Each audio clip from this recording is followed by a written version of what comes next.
Hi. All right. Hey again, before everybody, the cavalry gets here. Yeah. Thanks for everything. I know you. I know you're doing a ton of work right now, and I appreciate you listening to my whining and being irritable and Well, I mean, frustration often leads to the best products. This is true. You know what I mean? Yeah, So let's not waste all of this frustration. yeah. Well, I can imagine it, Right? like the backstory. Like, oh my God, we have to get her to shut the fuck up. What do we have to? So anyway, and I appreciate it.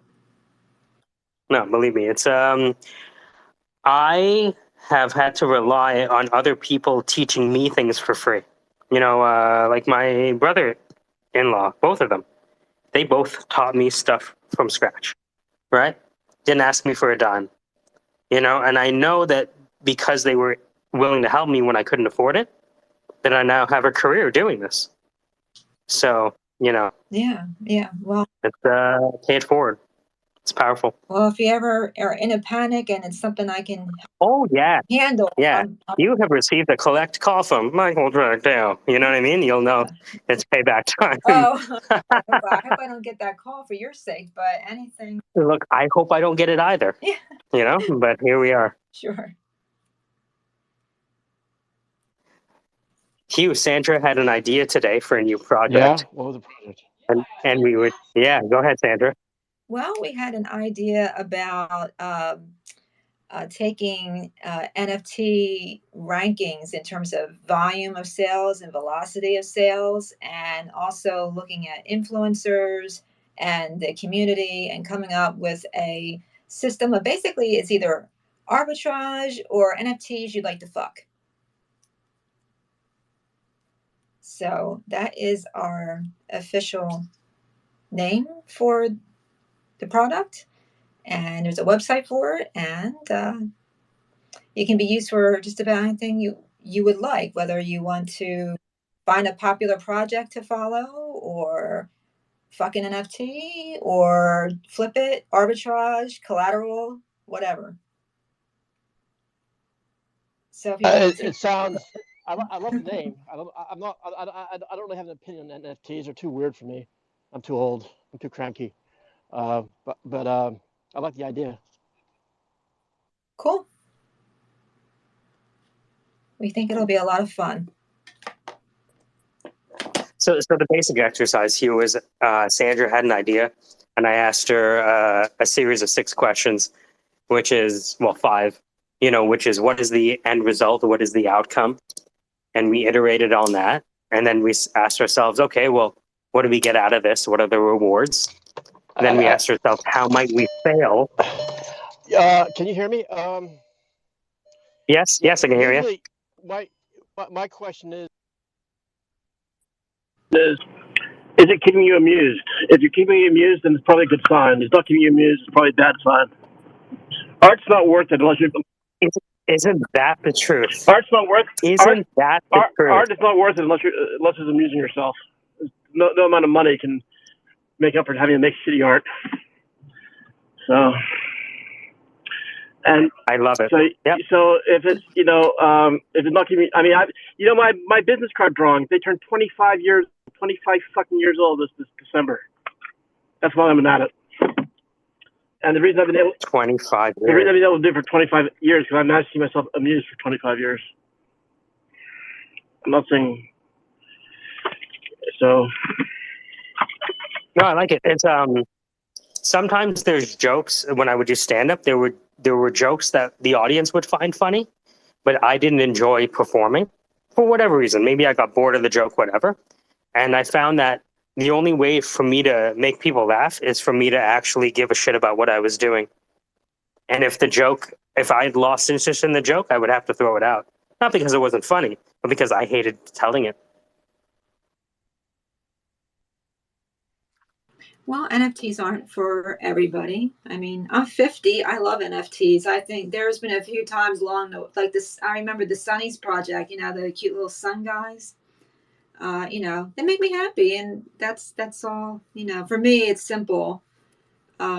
but then there's so many different NFTs out there. I mean, there's just one for everybody, even you.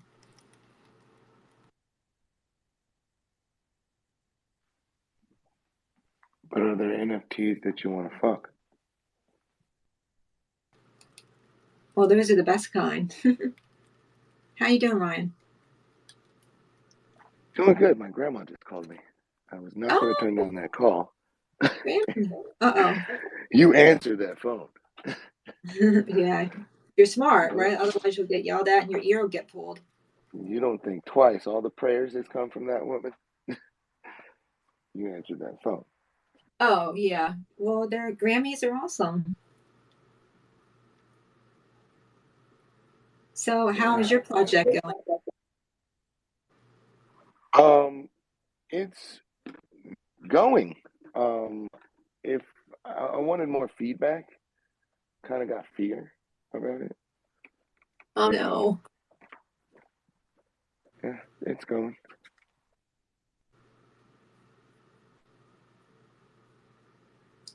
Cool. Want to know, more, I guess, use case for my ideas. Well, I mean, as far as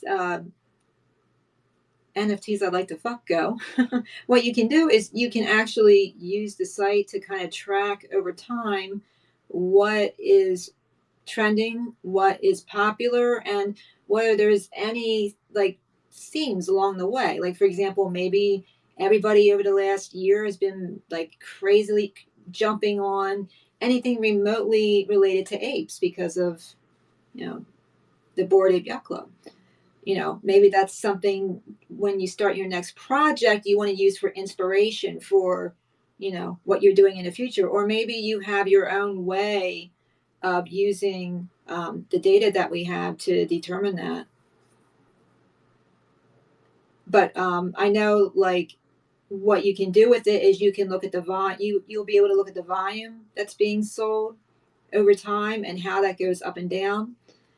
So you can decide whether or not, you can speculate as to whether a potential project would be a good idea based on what other people's tastes are and what they are buying, and the communities and the influencers involved. Like, maybe it would behoove you to get a certain influencer involved with what you're doing based on the productivity and the popularity of another project that they're working on. Find some hidden gems that way that might be able to, give you more value for what they would be doing for you. But for example, let's say you wanted to do, trying to think of something that hasn't been done yet. Let's say you wanted to do 1970s troll dolls. Like, you love little troll dolls from, the ones with the hair and the, I don't know if you remember, maybe you're too young for that, but Yeah, the fuzzy, like fluffy, flowy yeah, hair ones.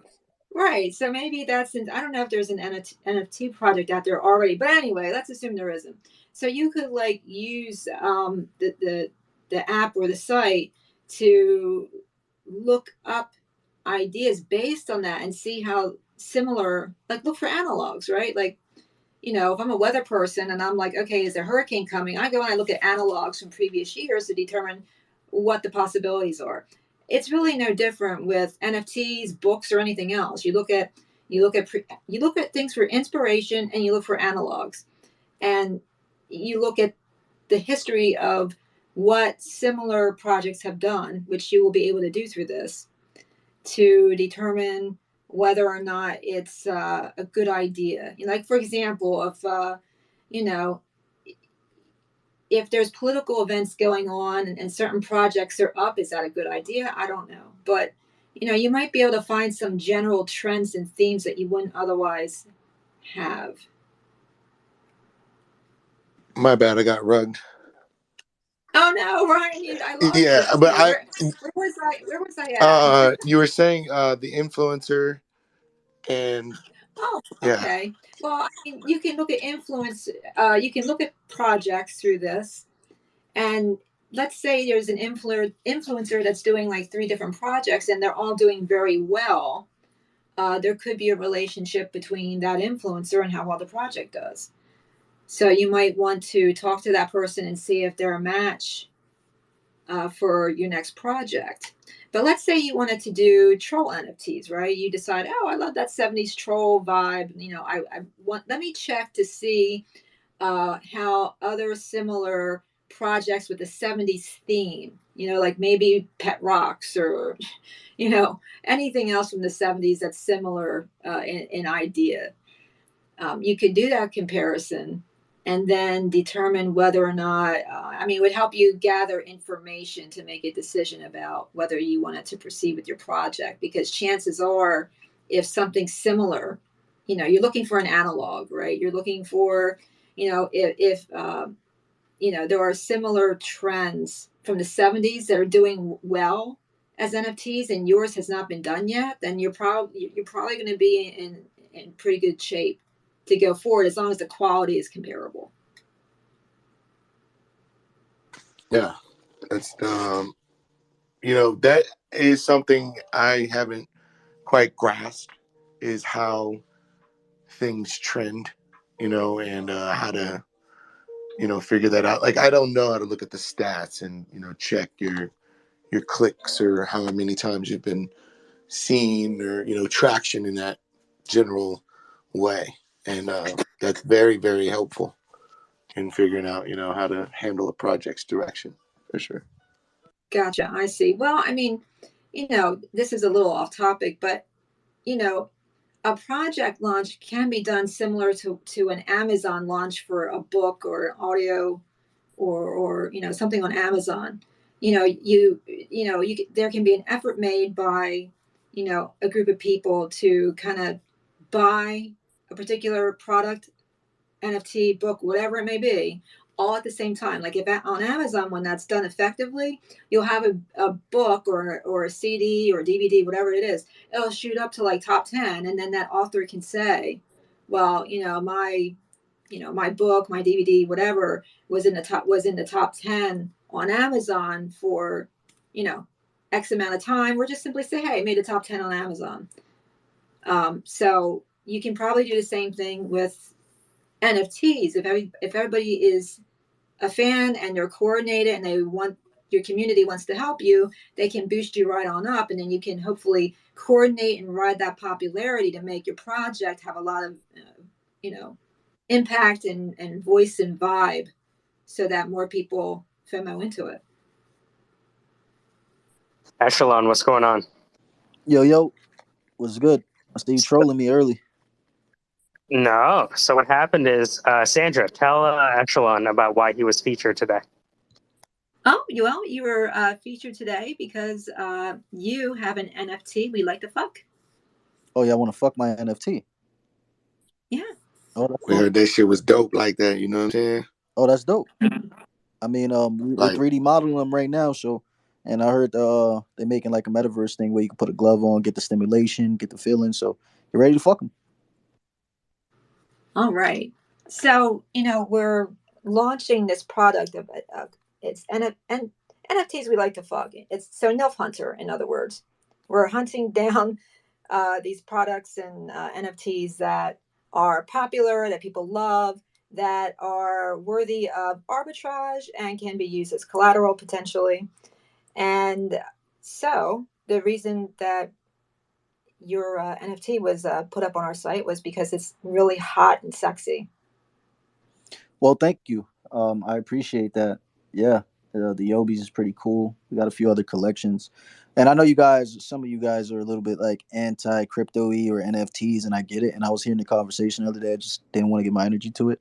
But what we're doing is taking real life applications and businesses and backing our NFTs to it, just so it can be more long term sustainable and have like real value. We're starting a few businesses out here in Florida. With that NFT that you want to fuck specifically, it has a comic book with 3D modeling. It is a player in our game that we built. We're building another game at the moment, so it has some utility to it. It's a grind, the chain that we're building on. This community likes bullshit. I'm not an advocate for it, so it's a process. But I appreciate that. Any type of exposure, any type of love, is really, really, it means a lot because I'm here 16 hours a day for the last 9 months. I put everything else on the side, like I put side hustles to the side. Like, thank God I got a little bit of real estate. The shit is fucking like paying my bills, but other than that, like this shit is just sacrifice. So to see you appreciate it, the guys up here appreciate it. I appreciate that, and the team does. It's more about the person than it is about the project. To be honest with you, if you were launching a restaurant, I'd be interested just because of who you are. I figure you're not the type of person who's going to waste their time. 100%, man. And that's because when I was younger, I wasted a lot of time doing nothing. Like I was doing a lot of stuff I ain't proud about that I ain't gonna talk about. But I try to do things, and I want to liberate the world. Sounds crazy, but this is the beginning steps. You need money to do it, and Absolutely. no, it is right. Well, it's visionaries like you that will free the world. And, I appreciate that you're taking time. And regardless of what anybody else says, time is really the most valuable asset of all, right? Because once the time goes, there's really no way yet that you can really get that back. So I appreciate it that you're spending time on a noble effort that I think we're gonna be successful at doing, at changing the world. I thank you. And yeah, time is immutable. And I wanted to, I don't want to keep talking about everything we're doing, but one aspect of it and how we're gonna do a micro change is so we plan on purchasing a headquarter, and in the back we're gonna set up a mini farm. A few of my team members are farmers, and this stuff that we're doing with the farm is we're going to facilitate food drives for the less fortunate in the local Florida area. We're already a company in the state of Florida, and we're going to also educate our people through our YouTube channel, through TikTok, on how they could grow food in different environments, different conditions, how to start it. So that's one other aspect to the project as well. If Are you need you any in stable Florida? hemp strains, if you need any stable hemp strains, CBD compliant to go on your farm, please contact. All right, I Yeah, got you. I follow you now. And when we start transitioning to doing those things in real life, you definitely you definitely be hearing from me. I ain't one of those people saying this shit because we on space right now. So actually, oh no, I'm shout this shit. legit papered up out here in Oregon. And yeah, Florida's it's yeah, definitely in the mix. What is the Sunshine State? Makes Right. sense. Makes Yeah, sense. I And just especially screenshotted when this you're shit gonna so I don't mix it forget. with the art and the influence you're gonna have in the community with the culture. All civilizations that thrived, it was corn and hemp for rope and fabric and the medicines that made the nation. So I'm all about that. You know what I'm saying? So if I hear anybody talking about farming and agriculture, I'm down. Like that's what I do. That's dope. I'm a big advocate on self sustainability. I'm what they call like a modern conspiracy theorist, even though they're fucking true. But I mean, the pandemic showed you food shortages. Is about to be another one. There's scarcity in water. I'm a big advocate on um, self sustainability. Like I said, I push that shit. It's not the most sexiest thing. I can't promote it as much as I promote the project. Cause first I got to get it out there. But once we get the project out there, I'm gonna be really pushing that shit on content wise. And this is just a piece of it, like on the digital and the real world side. So yeah, we're gonna be connecting, bro. Sounds like you're from the US. I'm Yeah. gonna be traveling next year, so we link up or something, whatever. And if you got your stuff you're building down there in Florida and need some legal stuff handled and paperwork done, we got representation that can help you get that stuff taken care of as well. What I'm gonna need then, like, cause you know, being that it's an intangible asset, right? And there's like some gray areas in it. We're working with LegalZoom right now. They might not be the best. They're advising us right now. But I'm definitely gonna need people who know like crypto taxes. So if you can put me in contact or like hell yeah. Yeah, I've spoken to. There are four major legal firms, at least on this side of the border, and so I've spoken to their because a lot of projects get launched by people who aren't worried about the law. Does that make sense? and I'm not one of those people. Oh yeah, Right? like that, yo. And like I grill projects myself. Like I ask them, I'm like, yo, you seeing all this regulation? Like you can act like it don't exist, but what are you planning to do? Like that one right there, like you start hearing the like the trembling, the yeah, we're like you ain't got no Yeah, we fucking call it plans on. talking like their mouth is full of water. Oh, Yeah, yeah. yeah, because as like as bad as like we got into Web3 to move away from it, it was like the trap, bro. And that's why I kind of felt where you guys were coming from and what that guy was saying on the last space. It is true. They had it because it's like public. You're seeing what China's doing. You're seeing what the G7 is doing. Like they obviously got us all on the blockchain. It was a fucking delusion to get people to think like they took hundreds of years and thousands of years to give this power back to us. That's a fucking psyop. It's a lie. And they fucking now they got us on the blockchain and coming to regulate the fuck out of it. So you might as well adapt early. Yeah, one of the ways to really know the future of the space, Manish, this would be a great episode, is if you could map on a Wardley map digital assets and physical assets. That's interesting. What do you think, Manish? Yeah, I mean, if it's a group exercise with Yeah. subject matter experts, it would be really fun. And for your information, Simon Wadley is already doing research in agriculture space. Things are not out yet, but at the end of the year, you might expect some stuff. So the research is on how to invest safely in agriculture, and there are other areas like defense, education, and stuff like that. So it's exciting. That's dope.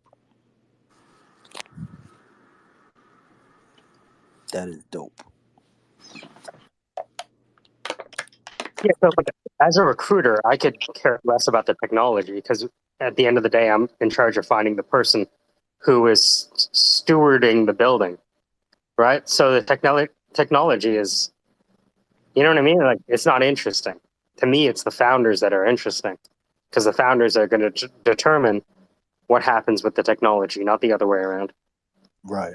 It's what they do with it, and a lot of people don't have the best interest.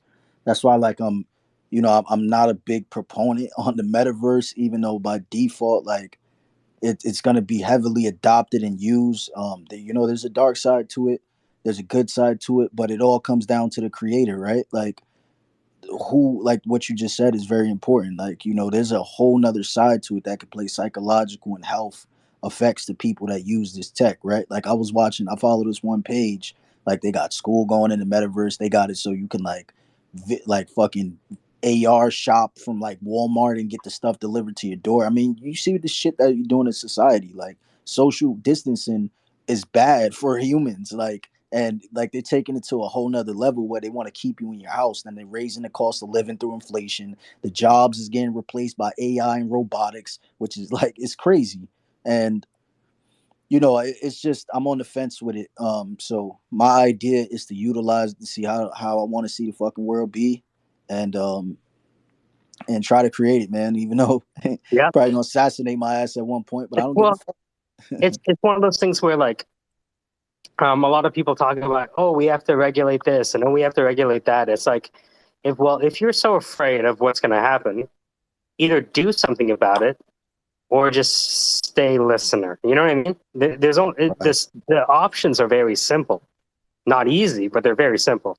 Either you're going to complain about the future or you're going to try to play a part in building it, knowing that the Exactly. odds are against you. Yeah, and people and the thing is like, yeah, we can put the blame, right? But we got to point that finger back at us and regulate ourselves first.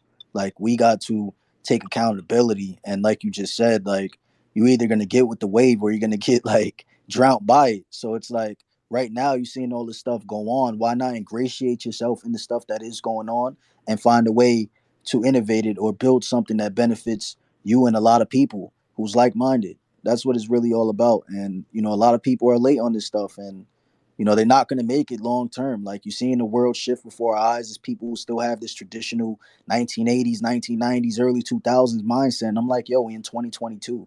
Like, they're putting it's not like it's not out there. They're putting the information right in your face, but it's like, it's what you spend your time on wanting to do. Like, if you just keep going and going and going and you seeing all this shit happen, like, it's only a detriment to you and your goals and the people around you. Because that's one thing people got to take into account. It's like the people around you either benefit or what's the word I'm looking for? They either benefit from the moves you make, or they get affected by it in a bad way. So um, I'm with you, man. I'm all with you. I know for myself, I wish I thought more about that. Like, I often get so wrapped up in my own, woes and calamities that I forget that, you know, I I was complaining about bringing down the room the other day, and the fact that I'm able to say complaining about bringing down the room is like, okay, well, that should mean something more. And so, anyway, there's good consequences when good happens, obviously, and but we often, at least, my humble opinion, I guess me personally, and maybe others, we probably should think a great deal more about what are the potential negative outcomes, and whether it's local, friends, family, or the world. So I hope that 100%. I hope that doesn't sound like this stereotypical blonde type of comment. No, Okay. I don't look, man. Like, I work every day to try to not be non-judgmental and see through other people's perspectives, and I could totally understand. It's I talk to a lot of people, not saying like you, but I point out some things, right? Like, I had a whole space about this shit, and I'm like, going back to water scarcity or something, right?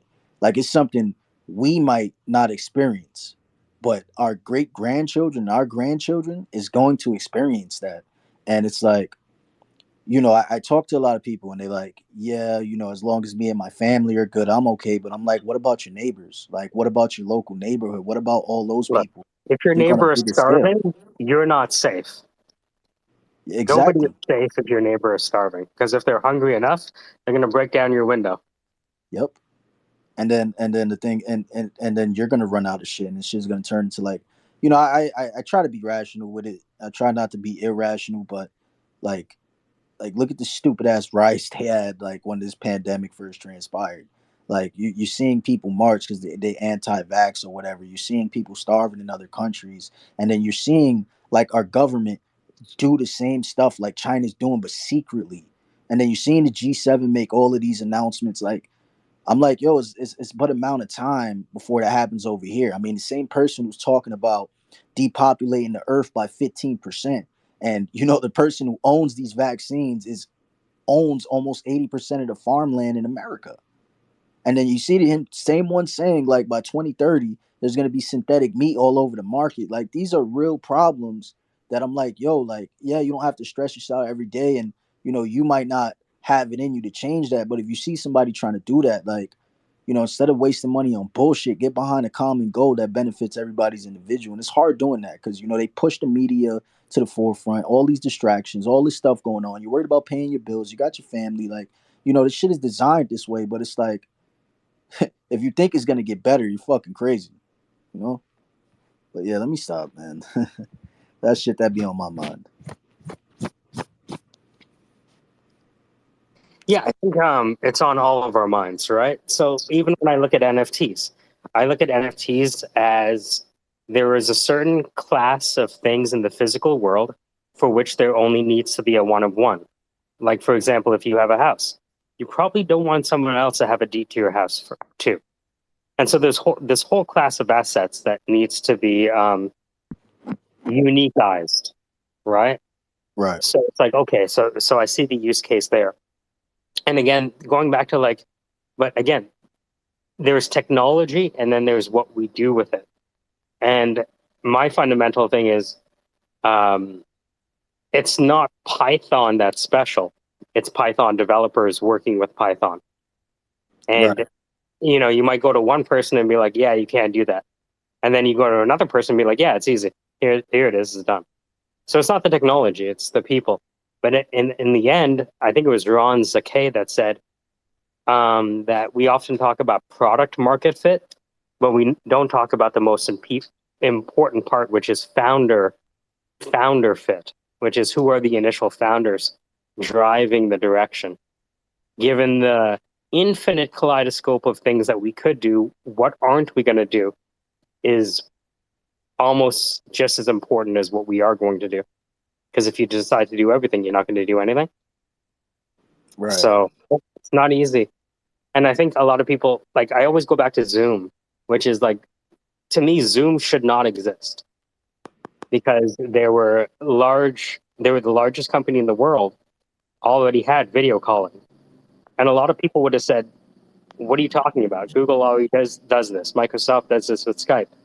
And someone was crazy enough to be like, yeah, but not the way it should be. And, we got together recently to create that website at the top. And we created together over Zoom. We didn't use Google Chats. We didn't use Skype. We didn't use anything else. But Skype, like, Zoom shouldn't exist. Technically, that functionality existed before, but lo and behold, here we are using Zoom. So even if it's been done before, it doesn't mean it's going to be done the same, depending on the founder and the close network around that founder. So I bet 99.999% of NFT projects are not going to produce a single cucumber. But if there was an NFT, right? I'm with y'all. They're there to grease their pockets, bro. Like they don't.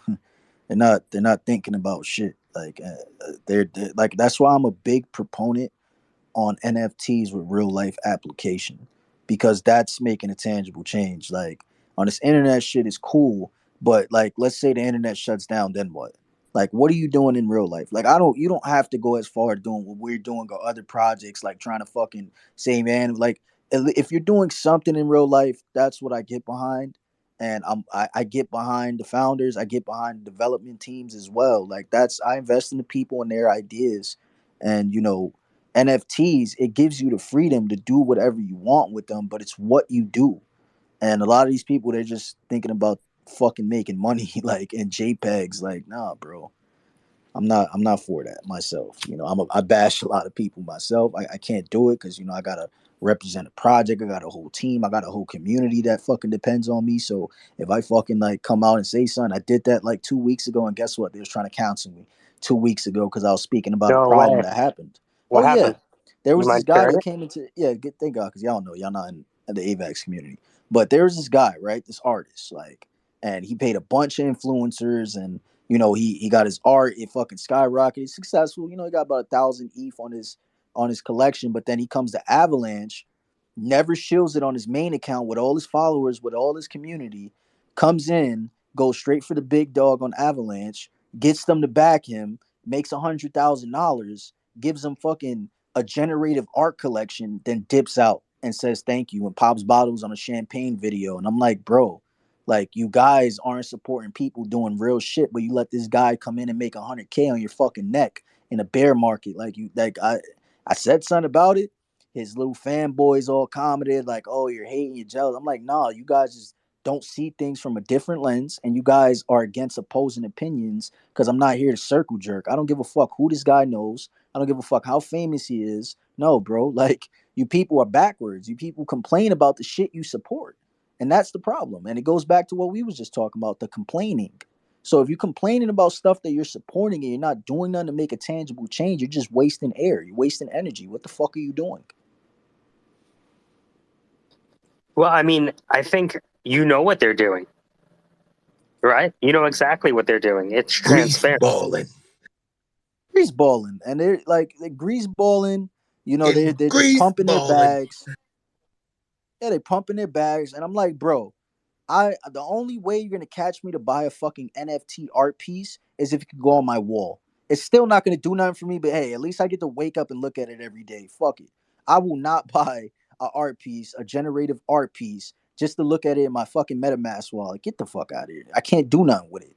Like, I don't know, man. I'm old school in that part. Like, and it's like it goes back to what you were saying. Like, it's very important. And you go bring this up to people, they get salty, they block you. You Yo, get their have fanboys you on your heard of ass. Like, Fingible? I never heard of Fingible. Oh, What you're is talking that? about Phygital, the Phygital Right, assets? Phygital. Yeah, That was it. yeah. So that's what I see in what Echelon's doing potentially is generating Phygital assets, right? Where someone can buy a carrot that's generated by the, you know, the organization that they've created. And, we talked about Phygital assets as well, right? So it's one of those things where it I believe that technology can be bent to our will as long as we're honest about how we want to bend it to our will. You hit the nail on your head, bro. Like you hit the nail on the head. And it's like even if you go around your local community in real life, the problem is it's not that it's not money in the community. It's that the consumer rate is so high, it's where the money is going to.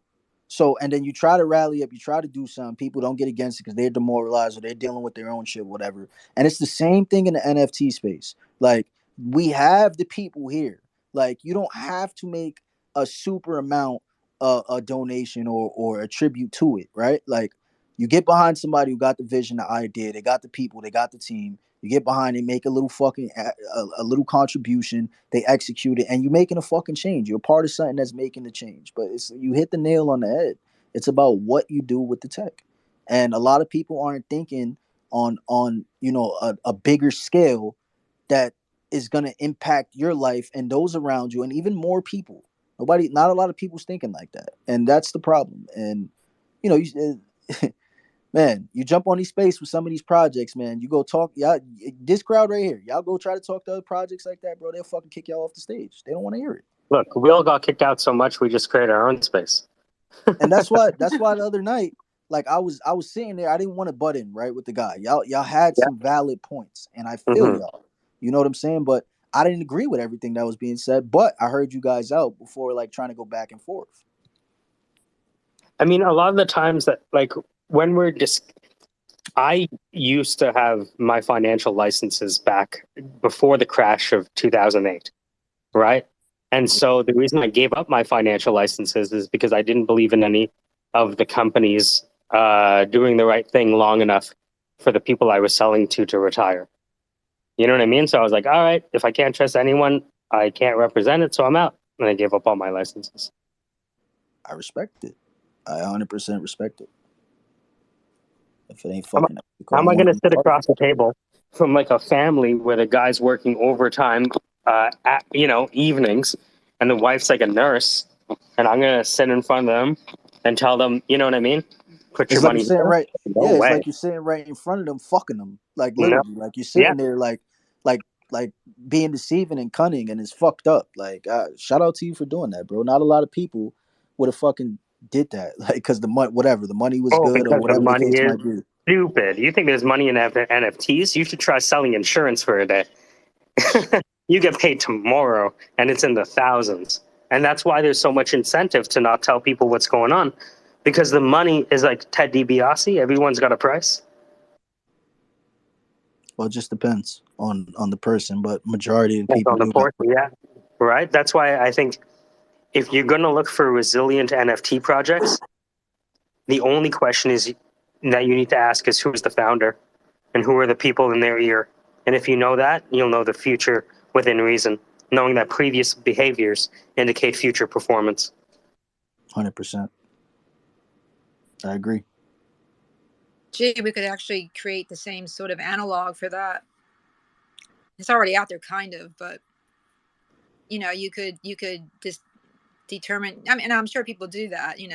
They invest in a project based on the team and not necessarily on what the actual content of the project is, because based on times before, Yeah, you it's try. like if you look at Jim Keller. Jim Keller has built chips for Intel, Apple, AMD, and Tesla.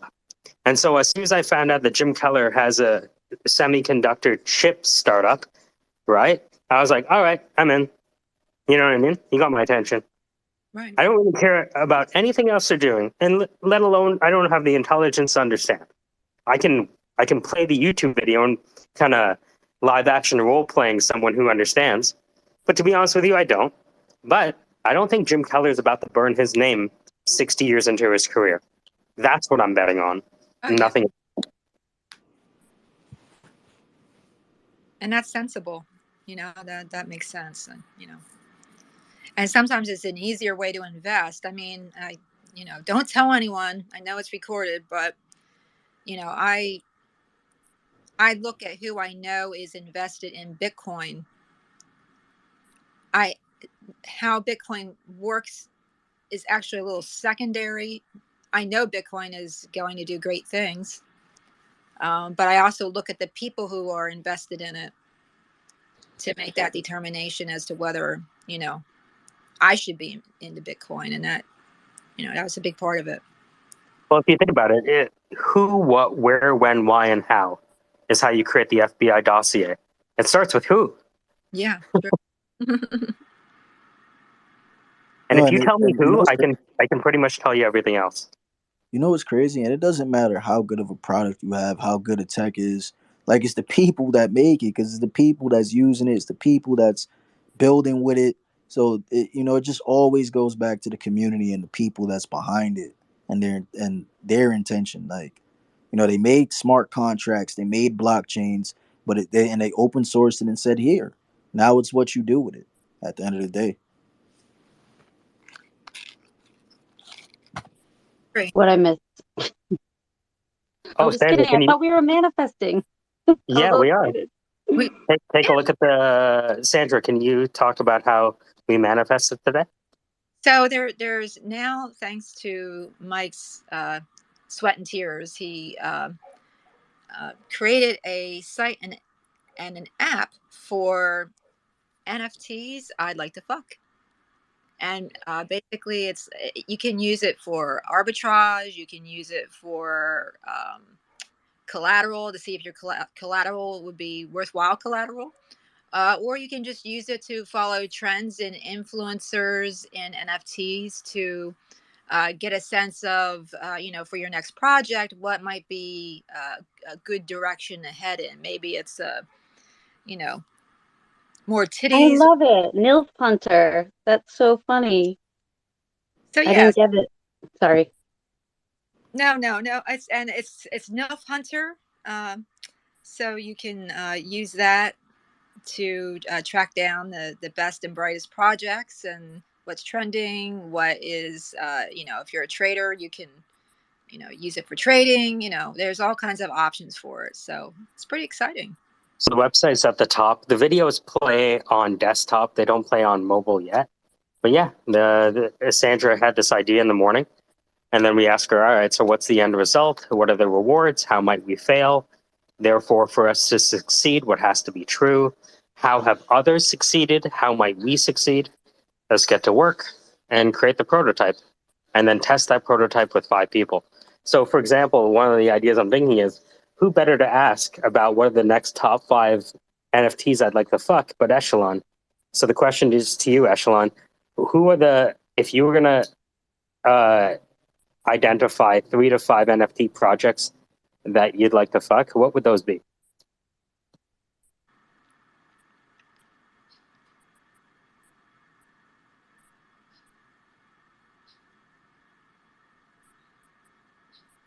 He's like, I have to name only 5. I'm just kidding. Yeah, he's like when somebody listens to this, he's gonna be like, they're gonna be pissed. Hey, how come you didn't shout me out? Thought we were friends. It is so crazy, though. I don't know if he's going to talk, but like, I see people every day shilling NFTs, and then, they have a big following. They've gone through about 10 collections, but I just worry, like, you can only, I don't know, like, I know that NFTs will have a place, but really I'm more excited about like what they're going to do in the government center and the real estate business. I'm a little confused still about the community stuff, but if it if it's fun for now, whatever, I guess. Like I don't like the exclusivity and like the cultness of some of it. It it freaks me out, honestly. Like you can only get in this and go to this exclusive yacht if you have this. Like I'm like, what? Like when you're I, what the I hell like is going I on? like the Like voice you used. Is that the NFT voice? I like it. That's a good what I character. It's like all of a sudden it was like some raspy voice. Hey, we got this NFT. oh sorry. No, it's Um like I imagine the person you were actually impersonating, and it was great. I was on I was on a like I was on a YouTube today. I did so bad. I have to get all my I probably have a voice acting class to go to. I have to get my microphone working. The internet's a mess. Anyway, I'm probably the worst podcaster or whatever. Um, Make Just to sure like ever. send me your email because By the way, we met with Kristen again. there's a Okay. great masterclass starting on Saturday for voice Yeah, Oh, the voice acting starting. but yeah. yeah, So so send me the your but email address. I'll send you the details. We met with can I Christian just again. I want to finish that thing though about the person. So I'm just feeling like I mean, how many more projects does she have before people aren't gonna love her anymore? Because a couple of my friends invested in some of them and they're doing poorly. So I don't know. Do you know what I mean? Like, don't you Yes. want to do something authentic so you keep your following not just like for a little while? I just Well, here's the You thing, know though. what Like, a lot of go these ahead. people do though. They see that, like, and it literally just happened. But they strike when the pot is hot. Like they got one sellout, and then they launch another one right back because they got everybody involved with it.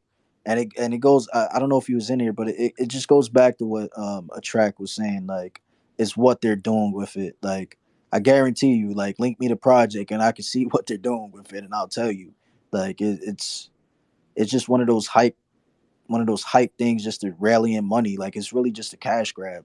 It's no value behind it. And that's why you gotta like value hunt. Like what is this gonna do for you? What is this gonna do for the people you're building it for? And like how is it gonna impact anything? And is there long term value in it? there's one that I saw, Women Intense NFT. It's Win, and it's like instead of getting a girl like I don't know, you buying your niece something, you could get her a STEM NFT from Women Intense NFT, and over time they're worth something, right? And they're all I mean the woman seems legit. I've met her a few times. This is like the one project I've seen that I see the real use case. Like instead of just giving students a scholarship, you can give them an NFT.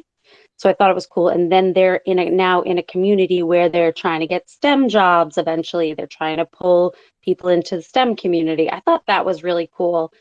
But I haven't seen and I saw one that was trying to get girls like to help them pay for their dorms and different things like that. But I really like the STEM one because it had a roadmap like beyond the NFT.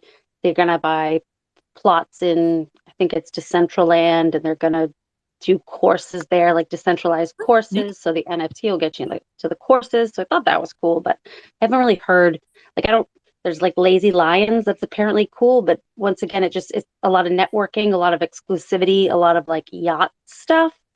I feel like, and so I mean, granted, I would take any of them if they were free. Feel free to send me any. But Right. There's it's the applicate it's the application. Like it's what they do. And I think like the space is so like diverse. It's so like you can pretty much find anything here. You gotta find what connects with you, what you're related to, like what you really want out of it. And like I don't know if you ever heard of soulbound tokens. So it's like a one-way token to a wallet. Now I bring this up because like big stuff like real estate, like there was a house just sold as an NFT, and the person like bought the house through this NFT, and real estate is gonna start using this, and I feel like soulbound tokens is gonna be one of those things where like serious stuff will be used, and of course like I feel like it needs to be another layer of security there, like a KYC method because soulbound token is a one-way token, so you can't transfer it, so it's non-transferable. So once it goes into your wallet, it's stuck there. But if your wallet gets compromised, well, then the asset does. So I don't know if they're doing that yet, but I know they're going to do that because it's something they're probably thinking about, and they're thinking about using it for more serious stuff like purchasing houses, maybe like government documents. Maybe we'll possibly see that stuff coming in the near future. Yeah, I just think this is an interesting onboarding kind of like that we're going. I don't know what to think of everything, but it's interesting, that's for sure. And unregulated spaces are scary, I think, and they really need some adults around to kind of put out. If I have any time, I'm going to try to make some time and like really start writing about what the world could look like if we continue on this. Oh, but I'm sorry, Jer Bear had his hand up. Hey, just a simple question. What the heck does NILF mean? NFTs, I'd like to fuck. You know, that's what I thought it meant, but I didn't want to think that. Why not? Do you want to fuck a Yobi? I You don't guys know Jer Bear? Do you guys know Jer Bear? He's the best. Oh, Hey, thanks, what's going on? Dr. Kennedy. You're pretty fucking awesome too. Thank you. Jer Bear, are there any NFTs that you'd like to fuck? Yeah, you can't fuck a profile picture on your computer, so unfortunately not. Yeah, you'd need a printer, right? Oh yeah, Oh, you dear Maybe a 3D Lord. printer. Stop. A silicone 3D printer, you know? No. I'm not going down this path. This is strange. What type of space did I step into? I'm Well, gonna you can. You just I space. know. I'm always This going is into so many weird. different ones. Well, Jer Bear, you can. It's just gonna be like no penetration. Like you're gonna keep like I'm poking. gonna You're gonna be turn off poking the my monitor. mic so I don't continue this conversation. Oh, Well, the Jer biggest Bear's the such a biggest sexual pretty. organ is the mind, isn't it? The biggest sexual organ is the mind. And Jebet, you think of it more like as a thought experiment. You know, this isn't like you've joined a space of not just like dirty little minds. These are people who are sort of using these types of things as thought experiments and things like that. It's actually quite a creative and legitimate space. Oh, speak for yourself down there. I've got a very dirty mind. One of our friends got kicked off Really dirty. of Twitter. Oh, sorry. Did I talk over you? No, it's okay. Go ahead. So Jer Bear's trying to be well behaved because one of our friends got suspended and we're sad. Right, Jer Bear? Is that why? Oh no. He's No, usually I'm just I don't know. I don't talk about NFTs. I'd like to fuck. It has nothing to do with Coach Bruce, but you know, rest in peace. I love Coach Bruce, and let's hope he gets his Twitter account back, guys. My God. What happened? He got in some argument with someone over Twitter. Someone had an argument on Twitter, and Coach Bruce commented on it and called the guy some sort of an insult that they use in the UK, essentially to like mean he's like an idiot. Uh-oh. This is just from what I've heard, and I guess someone at Twitter got wind of it and they suspended his account. Oh, that's crazy. Yeah, but I mean, like, I thought it would have been because of his spaces, because Coach Bruce has, if you've ever been in a Coach Bruce space, I believe Melody has, I think she can attest to this. Coach Bruce says some pretty fucking foul shit. I'm not even going to get into it, but he says some pretty wild shit. But he's a very smart guy, and it's all just satire. yesterday was so good though. He like gave us so much information. I was like, wow. Like if you can just weed out a little bit of the, you know. What, were you liking how he was talking about belly buttons? Yeah.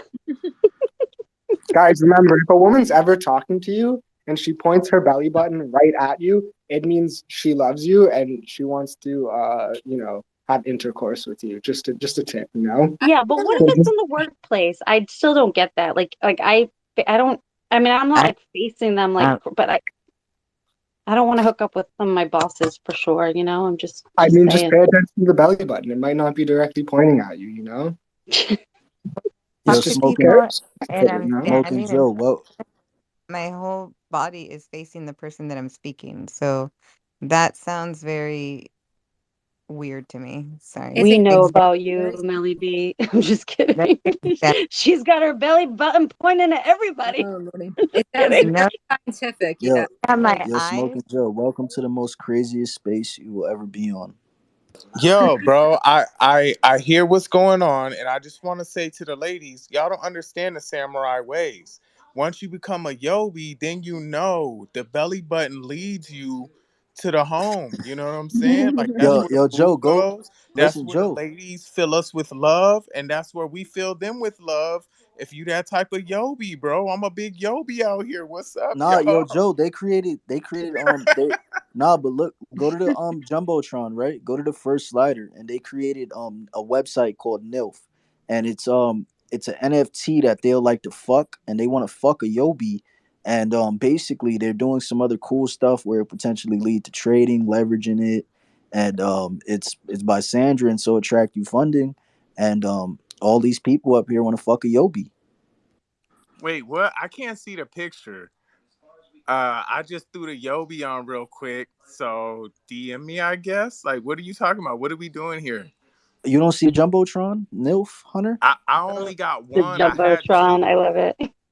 I go had up. two, and now Go, all I see. Oh, introducing Nilf Hunter. Let me go read. yeah, I'll be Go go right up there. back. go click that. No, keep it open. Keep your mic open. James Caan, don't think I'm a terrible person, but sometimes I talk about No, things that Smokey, aren't lovely, lovely, lovely. Smokey, let me see what you got.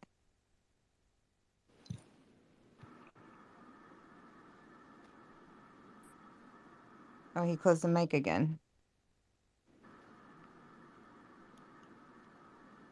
What's up, Brian? What's up, Pearls? yeah, my bad. I was trying to read, and then it opened Hey, Melly. the page. I can't multitask. I'm a guy. You know. You should already know. I can't. That's three things at once. I gotta look, read, and listen. Are you saying something about my gender? I don't appreciate this. I'm gonna have to cancel you on Twitter if you say something like that. I don't appreciate this. I can multitask perfectly fine. My I bad. don't I didn't mean to multitask. generalize. I was speaking I don't. specifically I about don't myself. multitask. I do not multitask. One Yeah, single thing at a time. there's Coetel Pro in here. That alter ego Hunter account. That's Coetel Pro.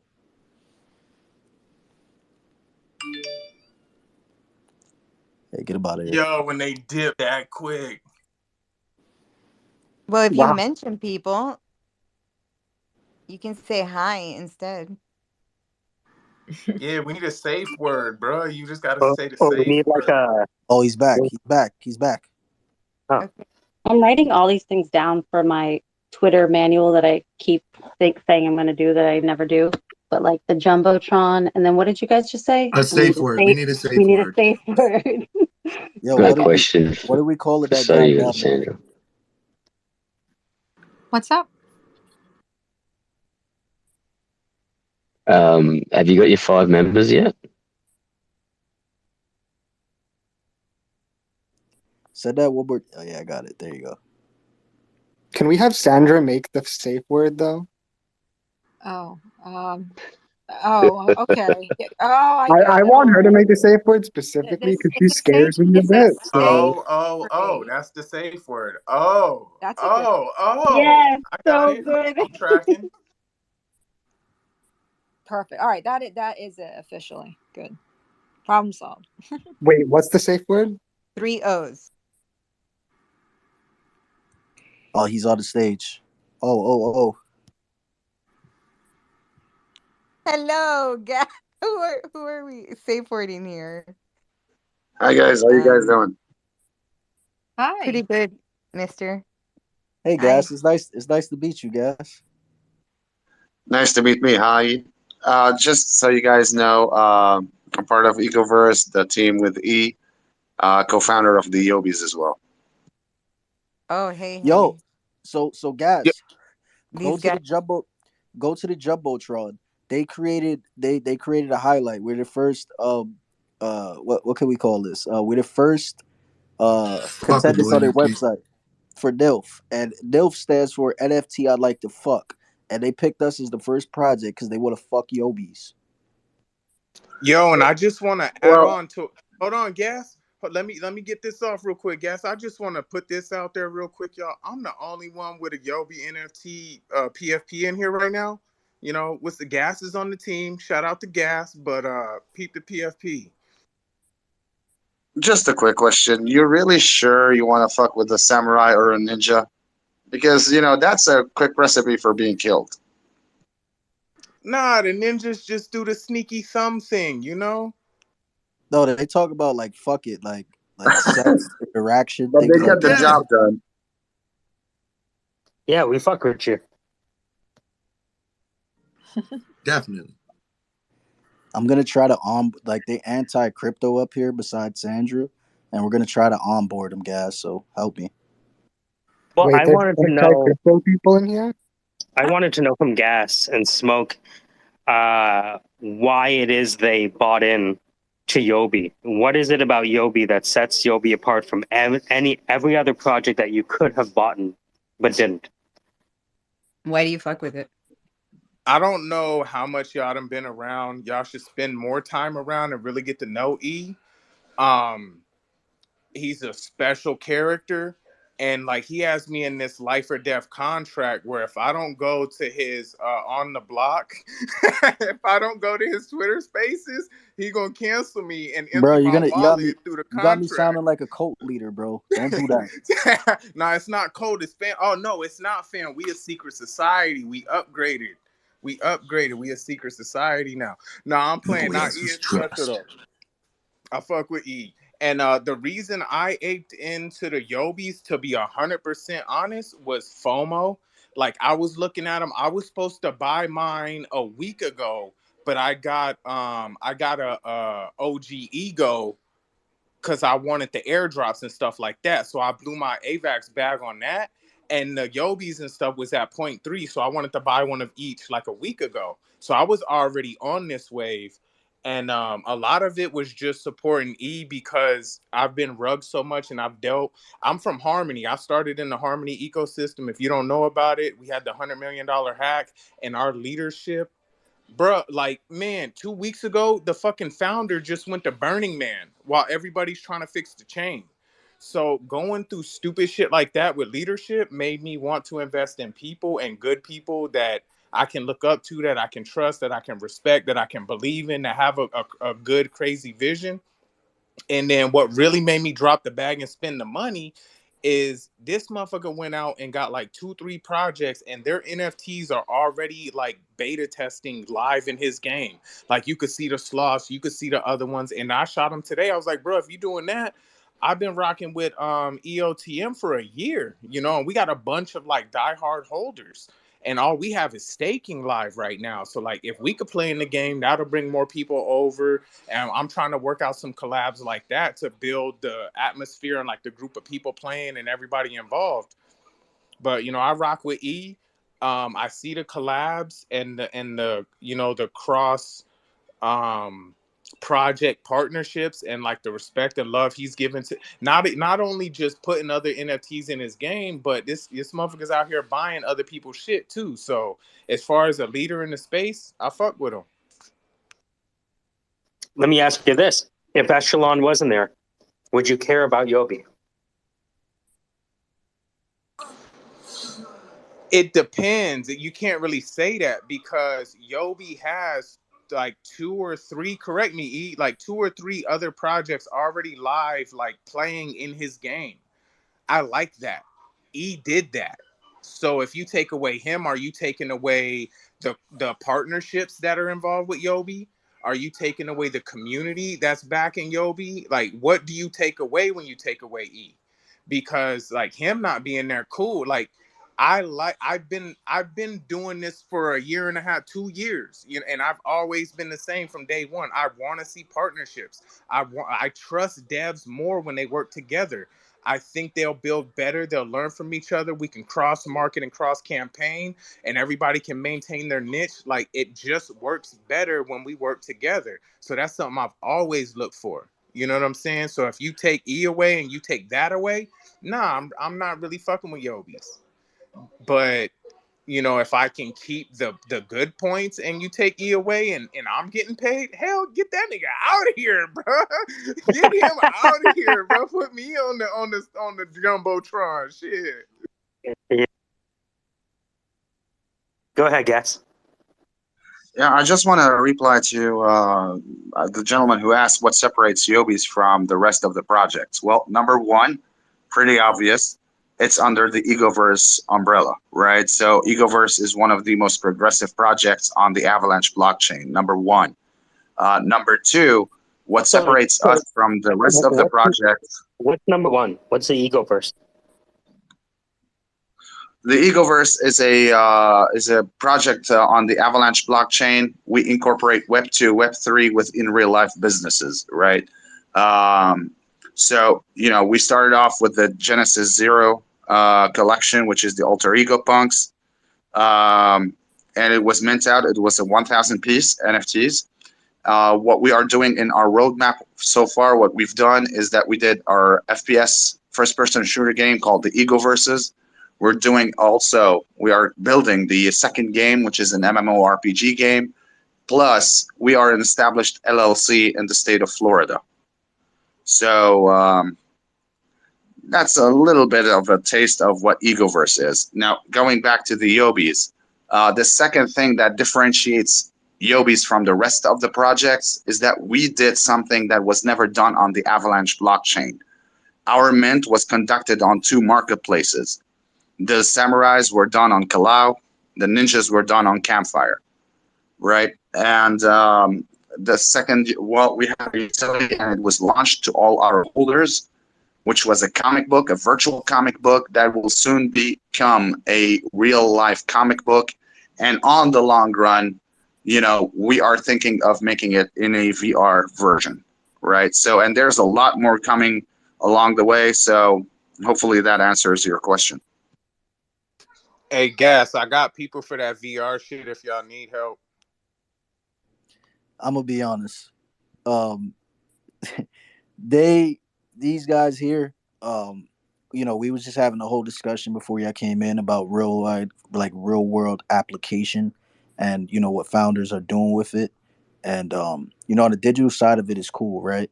But the main thing I would say, like, since you're putting us on the spot here, is the main thing I'm looking forward to.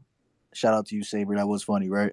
But the main thing I'm looking forward to, and because I was telling all of you guys like how I want to expand, how I want to change the world in a crazy way, liberate the world, and self sustainability is the farming aspect of it. But in order to expand, we need revenue coming in, right? And then if we're promising our people to get incentivized through that, because they're across the world, they're in different states, they're in different countries, so they're not going to be able to experience the farm in real life. So how we are going to give back to them is create different cash flows of in real life businesses varying from hip camp, paintball, Airbnb. We're going to start a merch line. We're going to open up a game studio to keep building games, but we're going to funnel all of this revenue into our token, which then will give our people that's collecting it some passive income. The real definition of it, not no high APY rate that's unsustainable, that goes farther than the token. It's from the businesses. So it's not going to be like $1 million you're giving people, but we're giving people something to look forward to, something that's long term and more sustainable, and something that's pegged to a tangible asset.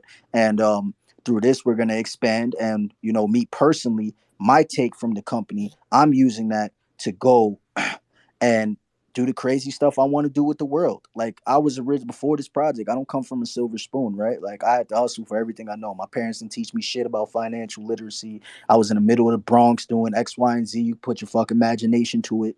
And like, what I want to do, I need capital for it. And how I'm going to do that, I wanted to go to Africa. I wanted to start there. I had a connection out there. And I was crazy from thinking I don't even have my passport. Like, I don't know nobody out there. So I said, you know what? I Yeah, live in Central Florida. you have friends in Ghana. We have a music studio out in Ghana. So if you ever want to start in Ghana, we can start you there. Well, there we go. Because next year, like, after, like, my idea, this is why I'm going. Like, the team, we're gonna go hard for this next year. Get everything started in real life. Execute everything we promised on the digital side of things. And I'm gonna start expanding and going out to places like that and really starting to try to purchase land and start farms out there, and on a micro level start changing things. This is what I personally want to do. And a lot of the team members, they behind it because they got similar minds. So this is what I'm personally working towards. Everybody has their own personal agenda, and like I said, like, there's some people who's never going to experience the farm. They're only going to experience it through videos. There's some people who like video games, and there's some people who's Uh, there for the. Give me a E, second, Joe. one of my personal agenda with this is I want to work with you. I want to work with Timeless and who else, bro? Is it Greg Nice? The farmers, you know what I'm saying? And one thing I want to do, like I was like we done talked about in on the block spaces, um, we need to make this available for everyone. So I don't want to just go to Africa with you, bro. If we go to Africa, I want to go see the slave post that was on the Ivory Coast. You know what I'm saying? And then I want to go take something tangible and give it to somebody. Give them some moringa seeds that will grow them food for their village. You know what I'm saying? So my question is there a thing or a way where we could take the micrograins like Timeless was talking about, something small somebody could grow in an apartment that we could give to anybody? Like, yo, if you're an NFT holder, you get a mini farm. Like, Well, we could make it like a here's the thing. We don't even have to get the digital side of things involved. This is real life application. If we're talking about Africa, one of the richest countries in resources, they have the stuff there right beneath their feet. So like going over there and giving the education that we know and transferring that over there is something we definitely can do. And if we want to get them involved in crypto, we do it the right way. We teach them the right way, not just the Dejan way to get in and buy a PFP and get rugged. And no, we go over there and we can teach in real life and do things like that. But yeah, like and that's what I'm here for. I'm here for the real life stuff. It's just, like I started on the fucking blockchain. We started building it. We made a lot of promises that we have to upkeep. But once those things are executed, like, and this next year to be busy to get all the SIP started, that's the type of stuff I'm gonna be doing. Like, there's gonna be E taking my place here. I'm gonna spend time on Twitter Space here and there, but I'm gonna be going to make this change in real life and do the crazy shit that I want to fucking accomplish. Like, and that's what I want to do. Got a question for E. Oh, actually, it's more of What's a up? comment. I've come across someone who's very similar, using the very similar words and everything that you're saying as well, and he's actually practicing, or he claims he's practicing. And I DM'd you his name. I've heard him speak in a couple of spaces. Um, so I don't know, like he's already setting up communities and farming communities and providing with technology and things like that. So um, yeah, maybe it might be an idea to reach out to him. He's very liberal with his information and what he's doing in the way he's doing things as well. So he's very happy to share that sort of stuff. So maybe you should see if you can reach out, but you don't have to, man. I'm just DM'd you anyway. Oh, bro, like, nah, you the connector, bro. You gotta bro, send it. Make that connection happen. that's what I'm You got saying. the knowledge. Let's go. Like, bro, I'm 25, bro. Like, before the pandemic, like the shit that was like, I got out of depression in like 2018, early 2019, because I was dealing with my own personal shit. Like, and like, and how I did that was getting knowledge itself. Like going down the conspiratorial lane, learning more about the world, and getting smacked in the face and realizing like, yo, you could do two things: you could complain and sit around, or you could get up and make the fucking change you want to see. So with that person right there, I love connecting with people like that, so put me in contact with them. I'm not scared to reach out and do something and make Is it it? work. This is E that's talking. Sorry, I'm just doing some stuff on the computer while I'm listening in. Is it E that was just talking about all that? Yeah, E. Yeah, cool. Yeah, I Like, DM'd you. yeah, 100%. Like, I'll talk to him just like I'm talking to the rest of y'all. I'm fucking here all day, bro. Yo, Oh, Ryan. yeah. Ryan, can you mind talking about what you do in the agricultural world? Oh yeah, I got a industrial hemp license out in Oregon. Been out here since 2012. Well, I was out in California for a long time, figuring out, the ins and outs, and then made the jump out here uh, back in, I guess, what was it, 7 years ago, I think now, and been on a mini farm, so to speak, and working with larger farms. Several of my friends have very big agricultural ops out here and in Northern California as well. Wait, And Ryan, so you in Cali? I'm in Oregon. I'm in Southern Well, Oregon. okay, my Yeah, bad. I was just asking. yeah. Well, I'm. You can say that as well. All my friends and people I'm involved with, they own dispensaries throughout America. In California, Oregon, Maryland, and Washington D.C. are some of my friends or people I've helped develop strains with and grow with for a long time. It's Um, crazy. One of my team members, he's a pot farmer. He's been out there, and he's out there in Humboldt County. nice. Yeah. There's that's like True Blood Emerald Triangle stuff where people have gone to, they consider that like the Shangri-La of, the cannabis industry, or as far as THC is concerned. Like there's just so much myth about Humboldt. It's insane as far as like Sasquatch theory about pot, but it's one of the founding forefronts of I think Sasquatch, you're just cannabis looking industry. for a 7-Eleven to get a bag of chips, slushy. Right. I never heard that. I never heard that before. Like that term Sasquatch. What is that? Well, it's like finding the unicorn, the cheap fire. It's like some hillbilly up there in the mountain that's gonna magically turn you on to shit that's, what I'm saying? That shit don't exist, dog, and you'll get hurt fucking around. For real. Yeah, but I'm not. Yeah, you get hurt. But besides that, going industrial and commercial, uh, it's an amazing feeling to see, what was once so stereotyped, and you get degraded by, society.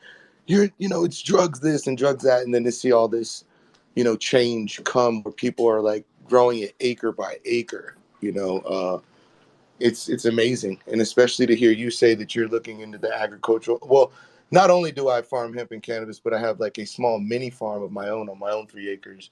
I have pigs and chickens and ducks and gardens and stuff as well. But just to hear you say that you're going to do stuff with agriculture, out there in Florida, and I have family out there as well. What is that? Treasure Island area, Fort Lauderdale. I'm pretty much, I come from the East Coast, so yeah, I understand what it is for people who don't know where their food comes from, and then to have the ability to understand what you can do. I'd like to hear more about your, what you plan on doing, because I don't know how to attach agriculture to an NFT.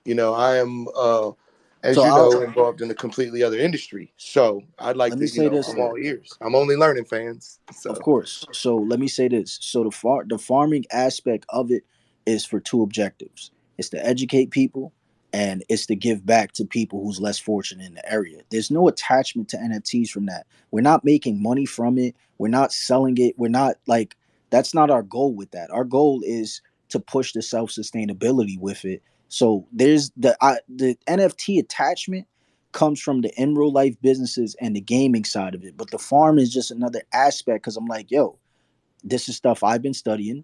My teammates that I got together on the team, they do this in real life. A lot of people I connect with, I'm pushing against that. I'm all against this tyrannical force that rules over. I'm all about like self sovereignty. So like I'm all for this type of stuff. So like if we are acquiring some land, why not implement some form of that? Like, and it's shedding light on it. That was the mission before we started doing all of this stuff. But we're coming into a degenerate space where people's just trying to make some money and they don't even care about that stuff because people are supporting things that's not even benefiting them. So I'm like, you know what? We're gonna do all the DJ stuff, but and we're gonna actually do this as well. We're gonna create the game. We're gonna create cool NFTs. We're gonna start businesses to give you guys the passive income you want, but we're also gonna shed light on self sustainability while we're doing that. And whoever gravitate towards it, they gravitate towards it. We could lead like it's the old saying. You could lead, the horse to the water, but you can't make him drink. My personal life objective is to try to put end to slavery as much as I fucking can. And I'm not talking about only physical, mental, all that shit. This is something I'm fighting for in real life, something that I'm passionate about that I wanted to do. And I need money to do some of this stuff and expand to go other countries and help this out and start off great eco villages and create farms all over the fucking world. And it's a realistic aspect. We're in a monetary system. And I have knowledge on NFTs. I have connections. So I'm gonna utilize those and leverage it, of course, and make this positive impact I want to see. So the farming aspect of it is something I really wanted to do, and I'm fortunate enough to be around people like Thomas. Now I just met yourself and my team members who know this stuff that I can now bring this into life. My ideas and something I want to do, and you know, I'm gonna need some time to do that. It's gonna take me about a year because I'm like I said, I made all these promises that I have to upkeep. You know, I have a company I have to upkeep now. But after I do that, like the stuff that I'm personally passionate about, I want to change, bro. I want to get acres of land. I want to free animals, bro. I want to free all this shit. This is what I want to do. This is something I personally want to get into, and this is something I'm gonna get into. So, to answer your question, the NFTs don't really tie into the farming aspect of it, but how it does is because if you're in our community, if you're following us, if you're supporting us, well, you're gonna get the knowledge. You're gonna get the knowledge, the information. You're gonna get the experience when you come out here. If you're in the states, or we select you on a paid vacation, you come see it in real life, like we show you. Like we're gonna be documenting this stuff, and this is something I personally want to do. Scusa, I DM'd him. I think it's going to be pretty early in the morning, like 2 or 3. So he might pop in. We'll see what happens. But yeah.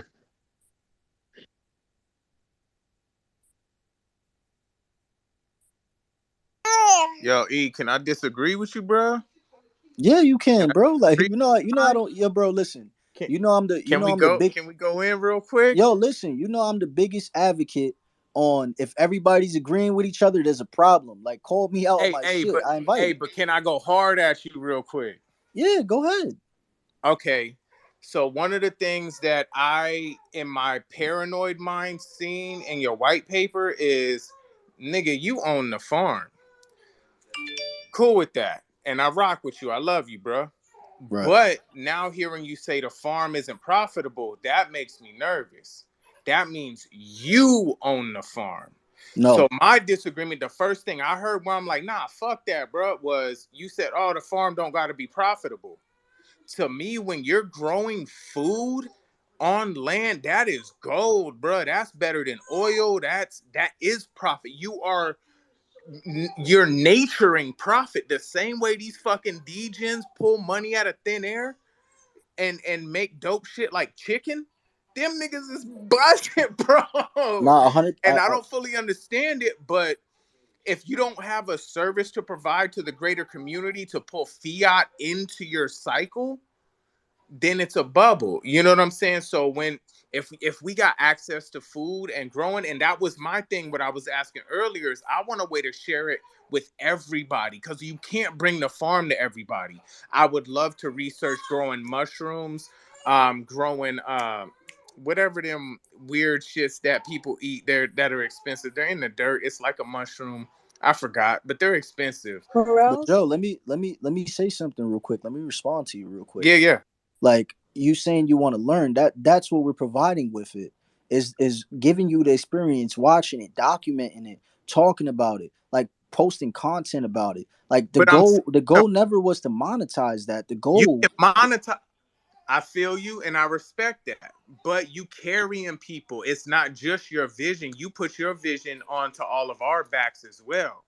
And onto all of our hopes and dreams and futures as well. So it's not just you no more. So if we can monetize it in a positive way. Now I'm not saying scrape nobody, rip nobody off, but you talking about making content. Put that shit on YouTube. It's gonna make some money. We gonna watch it. We gonna support you like we already do. And then with the farm, is it growing weed? Is it growing fucking corn, GMO bullshit, or are you Nah. organic? But no, look what I'm saying though. If you're growing that stuff, you're showing people how to grow it. Then you make them little kits I was talking about. You could make it out of like coconut husk. We could make like a when you a kid and you make your own piñata and you use the water paper mache or whatever. You could paper mache like coconut husk into a shape and form of like bowls and cups or pots. And you can grow a plant into something that's biodegradable. You could plant in the ground, or you can just put it in a pot in your apartment and we could sell that shit, hype it up. Like, yo, look what we growing. Look at the nutrient quality because of the heat and the lack of water and the shit that the plants are going through right now. Their nutrient density is lacking in a major way. And then there's a lot of plants that are actually responsive to where if you bite the leaf and allow them to absorb your saliva, they'll find what nutrients your body is lacking and overproduce that. So if we can give that type of information to somebody with the growing kit, with the pure soil, with the fucking heirloom seeds from the national global whatever seed fucking foundation, you can get those, bro. You got a LLC or an a 501c3 nonprofit. Get them seeds from the global bank, plant your shit, and then send them their seeds back. And now your whole community got organic genetics. You know, like it's so much we could do, bro. I don't want to slack on one fucking end. It's not Well, enough to say, oh, we could do this without a profit. Nah, bro, we can make that a profit and affect 10x the people. You so know I what wanna I'm I saying? wanna say this, right? Like, yeah, and here's the thing: like growing weed, right? You can't do that in Florida yet. It's not legal. And like the Man, rest of the stuff, like taking, like growing food, for instance, right, and like monetizing it. Well, there's some other things you got to go around. I can't think of it off the head because that was my idea at first. Was like partnering with, like doing it and make it a try use case, like the two things I mentioned, and also partnering up with restaurants and providing them fresh vegetation. That was my idea, but we excluded that because we did some research, and it's some extra loopholes that we'd have to go ahead. very difficult. So what I personally can say to you is I'm not going to make a promise right now on the farm that's going to be on the clubhouse is going to be for that. But on a personal level, I could say, yeah, maybe in the future when I'm in a state that allows it or a country that allows it, we could potentially do that. But what I don't want to do is mislead. You get what I'm saying? Like I'm not gonna say yeah, and then it doesn't happen when we get the farm popping for Yeah, nah, initially. love, bro. I respect that. We gonna make it happen. I promise you. But nah, I respect where you coming from. That's hella real. I feel you. I feel you. Please, timeless. Let us know. Yeah, I was going to say, even trying to make a farm profitable, it's not going to be profitable in the first few years, regardless if that is even your intentions. The overhead, the starting, the breaking ground. I mean, coming from somebody who runs a 40-acre farm and is getting ready to sell it, and I did all from 10,000 square foot gardens. I have the pigs, you better shut your mouth. Um, and we did beef, we did chickens, we did eggs, we did it all. So let me tell you, doing it in stages is the most important. And Smoking Joe, you were talking about truffles. You can't grow truffles down in Florida. You have to You know what right. what you're regionally able to do. Truffles are up in the mountains at the base of trees. They use hogs to find them. It's a huge undertaking, and you're not going to get that in Florida. Nowhere in Florida. So I think keeping those things in mind and not trying to put the cart before the horse is important, because he has a vision and it needs it to be done in stages, because the moment you try to put that cart before the horse, your horse dies. Your horse dies and you cannot make it to the end. So doing it staged out, knowing what you're trying to do and move it forward, because once you're starting a farm, I will tell you it took me 5 years to even get a little bit of profit. And also, it's a huge process of trying to get seeds from the World Bank. You're better off like getting some of these smaller heirloom companies that are true heirlooms and doing it that way, because it's a long drawn out process for that also, because everything sounds great. You have to know how to implement those things though. And that's and thank you, right? Like what I don't want to do is mislead. Like I don't want to just be like that one of those guys. Yeah, yeah, let's do it, let's do it, let's do it. And just to try to get you more in. Like I don't do that, bro. Like I try to be realistic with it and approach. Right, we already have so much on our lap. So why would I invite more things when we have to do all this first? It's cool to have it mapped out, right? And be like, all right, this is something we're gonna visit. And on a personal level, I'm open for shit like that. But first, I gotta execute all this stuff that's gonna keep me tied and the team tied for the next year or two. On a personal level, when it's time to expand and do the stuff that I personally want to do and I'm passionate about, because I'm not looking for ROI and that kind of stuff. Like I'm looking to make that change. I'm looking to buy some land in different places and do stuff like that. And this is stuff I'm personally looking forward to do that I don't want to get an ROI from it. So stuff like that, when it's time to do that, I'm down 100%.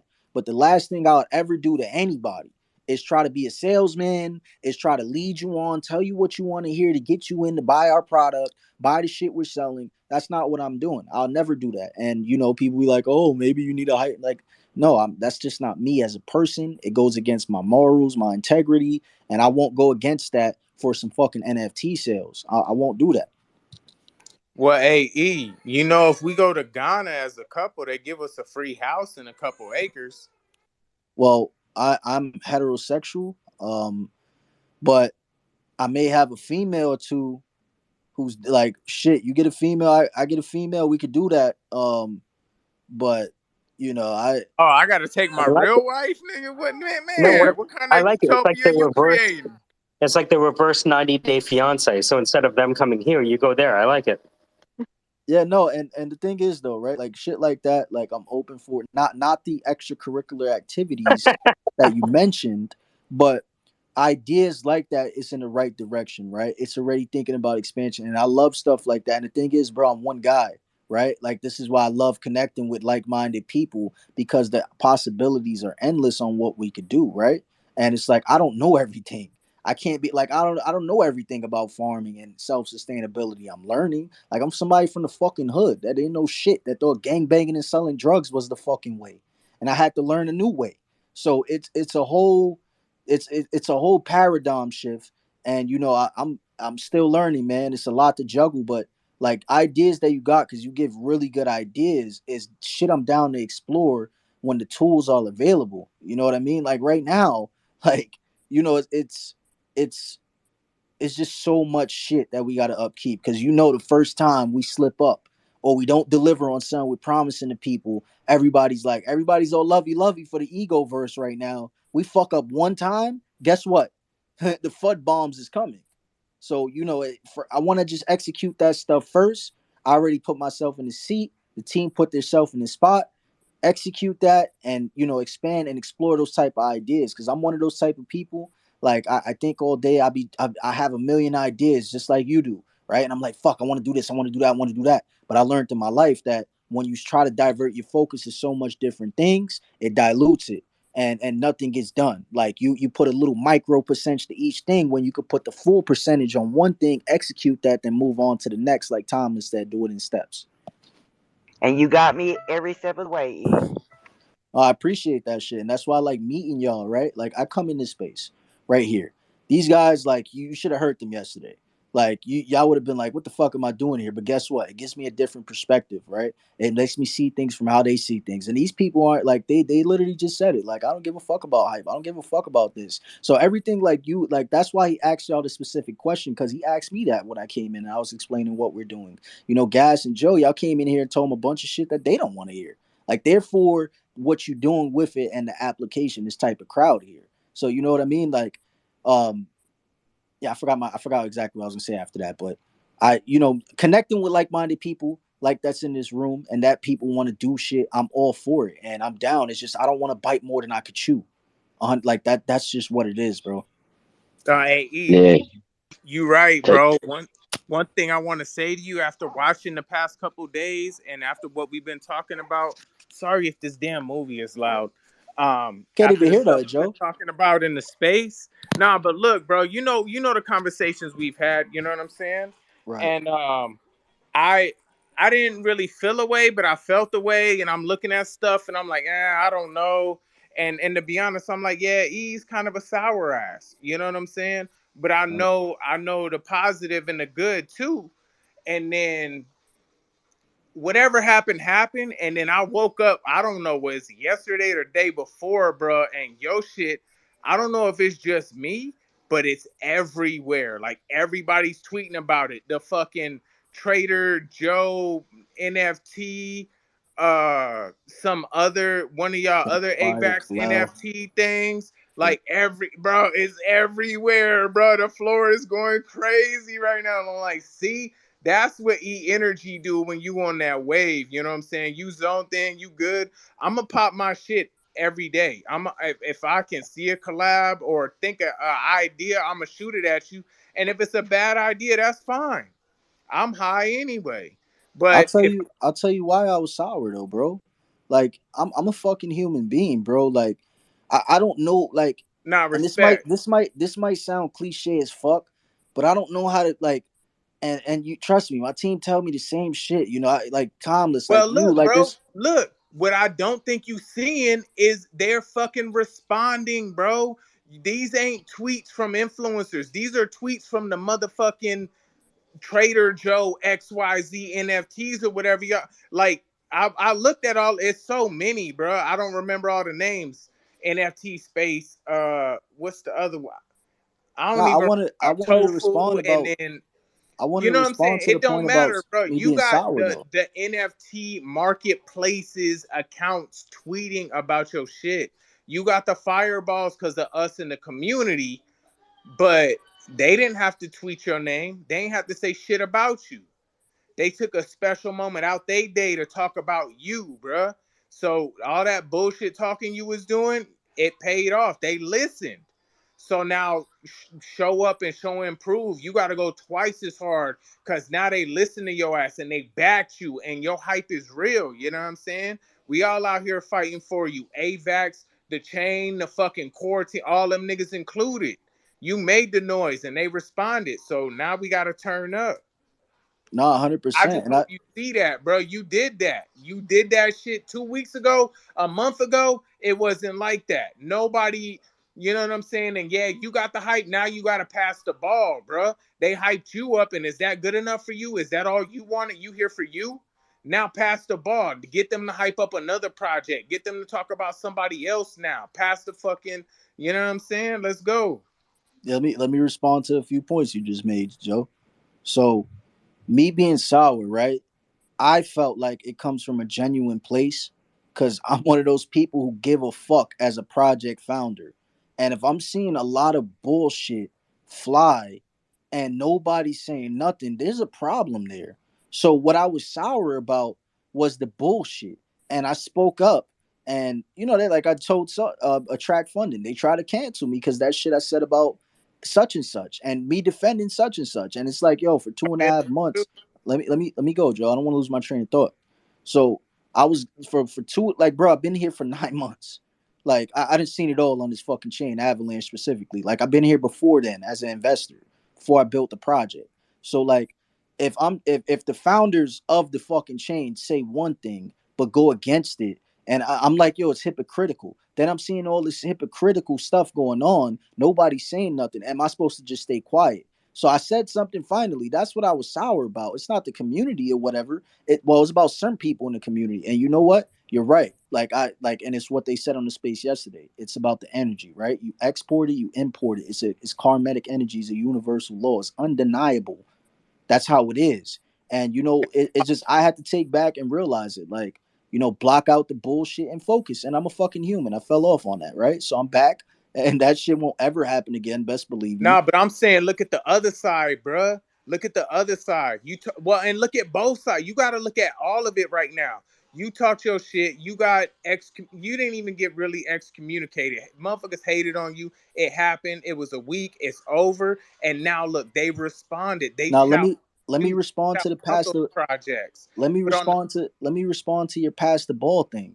Yo, bro, I never try to brag and boast. But if you see the conversations I have with these marketplaces and how many projects hit me up and I try to help them as much as I fucking can, you'll be amazed. I do it all day. I don't highlight it. I don't ask for like big me up. Bro, I do that every day, literally. Like it's so much people. I give them exposure to the ego verse. I give them exposure to marketplaces. I put them in contact with them. I tell my bro, Kalal, you know how many fucking projects that say, yo, go talk to this guy. I do it. So it's just I don't like I'm not No, here to I get a see it, strike bro. from it. I'm not hating. I posted on it earlier, like, yo, this actually a builder who's buying other people NFTs.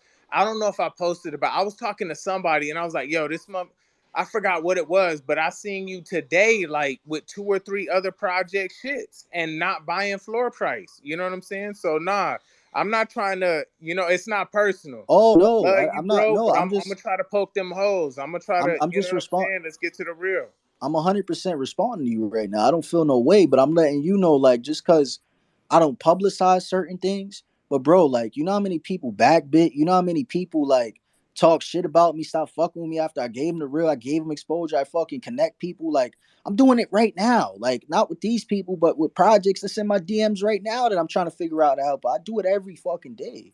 So it's like, just because I don't put it out there, because I'm not doing it for appraisal. I'm not doing it for people to be like, yeah, E, thank you. Like, but these projects show me their true colors, man. Like, since I came in here, bro, I give them my devs, I give them my graphic designer, I give them my artist, I give them everything, bro. It's just, and these Well, people, hey, E, that was my point, bro. Look at today. Look at yesterday, bro. Your floors is going crazy. I'm seeing your shit everywhere. Like, man, I hope you feel good, and I hope you see what's going on out here, because it's a beautiful thing to see. Like, like, man, it look. I'll feel I good. feel good. And I I'll feel bought top. Like, I bought the floor one time because it was like 0.6, and I was like, yo. And then the other one, it was overfloor because I like the colors on it. 100%. And I look, like, I'm very fucking overstatic. I'm happy, right? I'm sad, like, but I'm not satisfied. And I'll tell you why. Because what I want to do personally, like, is past the digital side of it. I'm happy, bro. Like, I've been fucking screaming it on the timeline. I've been telling people, but like the stuff I told you I'm passionate about that I want to do, that's when I'm satisfied, bro. When I'm changing people's lives in real life. That's what you know what I'm saying? Like, that's when a real smile will be on my fucking face, bro. You know? Yeah, bro. I don't want to just go to Africa. I want to take clean water to Africa, bro. That would make me really feel some type of way. Right. What's up, guys? The thing is, I just want to pitch in on the subject that was going on. Uh, let's be honest. What he did for the community, right, is unmatched. I'm gonna be honest, right? And you don't see him going and brag about it, right? So that's one of the strong points about E, is that he helps without asking anything.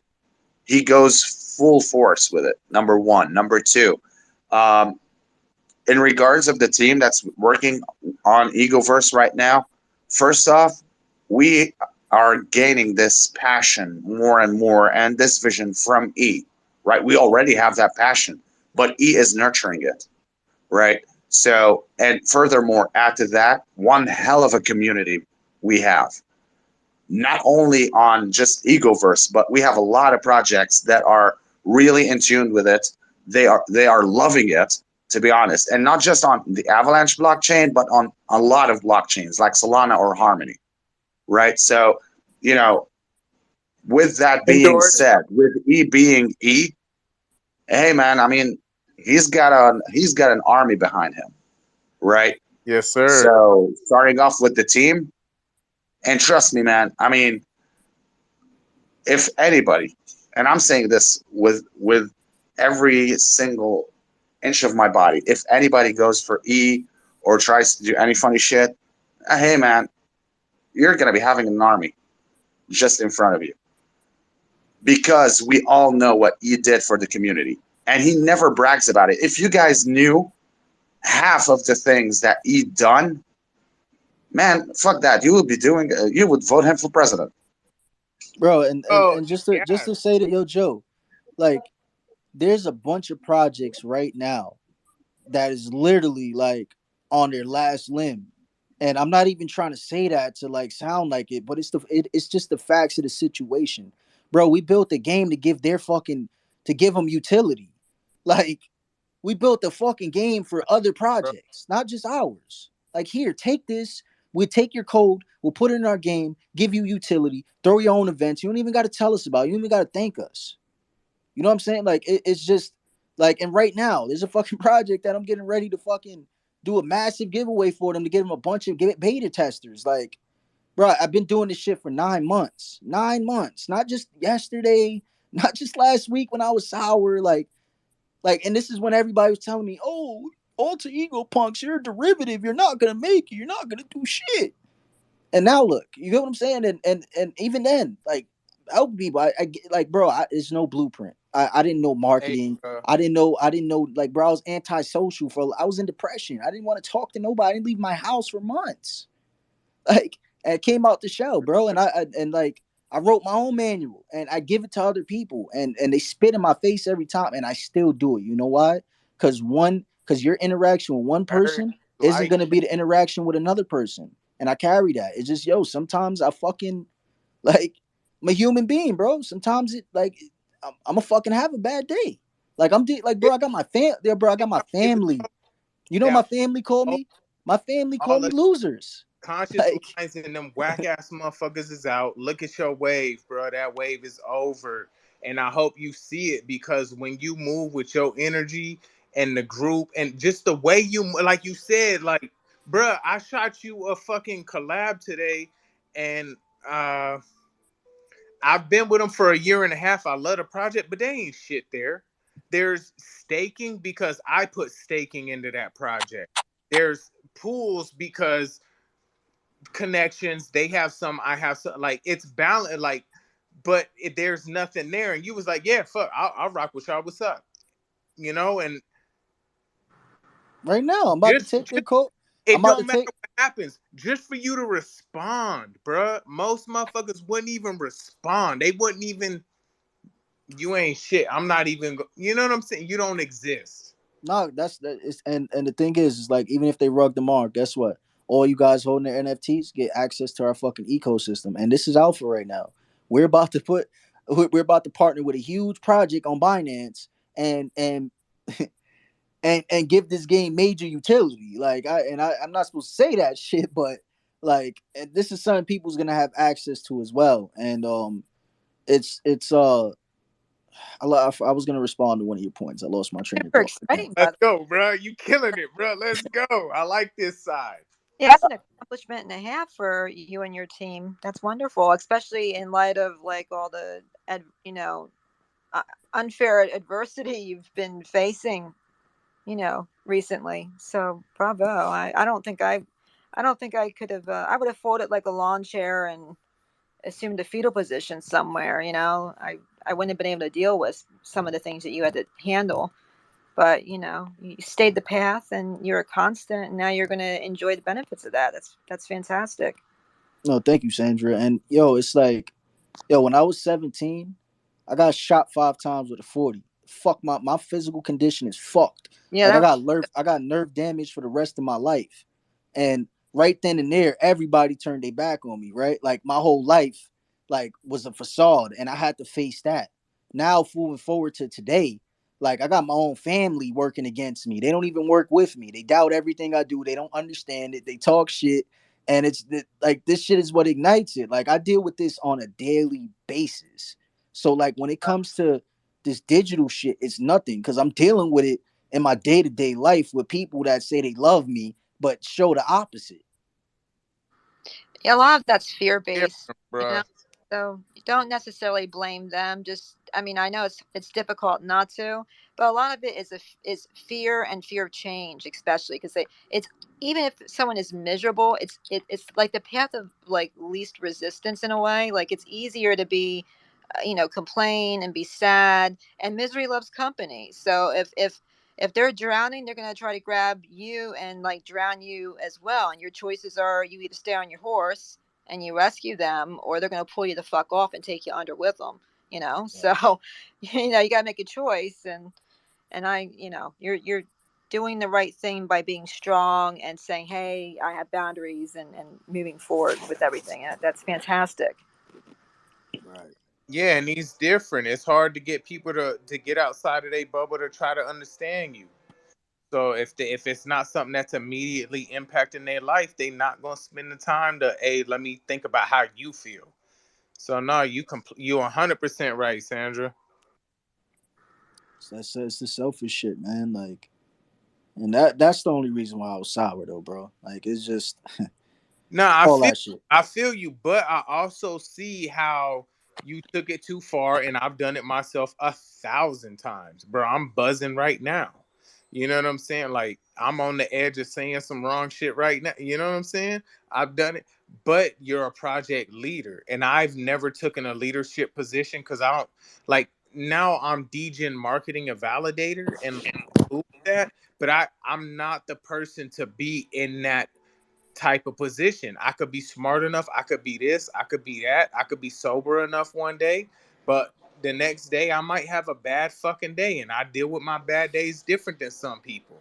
And I know that. So I'm not to be up there, you know what I'm saying? But you are.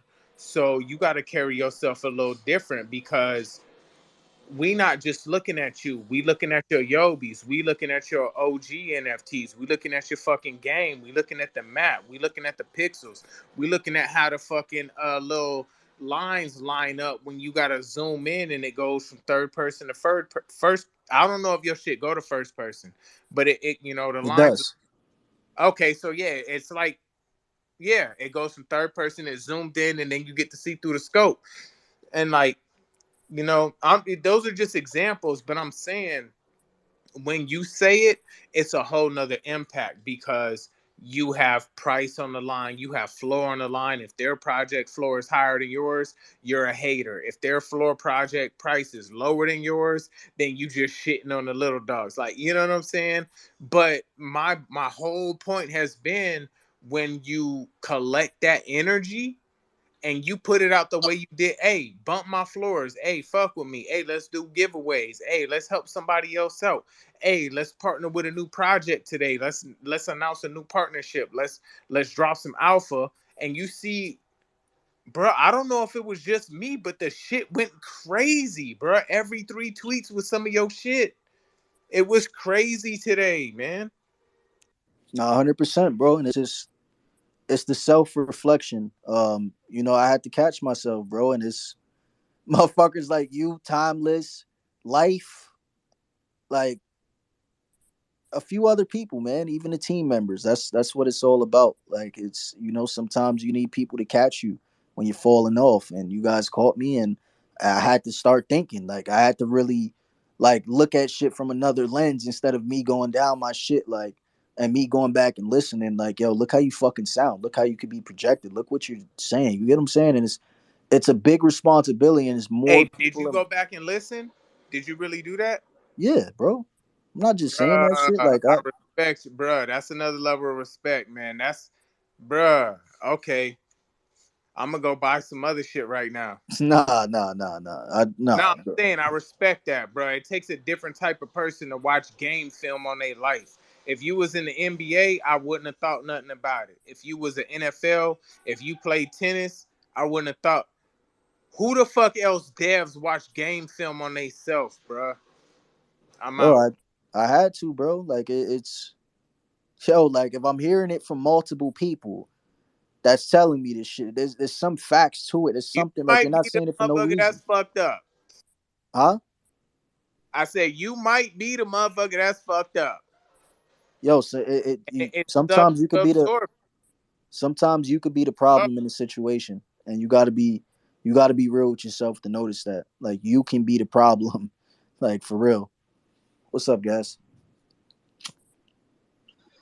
I mean, the thing is, we have as a team of Egoverse, we have a lot of things in common between one another, and that's one of the things that made this team the way he brought us up all together, right? The way he formed the team. You don't see like a team running a company. What you see is a family, right? Because that's the mindset that we have, right? And he is the glue behind all of this, man, right? Um, you know, he's been through a lot of shit. I've personally been through a lot of shit, each and every one of us. And that's the bond that we have in terms of a team, in terms of a community. Um, you know, for me personally, Egoverse is my home, away from home. That's my family. That's my house right there. Right. I spend more time with the guys than I do with my actual family. And that's how we are as a team. And me personally, that's one of the key successes that he was able to do. Yo, what the hell's going oh, on? clear the mic. My man Riot over there. My man Riot over there smoking that gas. That's what happened. No, I Ow, get it. ow. Yes, he pays me to say stuff like that too, bro. I was gonna ask, what's your contract like? How much he pay you to say that stuff, bro? He didn't. I'm saying it out of passion, dude. Listen, bro, I haven't even I'm like to be clowning. I'm like just fucking you wanna kidding. hear some That's shit? not. I Like love you, E. you wanna hear I love you too, my bro. Like you wanna hear some shit? Like I took what's supposed to be my team pay and I gave it to another team player, bro. I ain't here for the fucking money, bro. Like I gave it to another team member. Like that's just what it is. We turned this whole episode about ego versus Yobis. My bad, attract Sandra. I know this ain't the No, it actually is. This is the Syndicate NFTs. I'd like to fuck. Did well. we do good or did we just bomb this whole space? Like y'all just got quiet. We ain't get no Oh, feedback. I'm sorry. oh no, no, don't. I mean, there's been a lot said. There's a lot to, and I was talking earlier about things that were said. I mean, what's interesting is to me is just how much, um, like teams are like families in a way for NFTs. I mean, even though people may be on their computers, across the country, like the syndicate has this whole, together alone notion, and so you can have a group of people be close and work together and share, the highs and lows of working, whether it's a project or finding out about co-workers personal problems and try and help them out, and work cohesively as a group. So it to me the dynamic is always fascinating to see how that works out, because as you can have a family that just crashes and burns, just like you can have a project that crashes and burns because of the personalities involved. So it's great to hear of a successful one that has the ups and downs and the triumphs, and makes it, and clearly he's going to be incredibly successful in this project and the ones that are coming because of his work ethic and his how honorable he is, and how inspiring he is. I want to do something. Um, I know attract Sandra, Ryan. They're probably not into it, but I would like to give y'all Yobi if y'all want. Yo, Wow, I'm down like the clown Charlie Brown. I would love that. I was looking at them. I was like, I can never afford these. It's so nice of you. Oh no, they're real like right now the coin AVAX coin is like $18, so it's like $16, but regardless, like Oh I yeah. just want you guys to have it. Oh, thank And you so much. yeah, because I mean, I come here, right? Like, and we don't usually talk about Web3 stuff, but I enjoy the conversations. Why I be sneaking in, coming in, even when y'all not talking about it, just because of the type of shit I do talk. Y'all give me a different perspective. Like, I be here mute a lot of times, hearing everybody's opinion here. And I learn some shit, and I try to see it from you guys' lens. Because I know, y'all not big proponents on Web3 at times, but at times, like, It sounds like it, but we are. Does that make sense? Yeah. yeah, that, It sounds like we're not for it, but we are. But we're less interested in the technology and more interested in the founders, because without the founder, the technology is dead, if not worse.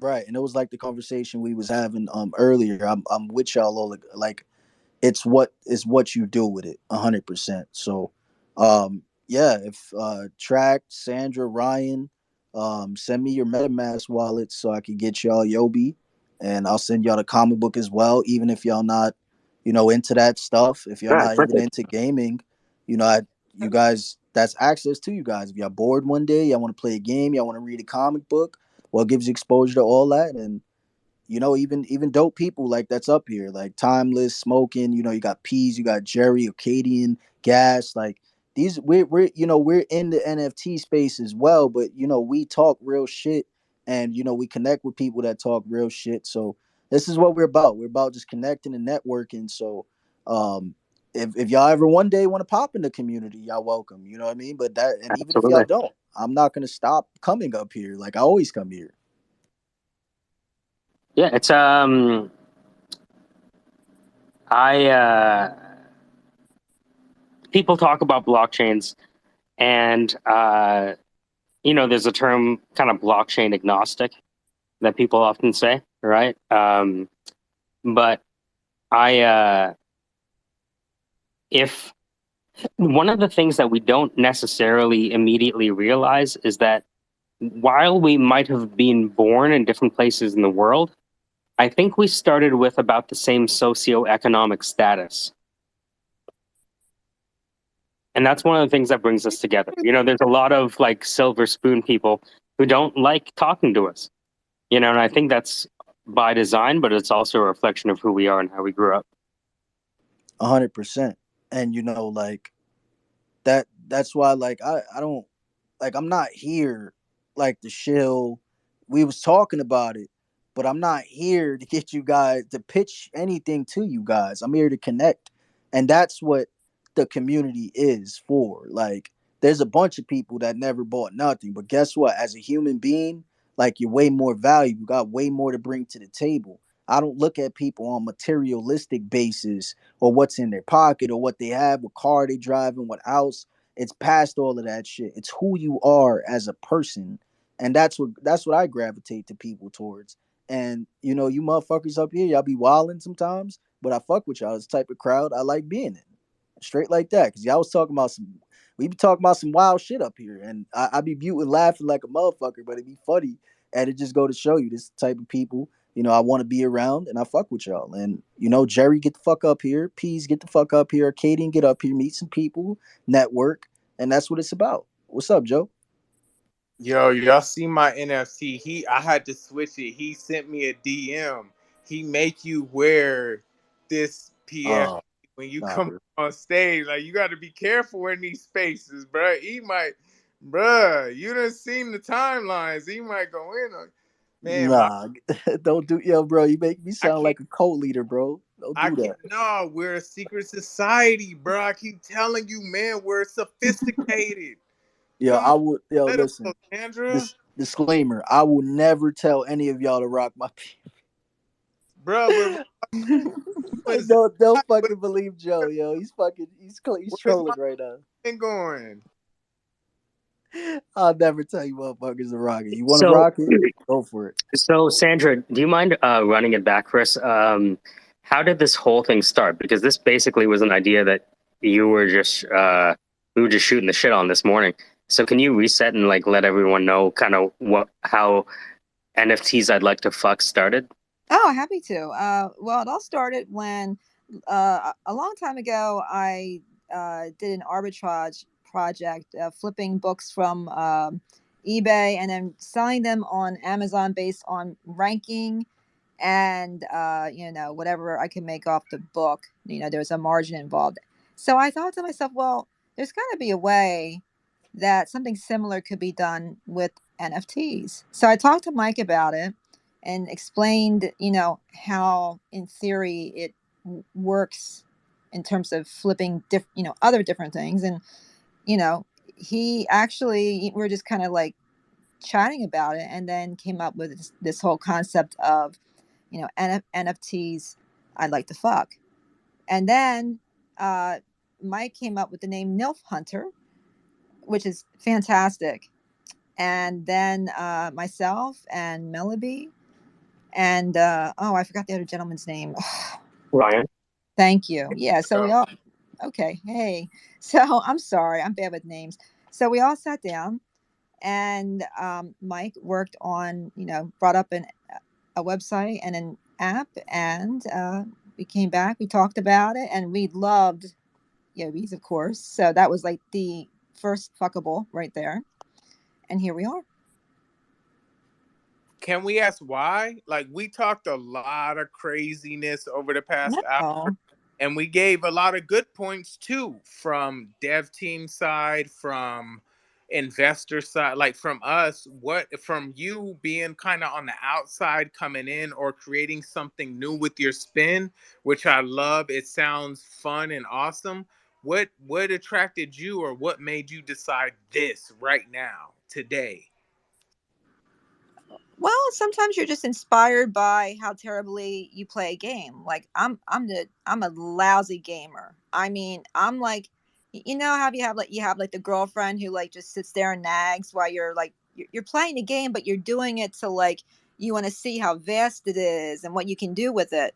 And there's an appreciation for games that sometimes, I'm just going to be sexist and say, women don't have. There are women that do, but but I'm more of a gamer that I'm really terrible, so I'm like an added challenge. Like, people try to keep me alive, which is like a severe handicap. So Nah, one I'm a healer. It's all good. It's what we do.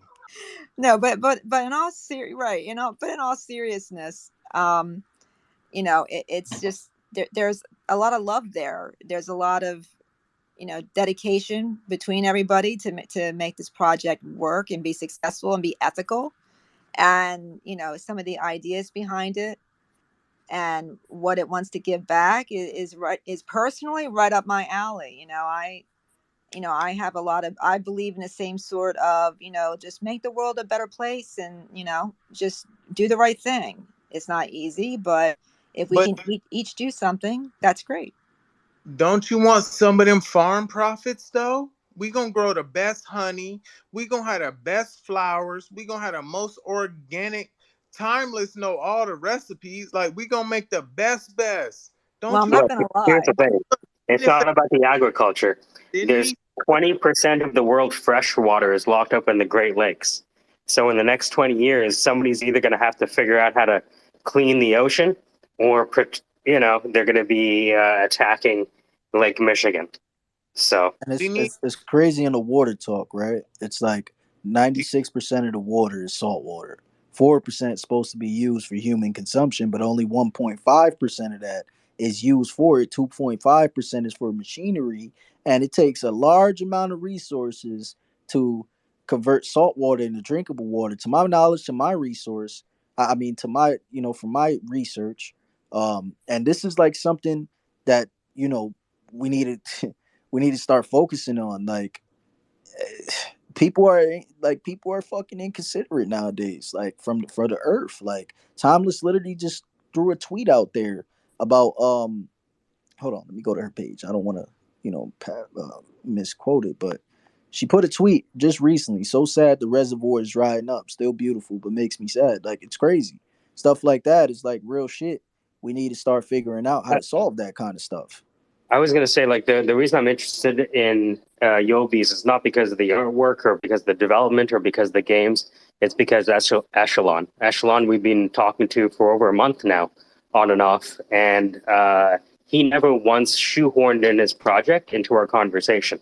So from the mere fact that he didn't try to sell us, that's like the biggest selling point I've ever seen. I That's don't do because that, he bro. I don't. all Yo, the bro, farm profits. I'm not here to, like, bro, I come here for y'all in the conversation. I'm not here to turn y'all into investors. If y'all, like, you see it in There's my bio, you see it on my pinned farm tweet. profit. If you ask about it, I'll tell you. But I'm not here to do that. I'm not a salesman, bro. Like, I know they're like, oh, you should do Nah, it but more. hey, E, Joe, I how lost my many train of thought flames like you 20 got? times, bro. Bruh, you gotta change your perspective. You are an influencer. You got 10,000 likes or followers or whatever. You got a banging ass project. You doing things, and you have reputable, game changing, world changing shit on your roadmap that you need to be responsible for. You're different, bruh. Right, but This ain't a fucking cyber kitty cat that you can pet and feed kibbles and bits, bruh. oh, it You is, talking but about buying land. You talking about helping people, going to different countries, desalinifying water. Like, we can do anything. right, But but I'm not. But the thing, but I'm. This is just me, Joe. I don't meet people to try to convert them into a sale, bro. I'm just, that's not me. I'm just saying, I would like you to have a clean presentation of all of who you are and what you do. I wanted to make a comment earlier about you not really exposing yourself because you say, "Oh, I'm from Brooklyn, your imagination." We don't know, bruh. And then when you say what you really been through, I'm like, "Oh my god!" Like, This guy's like the 50 Cent of Avalanche right now. No, but if I, but the yo, thing and I is don't want to though, laugh or make a joke, but like, but let me give you the flip side. bro, Let me give you the you flip are side. not a regular dude, and you're But let not me doing give a you the flip regular side to thing. that though. Like, me You gotta as move different. let me give you the flip side to that though. Me as a founder and CEO, right? How do I look pitching my project to a bunch of people saying like, yeah, I dropped out of high school, went back to get my high school diploma. I fucking sold drugs. I never had a job. I was always a sole proprietor. How does that look? How does that Yo, sound? the first And it sounds person from the right. It syndicate, the first sounds person from the syndicate who attracted funding if you would have went run to prison. down dope, bro. You I'm you just saying, like, the first person who was able to attract an investor from our group, the syndicate, was someone with a record. And the thing is, like, I'm from Toronto. wait, So the people that I know are not like the people who usually do this. He's wait, not y'all playing with you. He's not playing y'all with Well, you. here's the and Joe, we can't keep cutting people off left and right. Like the thing is this, right? Like, all right, like me personally, because it could come off as like a sympathy card, it could come off as a numerous amounts of things, and I'm mindful about that. Like I'm not like the thing is like the story of the project, right? And I know we talked of here, like, yeah, they invest in the people. I do the same thing as well. But I'm not here to give my life story on what I did. I will do it. I'm not scared to. I'll speak about it. But bro, like the average person that I talk to in the NFT space, they're not here for that. They like that turns them off. It turned them off before. Like I market this shit. I talk to people all the time, and that like it, just because this group isn't like that, guess what? Other group is. I go tell them all that shit. Oh, they turned off by it. What I look like going into a space with 100 people, like, yeah, I was a fucking drug dealer. I dropped out. I fucking now got a project. I'm doing it. Like, bro, that shit is not that like for a CEO, they want to hear that shit. Nah, you right, man. I met you different in the way it comes out. Like it was just real. So, and I understand that life, man. So, no, I get you. I get you. It's I just when people feel your energy and they know where you come from, I kind of feel like they understand your impact. You know what I'm saying? Like, But people that never experienced that shit, that you telling them a movie that can't even imagine, that never even went through that. Like they can't understand that. Like that shit. Like I no, understand no. that. Like if I try to tell people that come from a whole different walk of life, no, they're gonna be like, what? This guy's a fucking thug. This guy's a goon. Like, what is he doing? This guy, like, this is the leader of a fucking project. I don't want to invest in him. He's like, Well, you get what I'm saying? bro, let me say specifically when and it sounds so bad, bro, and I'm sorry, but when you say I survived 5 shots, Tupac did it, 50 Cent did it, and you did it. You know what I'm saying? Like, it's not a lot of niggas that survive 5 shots. It might have been a 22 and you got lucky on the bounces, you know what I'm saying? No, you said a 40. Yeah, and I gotta go get a surgery to go get that shit out my back in a couple weeks. I got Ooh. three. I got three in my back. Go ahead, Jerry. All Nah, right, so I just want to say, uh, like, Joe, I don't know you, so and you don't know me, I guess more importantly. So, like, I just want to say, first and foremost, I'm being like super, like, I mean this with all the respect in the world. Um, but he's been doing what he's been doing for a minute, and he didn't get to 10,000 by doing what everybody else is doing. So I he totally brought feel you, and I that. hear where you're coming from with like, bro, you got to be out there with your story and shit. But like for real, he isn't moving in ignorance. He's moving in experience. No, So Harry, you know I'm what just I'm saying?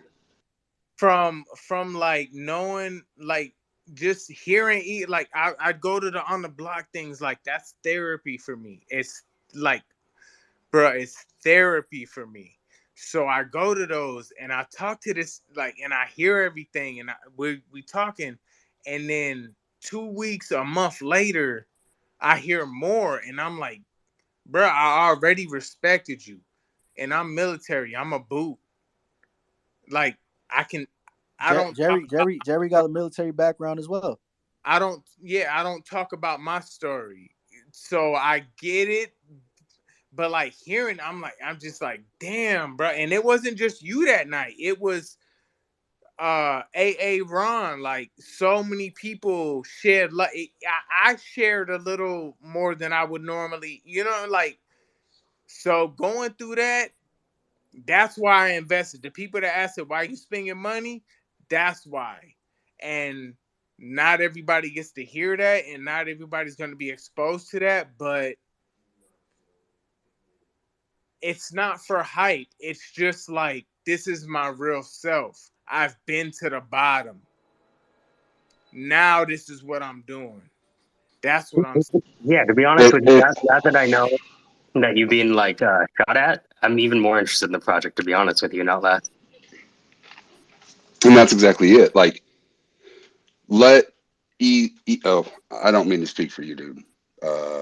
Yeah, actually, Well, the thing is this, and I want to ask y'all. I want to ask y'all too, because Jerry's an artist as well. And if I don't know, I know y'all just started this NILF, um, but take a look into what he's doing. If I don't know what's your standard on how y'all go about uh premiering people on it, but shit, he's up here, educated dude. I learned a lot from him. Got a military background. Used to work with him. Good guy. And shit, I would love to see him on NILF, but that's up to y'all. But yeah, man, like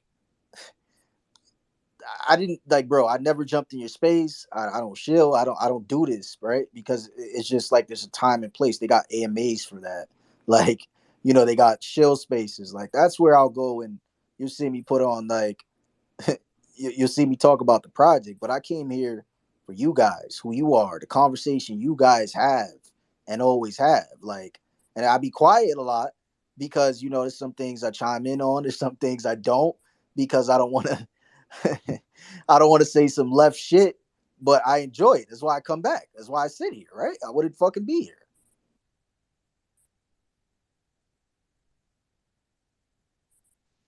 and there's something to be said about letting a project speak for itself. You know what I'm saying? He gets up, he talks about his project and shit when it's the proper time, space, whatever. And then when people find out down the line, like, oh shit, like he's also this, that, and the other, that adds on, right? So instead of like buying hype, you bought the project and then you got hyped about it later in. And there's really something to be said about that, not buying into a personality, but buying into the project and then learning the personality behind the project has, you know what I mean? Oh, but Jerry, I did it the other way. I bought into the personality, and let me tell you, bruh, he did not tell me the Yobies was about to flip. Like, man, I was like, yeah, I'll mess with E. I bought an OG. You know what I'm saying? He did, bruh. If man, we need to figure out some type of dynamic. He got to tell me when the floor is about to go up 200%, 300%. You triple your money. Nah, Man, just buy E's I'm shit. That bro, you I'm ain't got to tell heated him on that. shit. Just buy it. I Like, was supposed to buy at point three. I was looking at the Yobis. I looked at the both the ninjas and the warriors. They was both at point three. And I was like, okay, let me get another paycheck. Let me DCA. Let me express them. And then I had to do some airdrops from my validator, shameless shill. And then, man, this shit buying this shit out of whole AVAX, bruh. I was angry. I had to do it because I love them, but I was angry. Could have just gave me your wallet at like I want Sandra's souls and Ryan, so I would have airdropped you one. Bruh, Um, let me put you on the spot, bruh. Let me put you on the spot. I can't stake my fucking shit, bruh. I got an OG shit. I can't even stake it. I click the well, shit. It well, I'm tell gonna me, give you. yo, I'm gonna give you some. get to your Web3 browser. I'm like, nigga, I'm in my MetaMask. Like, how much more Web3 can I get, bruh? I got a fucking helium mine that shoot out the fucking FM radio waves for my shit, bro. Like I got IoT on your ass. I could track your IP address or whatever. Like man, bro, stake my shit, bro. Send me my money. Come on. Send me my money, bro. You got me on all these spaces. I gotta stay up 24 hours a day. I can't sleep. I gotta go. I gotta talk. I gotta be a fucking speaker every time, bruh. Send me my Yo, shit, hey, you don't have to, Joe. But shit. I'm not gonna ask for your private keys, but I'll share my screen on Discord and I'll show you how to do it very easily. bro. You always ask for the private keys. Yeah, You yeah. say, bro, you on? I'm gonna be real with you though. Like what we're about to do with Legion of Soul and Yobis, it's about to be crazy. So like that shit. That's all I'm gonna say. Like I don't, Hey, I'm not gonna. I just sent the shout out. EOTM doesn't have as much utility as y'all do, but like I got staking activated. I'm working with. I'm gonna hit up Legion of Soul, get staking activated on Soul, and then bruh, the buyers, like, man, I got 10 of them. We got some not maxis, but like the motherfuckers that fuck with them, they fuck with them, bro. There's not a lot of weed based projects. And then I was like, okay, I'm shooting this shit to E. I don't want to shoot my dude no bullshit. And I was like, oh, my nigga got a store, bruh. I'm about to buy a bong with the crypto. Come on, we talking about utility. Like, if you gonna just throw us the bone and put us in the game, let me show you something. And then I already talked to homie. I told him to talk to you. We gonna put you in the next cartoon, my nigga. We gonna have some cross chain marketing. I, I, Oh shit! I, I'm gonna be a cartoon. the cartoons are hilarious, bro. Oh I shit! love the fucking cartoons, bro. That's dope. Yeah, the That's dope. cartoons go hard.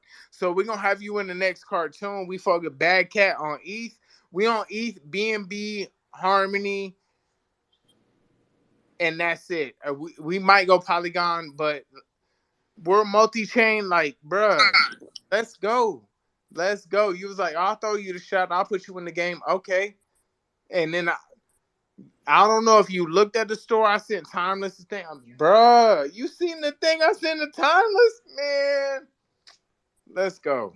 Let's go. Yes, sir. You guys ever sleep? Like what? That's a good question, actually. E, how many hours of sleep do you think you get a night? 4 to 5 hours. I was just up for 48 hours, and I only got 4 hours of sleep. Ooh, that's rough. Yeah, it's. I mean, how I look at it, it's a sacrifice that got to be made. Even though it's not healthy. I'm young, thankfully. I mean, I would think I eat at least decent. I drink a lot of water.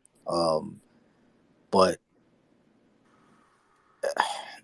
it's just too much shit that got to go. It's too much shit that got Bro, to sleep is that a got. crutch.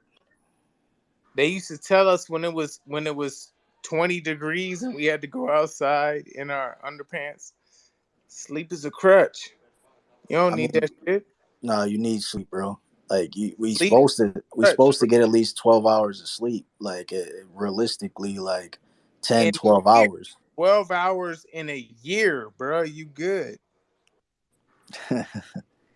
Yeah, but it's a lot of sleepless nights. I'm gonna be honest with you. The team as well.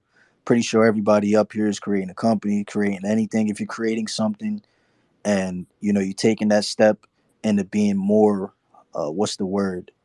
More self-sustainable, and as your own boss, I would say, like sleepless nights is part of it. That sacrifice is essential. It's gonna happen. You're gonna, like, especially in this NFT world, like we're in a competitive space by default, where people always come with new innovation. People are always coming with a breath of fresh air, and the fight is keeping people interested in what you're doing. So it's yeah, I don't get a lot of sleep nowadays, but it's all right. Just knowing that there's a lot of people that's involved, there's a team involved, there's a bigger mission to liberate the world. Like I keep saying it, but that's something I want to fucking do.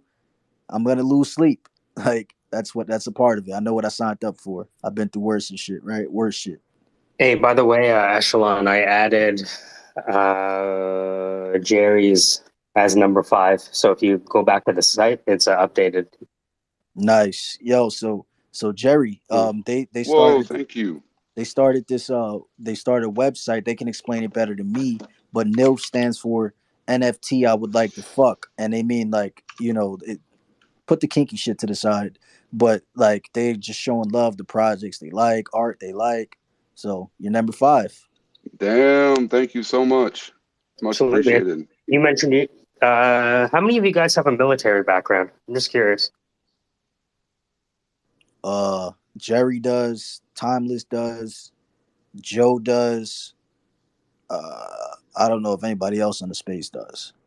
Oh, it's because one of the core members of the group, Zach, he's active duty and he has a whole business that helps startups led by civilians pair up with military leadership to stay on track and stay focused and keep things simple, keep the main thing the main thing. So yeah, that might be one of the other reasons we get along. Go ahead, Joe. Hey, love, man. I got a rucksack that prevents back injury. If you're old school, if you 30 or older and you done did 20 miles, you know what it feels like. If you're old school and with the fucking the Alice packs, the Vietnam packs, those are the best packs. Like, I love those fucking rucksacks. And it's a metal spine rucksack, but the way it's built, it sits high up on your back. Like, you can walk miles with that fucking pack. Outside of that, we don't have anything else that's ergonomic or whatever. So I have a military pack that fits that description. But you know, oh yeah, I gotta get to the baby. If it can work, we'll make it First work. things But first. if not, I love. we're just gonna do some DJing shit. Amazing. Yeah, Jerry. Any friend of E is a friend of ours. So I love whatever we can do. You just let us know. There's a Yeah, lot of man. there's Appreciate a lot that. of family in here. Like they're not on the stage right now, but Shay, Mod, Timeless, Arcadian, Peas. I just met Casey, Mag Imagination, but definitely follow y'all follow each other and shit. And it's a dope show up here. They be wilding sometimes. They Yo, talk a lot of have real you shit, but it's dope. have you guys ever heard of NFT in it? Yeah, this blew my mind this morning when we were looking at the Sandra's idea. I just put it to the top. Let me see if that address is right. NFT. What's his name? Showed us this. Casey Imagination. Yeah. Is my wallet gonna get dusted if I click this shit? No. NFTINIT. You don't have to sign in or anything. Check it out. Yeah.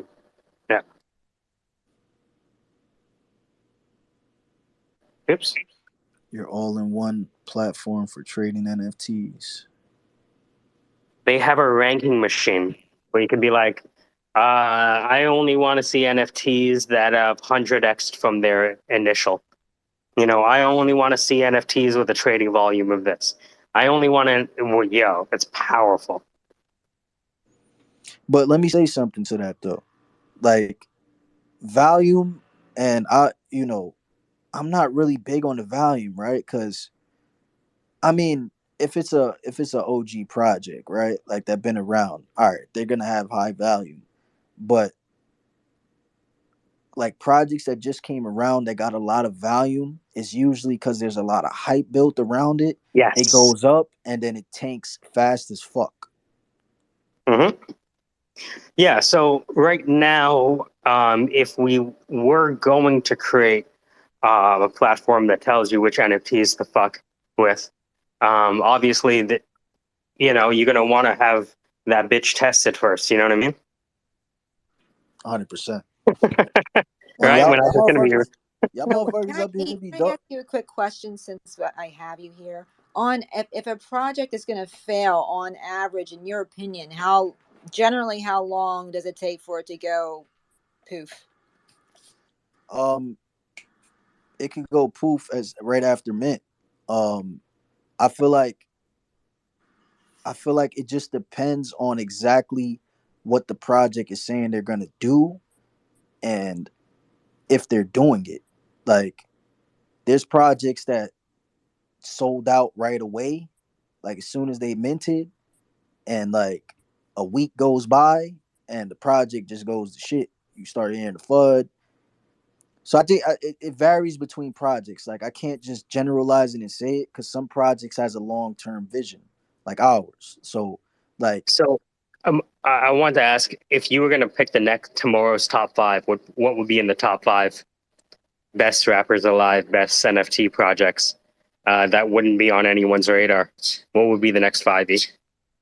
Legion of Soul, vending machines. Um, I like Metagogi, and their veteran project as well. Some are active, some are active on duty, some aren't. Uh, Other projects do I like? Rocket Monsters, bruh. I mean, I see their game, but I like you get like I'm here talking about people I'm in tune with. You get what I'm saying? Like I'm not too in tune with them. I see what they're doing, but it's like projects that I personally invest into and that I like for different reasons. So those three off the top come to head. Do you mind tagging them to this space? And Uh, just in the, I'm not sure if you see that little comment thing on the bottom right hand corner, but if you don't mind tagging them, then I'll, because I want to have a new five every day, right? Or at least, you know what I mean? So I would trust anyone you trust, I would definitely spend time to look into. yeah, I got you. Let me And it's an open question to anyone. If you want to tag us and say, yo, nobody's really paying attention to this, but you should, we'd love to either talk to them or take a look. And again, it's not only about any of those things. It's like if you guys know them, then I'm interested. If you guys don't know them, then you can go to NFT in it and find whatever you want. Right? We want this platform to be something that isn't necessarily detectable by an API, because an API is based on certain types of data, but there's data that's not necessarily being captured by those APIs. Those are the projects I want to focus on. yeah, I got you. Tagging some of them right now. Wicked. Yeah, I might as well just make a top 10. Hold on, let me walk over to my computer.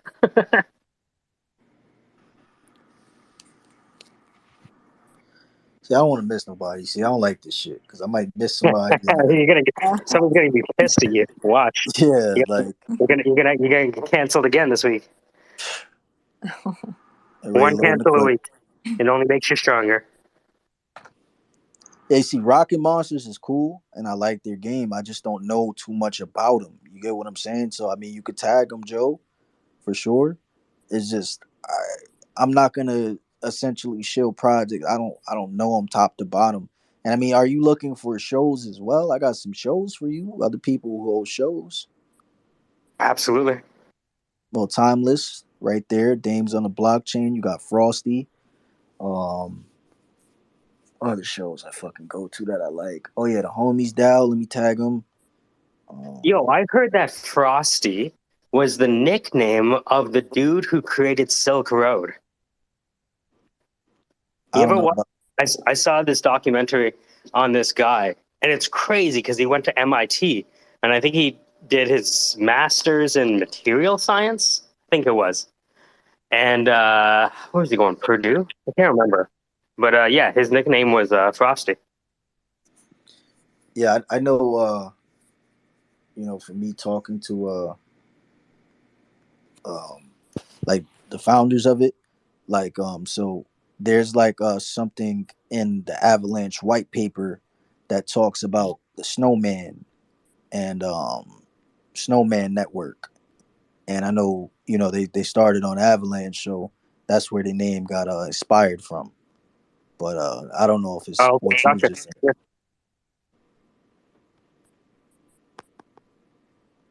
Yeah, shit. I don't want to miss nobody. Fuck. Fuck. You're about to get some DMs like, "Oh, hey, bro, what the fuck? I've been knowing you for 10 years. You do this to me now?" Right? Like it's fucking crazy. But yeah, those are projects off top that All right, I'm wicked. I'm fucking gonna with. add them right now. Yeah, Legion of Soul. He's definitely somebody. I want to see you get up here, like all those projects as well. But Legion, man, he's doing some astronomical shit on Solana, and long term, I really think his project is gonna be one of the top projects. He's giving other projects utility. He got a launch pad. Like he sold out a 10K collection with no influencers, no hype, organic. He had less than 1,000 Discord members. Like he's shaking the fucking ground, and he doesn't get enough love, in my opinion. Just like every one of those guys that tagged as well. But I want to see Legion on the episode. And then you got artists. You got like Jerry. You got Harold Rafe. Like I would just tag a little bit of everybody. Not Ladzo. Like, let me tag all these people. That's wicked. I'll update the website and add all of those that you've tagged. We'll have a top 10. Nice.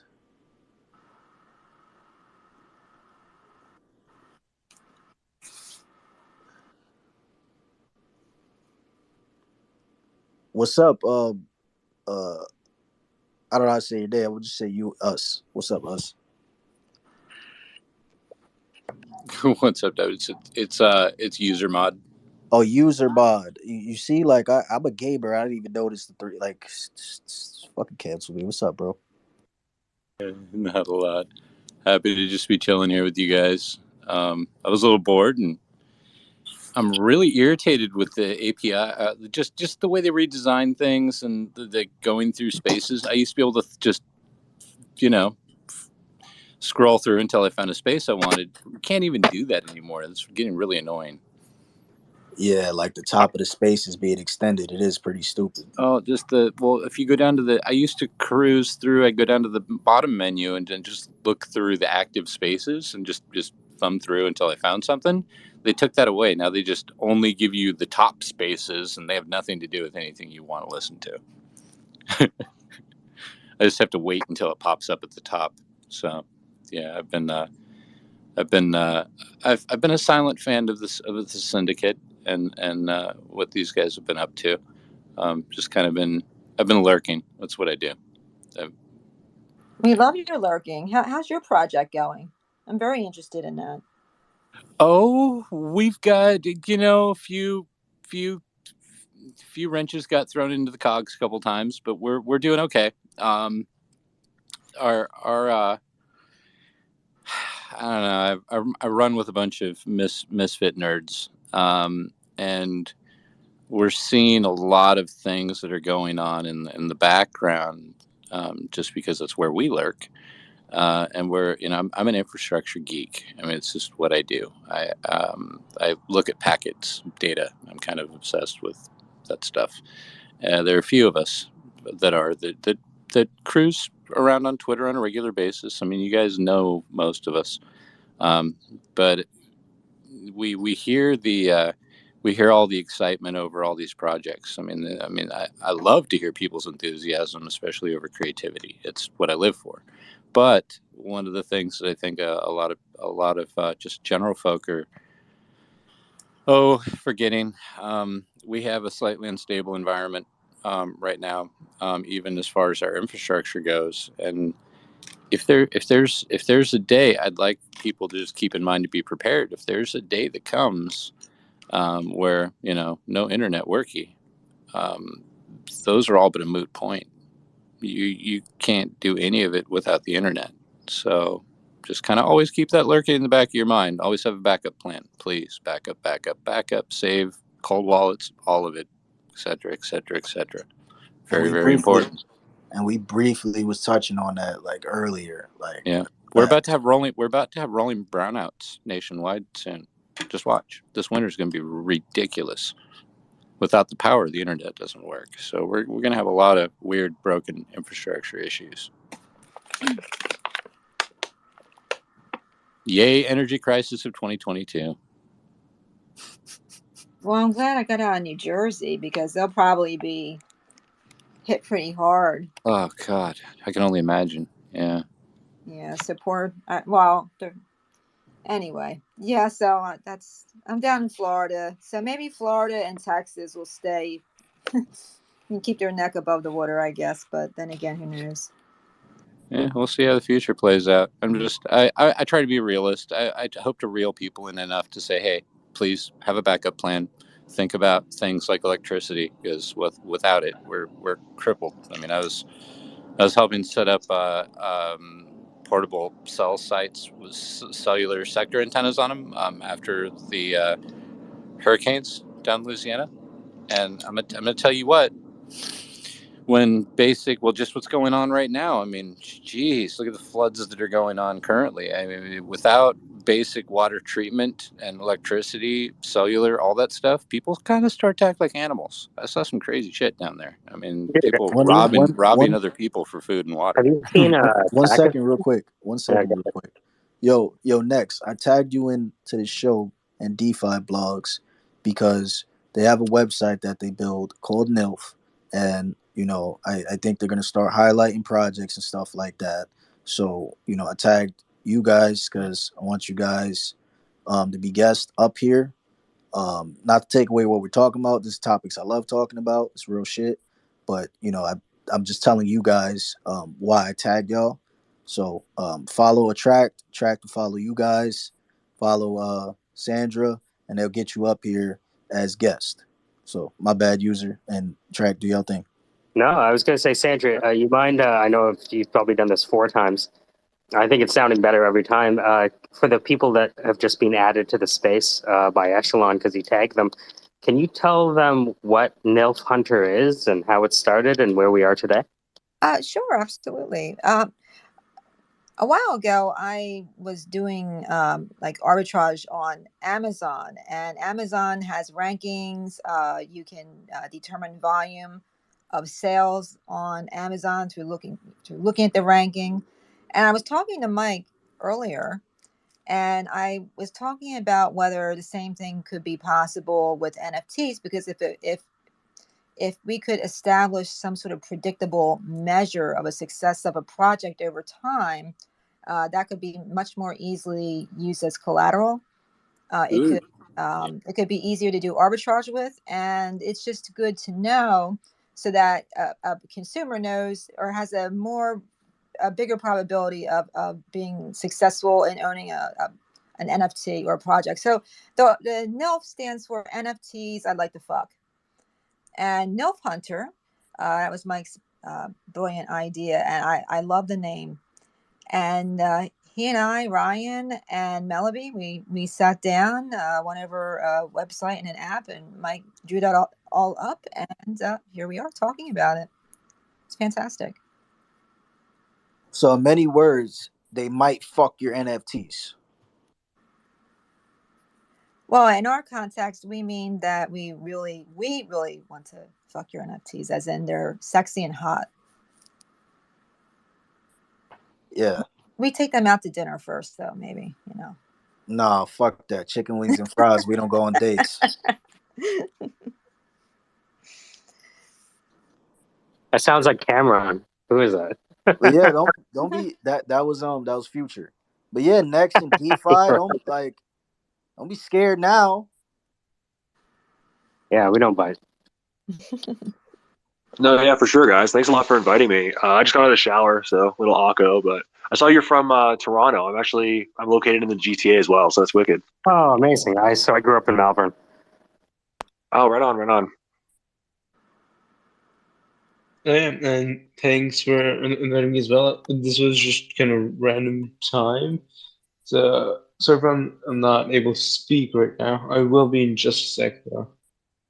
Yeah, take your time. Why you sound like you're in the bathroom, bro? We just talking about NFTs. I like to fuck, and you're in the bathroom. He comes out the shower. What type of fucking introduction was this? True. Literally naked right now. What's up? Oh, look, it's on brand. Just on top, good marketing, right? But What yeah, is? essentially, the next has a good project. He's building decks, games, 3D NFTs. He could talk about it. DeFi blogs, decentralized blogging platform. If you want to go up there, if you like blogging, good guy to connect with. Next, good guy to connect with. We got Nexus NFTs in our game. I'm gonna put a clip up there of his NFTs running around, gunning people. Actually, no, I don't got that clip. I got the sloths. But I'm gonna put a screenshot of his NFTs in our game. So my bad, Sandra. Just wanted to say that. Oh, much appreciated. That'll be exciting. The blogs is an interesting one. So I was looking at it. So the blogs are uploaded to IPFS so that they're immutable. So basically they get uploaded to the IPFS, and so the data is like stored forever, and then they get minted as NFTs and then sent to the blogger, allowing for true content ownership. So how would, let's say someone has a blog and the blog is successful. It's probably on Substack right now at this point. Why would they want to move over to DeFi blogs, or at least also have their content there beyond the immutability feature? Well, one of the main reasons is we plan to go cross-chain to, I guess 25. Yeah, we plan to go cross-chain to 25 plus EVM compatible chains, which will allow your content to be reachable across a larger audience. Also, you truly, I guess, own your own content, which you can sell, trade. More features coming like trading blogs on platforms as well without having to use other NFT marketplaces, etc. But users are also encouraged to use other NFT marketplaces other than DeFi blogs as their own trading platform. And we'll also be adding a whole lot more features very soon, like subscription, token gated, etc. Is there a way for someone to import all of their Substack blog posts all at one time in bulk? There isn't right now, but there will be a feature where you will be able to import your blogs, your blogs to DeFi blogs, but bulk importing them might be a bit of a stretch because we won't necessarily be able to make sure. Well, we can definitely try to add features that can make sure that you truly own that content, that you published it, but that's still in the works. Oh, and real quick, attract Arcadian down there has a project as well. It's probably like 3 in the morning for him, but he's essentially building out an arcade that could connect with all different types of games on the chain as well. So Arcadian, give him a follow. Track, follow him. Sandra, follow him. If y'all not bougie, and I want to get you up here as well, Arcadian, one day. And shit, I want to talk about Jerry's art too because he does sound unique. If y'all don't mind, after blogs and next goes. Yeah, whatever you like to do. I'll do a quick chill before I go make dinner. So basically, what we're a GameFi hub. We're working on a metaverse, and we have a couple games in the works as well. We just launched our decks last Wednesday, and staking started on Friday.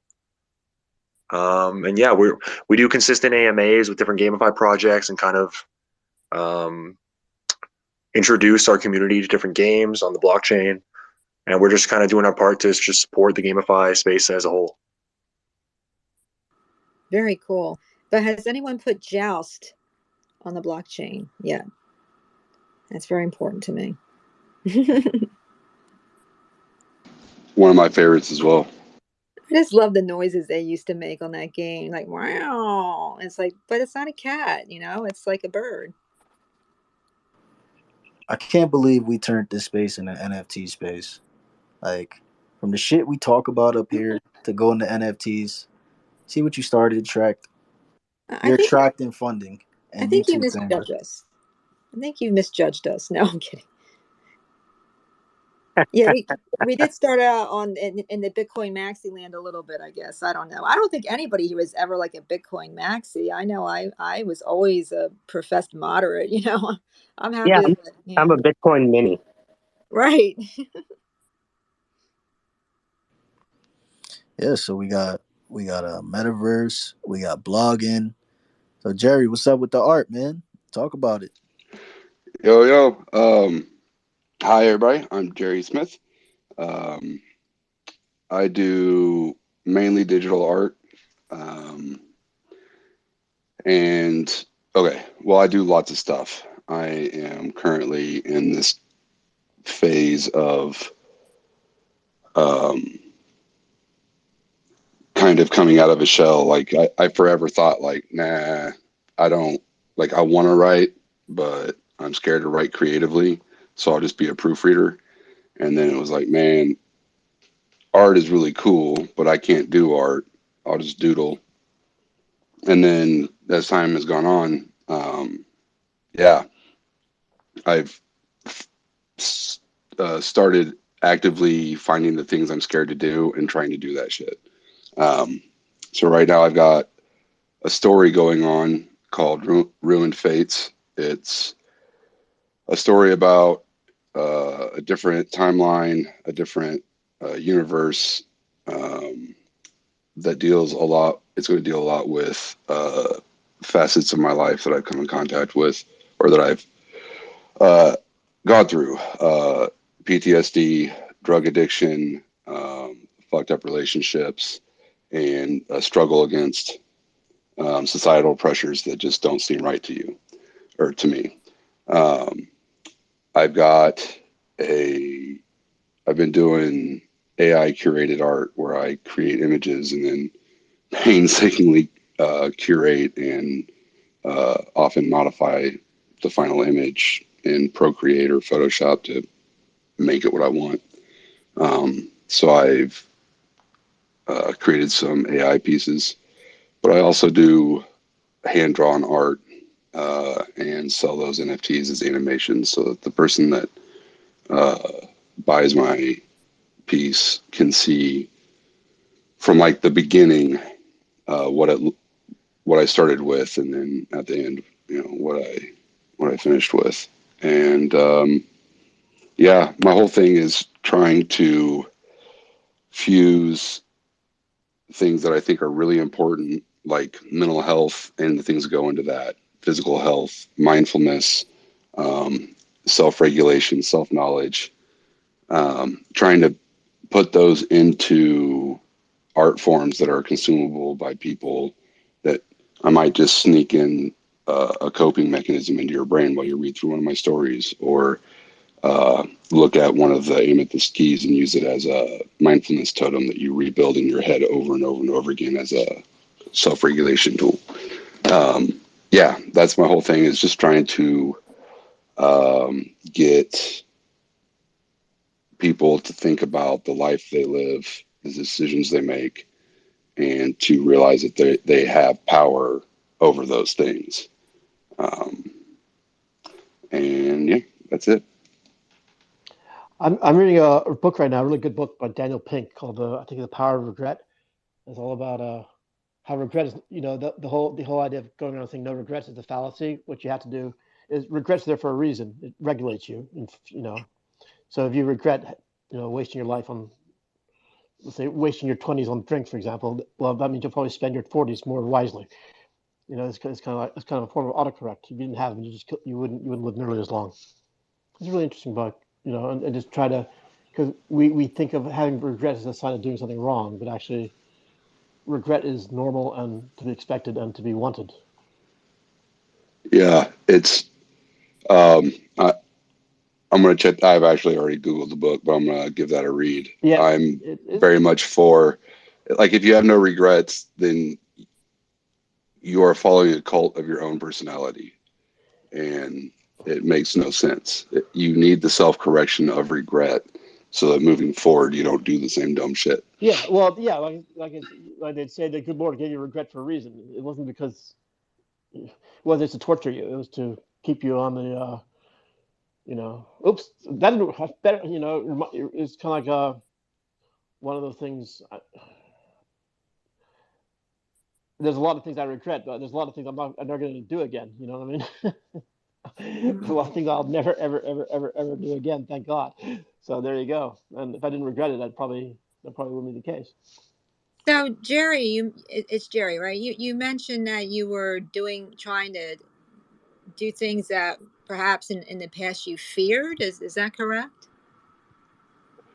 Yeah. So. Have we dated? Like, Because I'm pretty probably. scary. Yeah. Yeah. I found that the more I look at what I'm scared of, the more I realize that those things almost always have to do with putting myself out there. And I've recently learned some shit about plants and how like root systems between different plants, like they're cross-loading nutrients with each other. Different species, same species, completely different microorganisms shared across, like under the soil. And that got me really thinking because, you grow up thinking about, you got to put down roots so that you can grow, right? And realizing that seems correct, but it falls short. You don't put down roots, you put out roots. And to do that, you have to network, and to network truthfully, to really create bonds, you have to expose those parts of yourself that are sticky and are wrought with insecurity or whatever. And you just fucking put that shit out there. And sometimes people are going to disown you, and that's perfectly fine. Like, haterade is an important fuel. So, but more often than not, people will spot that realness, and they'll reciprocate. And when you get those kind of reciprocating bonds, that's where growth, personal growth and societal growth comes from. It's from like cross-loading burdens and nutrients and knowledge and wisdom. So I say we create a bond right now. Everybody in this room, retweet the room. Look to your left. Look to your right. You know what you got to do? It's a button you press with your finger. It's everybody's PFP. You do that, and there's a follow button right next to it that you need to fucking hit. And you need to retweet this room and get more people in here. I mean, we got COINTELPRO down there with the tater top PFP with the glasses on, trying to act like he's low key. Yeah, I'm calling you out, Tater Tot. But yeah, retweet this room. Let's get some more people in here, and let's fucking spread the bond and spread the love off of what Jerry said. Yeah, I'm calling you out, Midas. Get on the damn stage.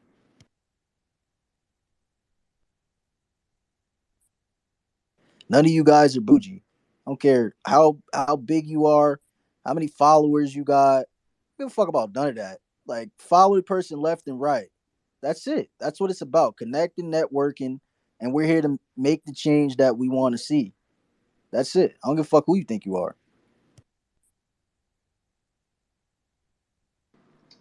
What's going on, buddies? Welcome. What's up, guys? You can't just ever let me hang out, bro. You know, I you know what can't it just be in is. the I crowd. like.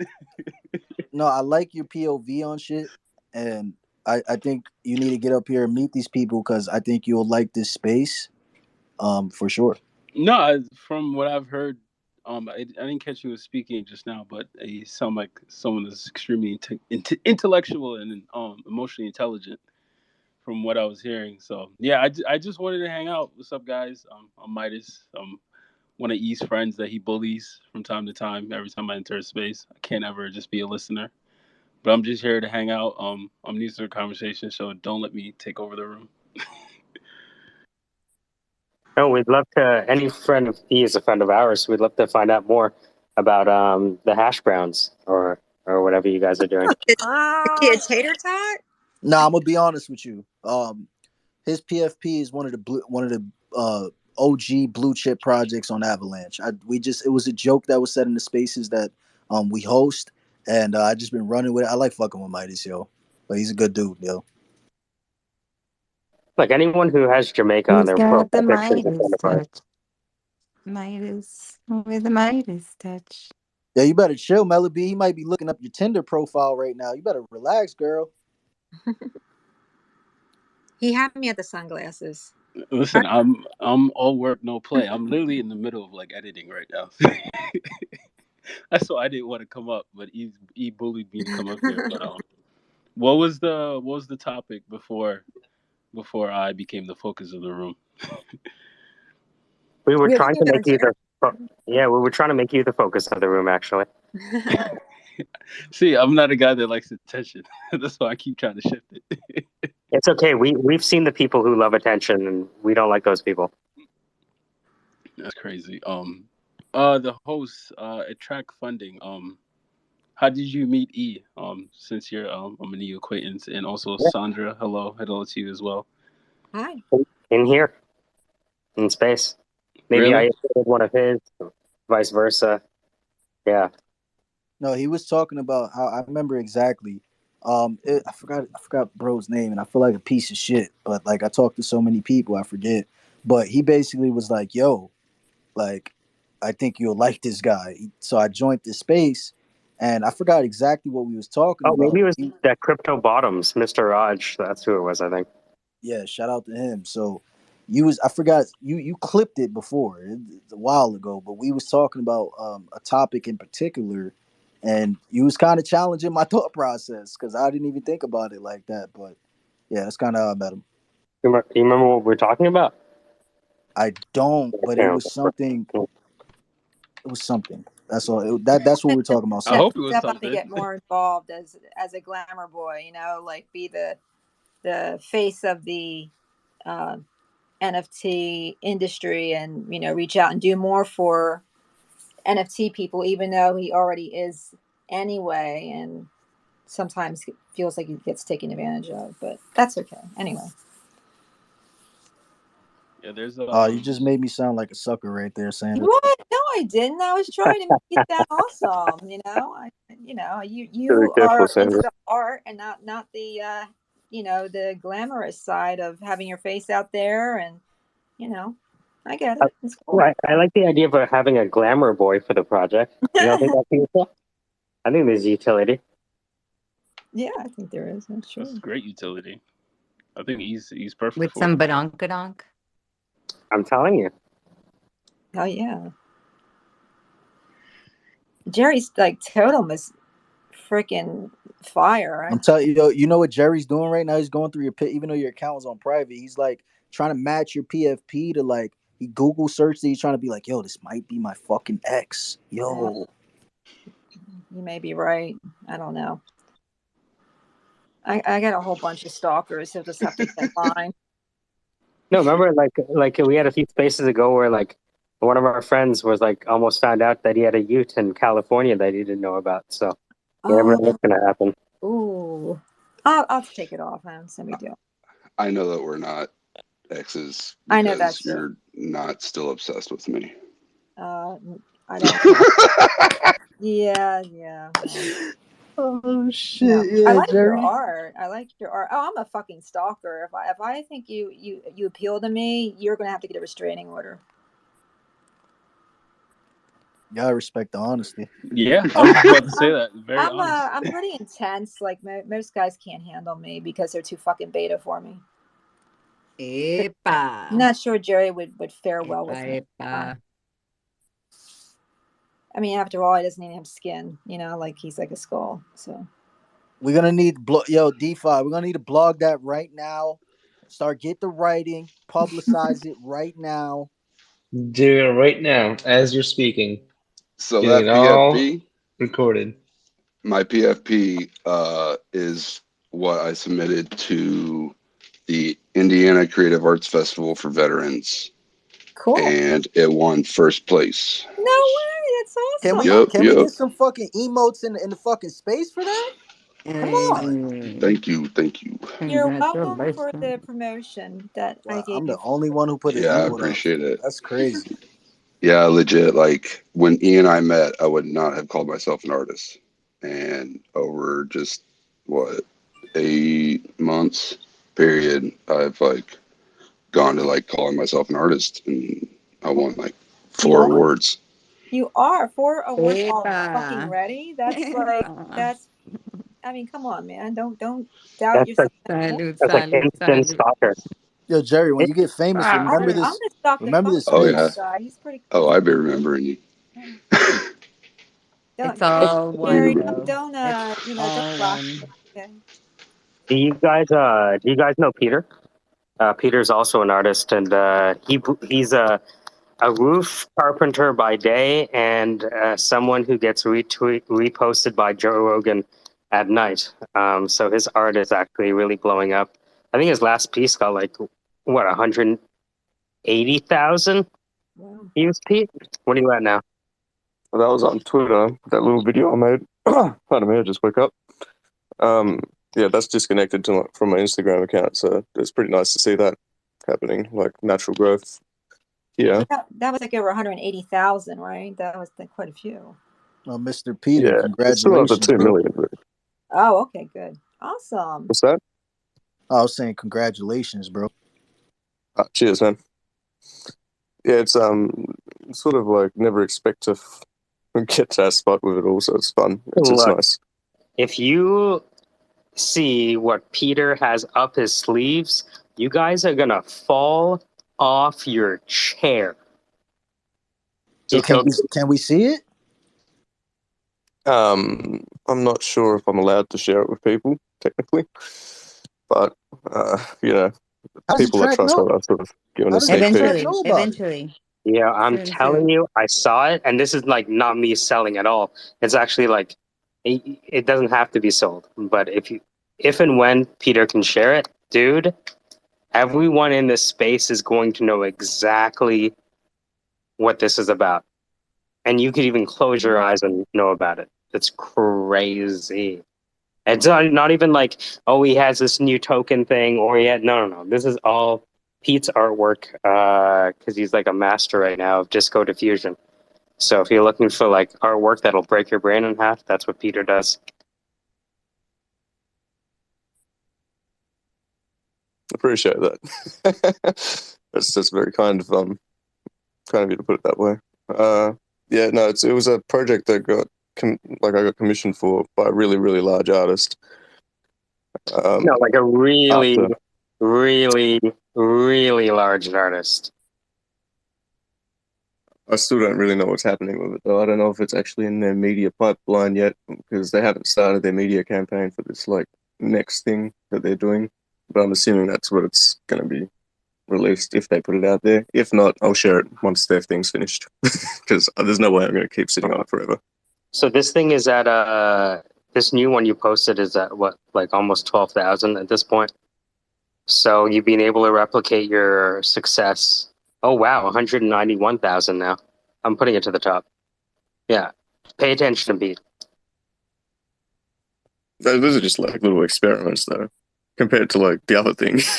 Yeah, the other thing makes all of that stuff look like child's play. What you showed me was like light years beyond anything you've ever posted.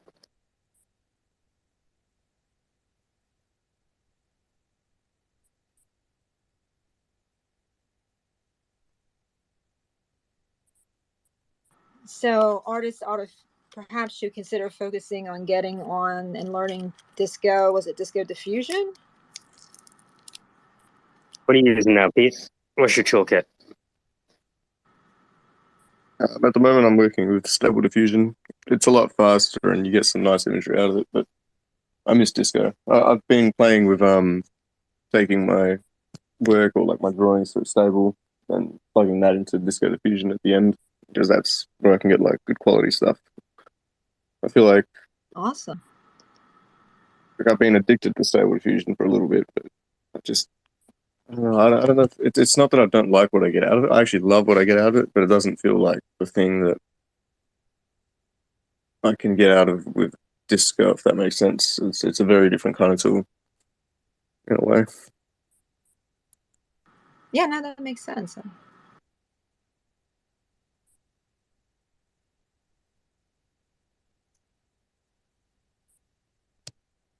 Mel, just put your hand up. Yeah, but Did you? I think I'll Oh, ask later. Sorry. oh, Mel, put your hand up. I want to give you a high five. It's fun. This is great, guys. So what I'm going to do is all of the projects that E and everyone else tagged. Thank you so much. I'm going to add it to Nilf Hunter. That's right, Nilf Hunter. NFTs I'd like to fuck. You've heard of MILF Hunter, and most of those things were staged. Let's be honest. Right, they were already started.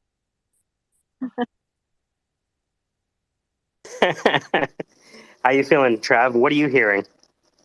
What are you hearing right now? Because I know you have a different ear than most. I've got my mental capacity focusing on some other tasks at the moment, but spare me a bit, and I'll catch up with this. But I have been chiming in, and yeah, I'm hearing some awesome energy.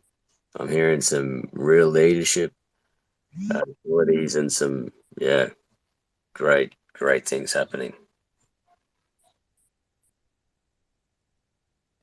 Leadership is scarce. There's no school for it.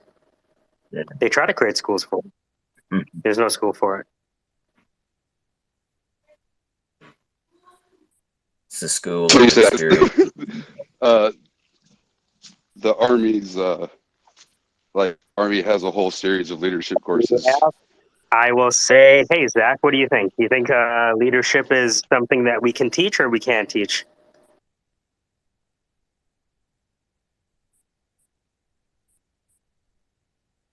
Yeah, go ahead, Zach.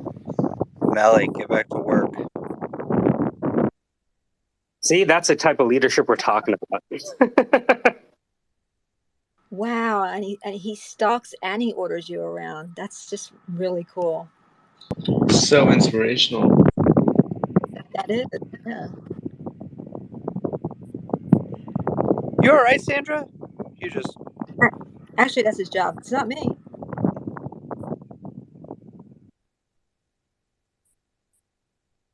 Love it. It's 6:00 where I'm at. I'm just about an hour outside of Toronto. And there are a few things that I want to get to. I want to thank E for hanging out with us for the past month and never once selling us. And because he didn't sell us, we were really interested in what he had to sell, let's say. And today we learned a bit more about E. He doesn't like to be called the 50 Cent of Avalanche, but that's going to be my nickname in my head. I don't know about you guys. And coming from where I come from, hearing people turn their life around is something that is more valuable to me than the total daily average volume. If you're just listening to this for the first time or joining us for the first time, this is the Syndicate. The Syndicate is made up of members that represent capital, people, process, technology, doctrine, and leadership. And at any given time in your startup journey, you'll probably need one of those things. And the most solid doctrine I've ever seen for leadership is the military decision-making process that Zach down there introduced me to. And ever since I learned about it, I've been replacing everything I knew about business and replacing it with the military decision-making process.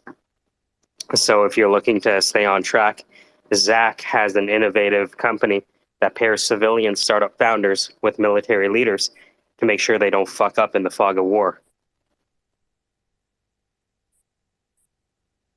Yeah, and he's excellent at what he does. I mean, he's really, if you're worried that you're not making enough progress, don't be shy. Get involved with Zach and his group. They're very efficient and effective, and you won't regret it. Yeah, last time I heard Zach, did that did the ink dry on that funding for one of your startup founders? He closed 1 million pre-seed with 9 mil future funding with like all these kind of like options moving forward because he's very pre-seed. So it's like it's a prior investor in his last company. So he's pretty excited about it. So they're working on an American Dynamism play, trying to get the procurement process digitized more efficiently, and working on supply chains because he believes that a lot of factories are going to be moving back stateside, and so that's what he wants to work on, and that's what he's been working on and doing research on for the last like couple of months. And I woke up this morning and there was like 4 articles about how all the factories are moving back stateside, and I was just like, well, shit, I guess this guy has the foresight, so that's cool. Yeah, they're like building 2 semiconductor plants in Ohio, and with like more being added by the day. Same thing in Texas, like in Austin. What did you do for him, Zach? Like, what would he say you did for him? So first thing we did was, so after he sold his first company, we worked with him for his whole first company, just building routines, habits, daily kind of like how he's going about his day. And then whenever he kind of was like, man, you know, me and my co-founder had this argument and I don't really know what to do, we were just there as like someone they could bounce ideas off of, and then go through that decision-making process in real time. But with this second iteration, we started right from the base of like, let's get all the facts out and let's do some kind of like mission analysis. And then we went from mission analysis to course of action development. And now what we've just been doing is running a couple of different, what we call wargaming. So taking his idea and saying, all right, so, you know, for the first year, what does it look like? Here are the struggles you're going to face. What is your decision? Because the best part about planning is not the final plan, but it's the planning process. And it's a lot of people plan and they don't ask questions and they don't find friction points so that they already have decisions made in their mind because they went through a planning process. They just go through planning and they go, well, what is the outputs? And that's all they focus on. When really you should just be asking about what are all the things we could be going through really quickly, as fast as you can, and say which ones are non-starters and which ones are ones that you can just kind of make a decision and move forward. So we've been working on that, and then we'll go into like figuring out what the stages of execution look like with him. So it'll be cool. It'll be our first iteration with a founder who's like pre-idea and going. So that's all. So you've taken someone from ideation to venture capital. Yeah, and so that's been really cool. How long was that process? Well, so we did we did a 4-month condition setting process. He wanted to, we kind of, once he sold his company, we came up with steps that he really wanted to have bettering himself. So like he wanted to get better at coding. He wanted to become more technical. He wanted to become more physically I think determined. So he started jujitsu during the last probably 3 months working together at his last company, and he wanted to, you know, further go into like tournaments during that 6 months. Oh, wow. Yeah, so he did tournaments with jiu-jitsu. He did Udemy courses and got way better at coding. He did 2 coding boot camps, and then took part in I wouldn't say an accelerator, but was a mentor for some other founders in an organization in New York City. And he just wanted to kind of use those 6 months have a tactical goals. So we said, like, all right, here are the tactical goals. It's grow your Twitter to this many people, grow your LinkedIn to this many connections, go to this many networking events, collect this many business cards, or, you know, individuals in different sectors that you could call on for information. And then after that period of time was done, it was all right, so let's start getting ideas.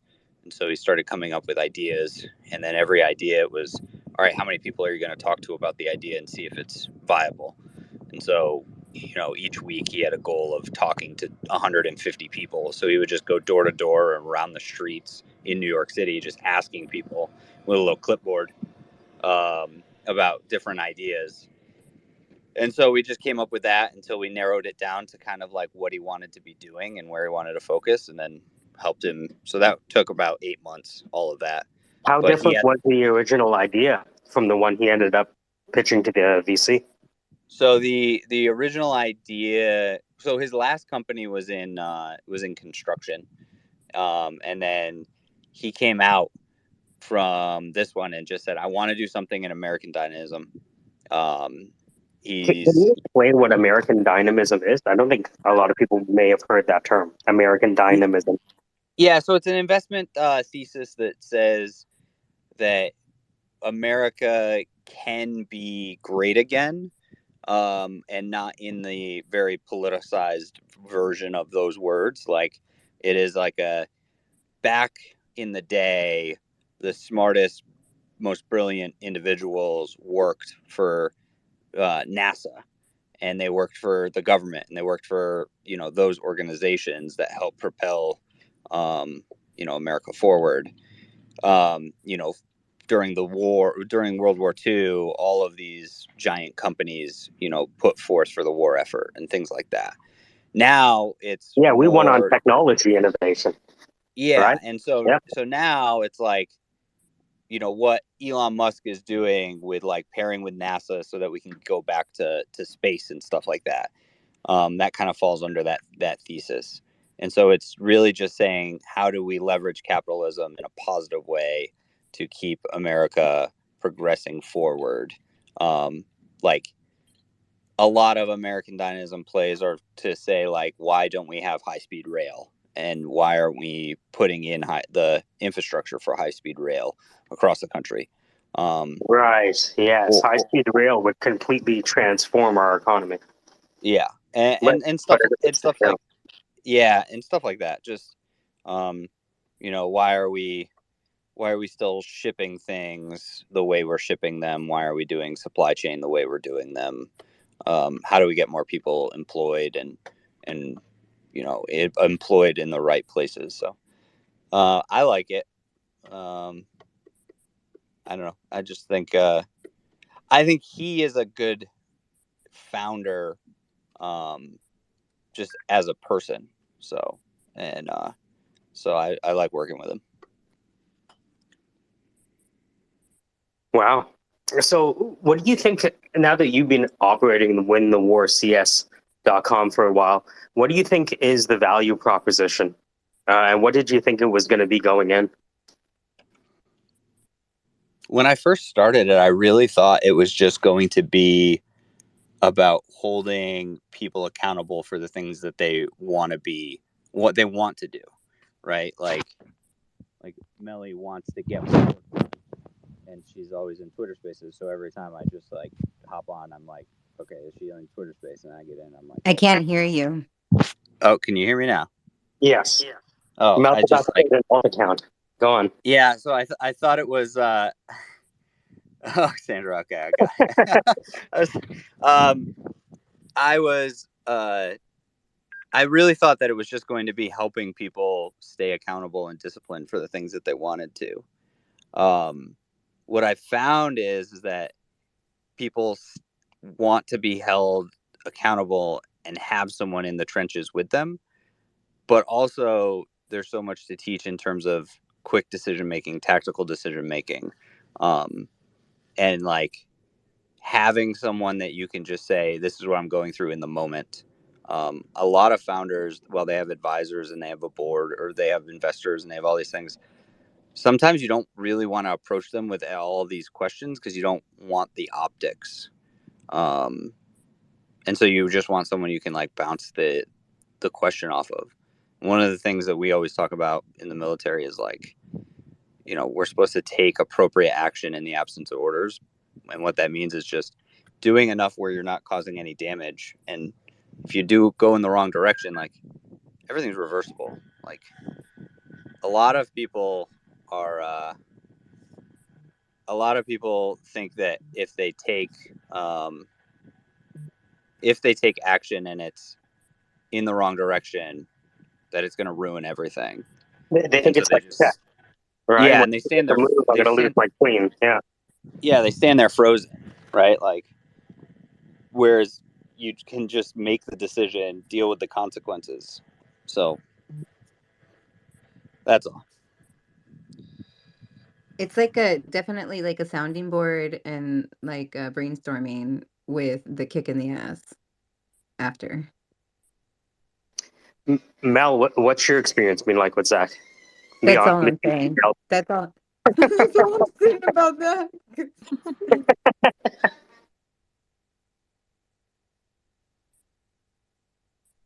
No, so Zach, we were talking about this because Jerry has a military background as well. So we were looking at his art. Oh, cool. Yeah. I, where were you? Were you Army, Air Force?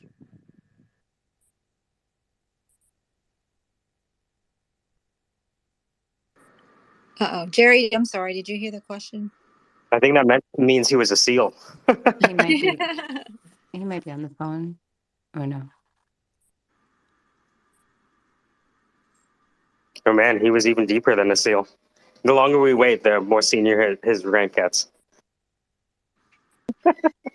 And if It's he drops funny down, because there's a bunch of like special forces guys that are like in the barracks right next to us here, and we were like hanging out talking to him, and I was telling him like what we do at Win the War, and he was just like, "Oh, I have a buddy that does that," and I was like, "Yeah," and he's like, "Yeah, you know, it's like it's a great gig, like it's like $7,000 for a weekend, so you spend like 3 days with him for like $7,000, and you learn all this stuff," and I was like, $7,000, whoa.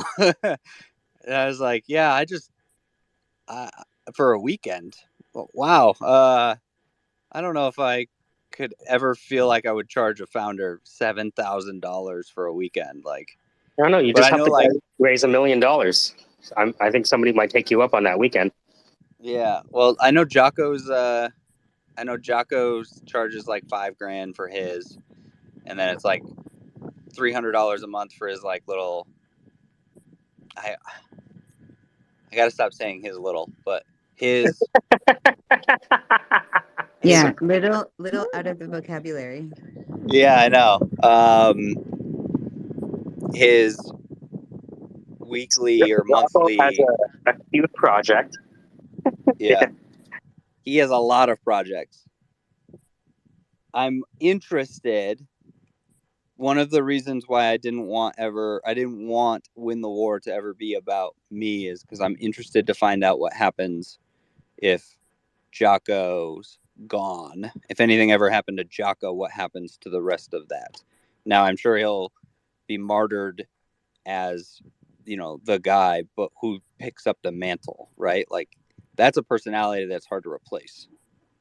Yeah, how do you replace L. Ron Hubbard? You know? Yeah. Like Ford isn't about Ford, right? It's not about the person. It's about the vehicles. But literally everything about Jocko's company is about Jocko. And it's Jocko's experiences and it's Jocko's everything else. So I'm just like, I'm interested to see what happens there. That's why I didn't want to be like I didn't want there to be one individual, because I think that I work really hard to pair every founder with a current active duty or veteran who they have either very good commonalities that they can leverage in building that advisor kind of relationship, or they have things different with each other that complement um, in specific ways. So like, not everyone needs a hard ass drill sergeant that's going to just yell at them, right? Sometimes you need someone with that empathy. Sometimes you need someone that's just that hard ass to just yell at you all the time. So it just depends. And that's the other thing is anyone that comes to us and is like, hey, like this person's not working out. Okay, let's have the conversation. What's not working out? And then I can go into the Rolodex of people that are trained at Win the War and find somebody else who kind of tweaks. Sometimes I'm pairing founders with someone that they don't like on purpose. Like, you don't need someone to sit there and stroke your ego. You need someone there to tell you you're wrong because you are wrong. So I think what I like about like the difference of what you just said is that you're creating the product, and the product is not you. The product is influenced by you, like you're creating it, right? But it's replicable. Did I say that right?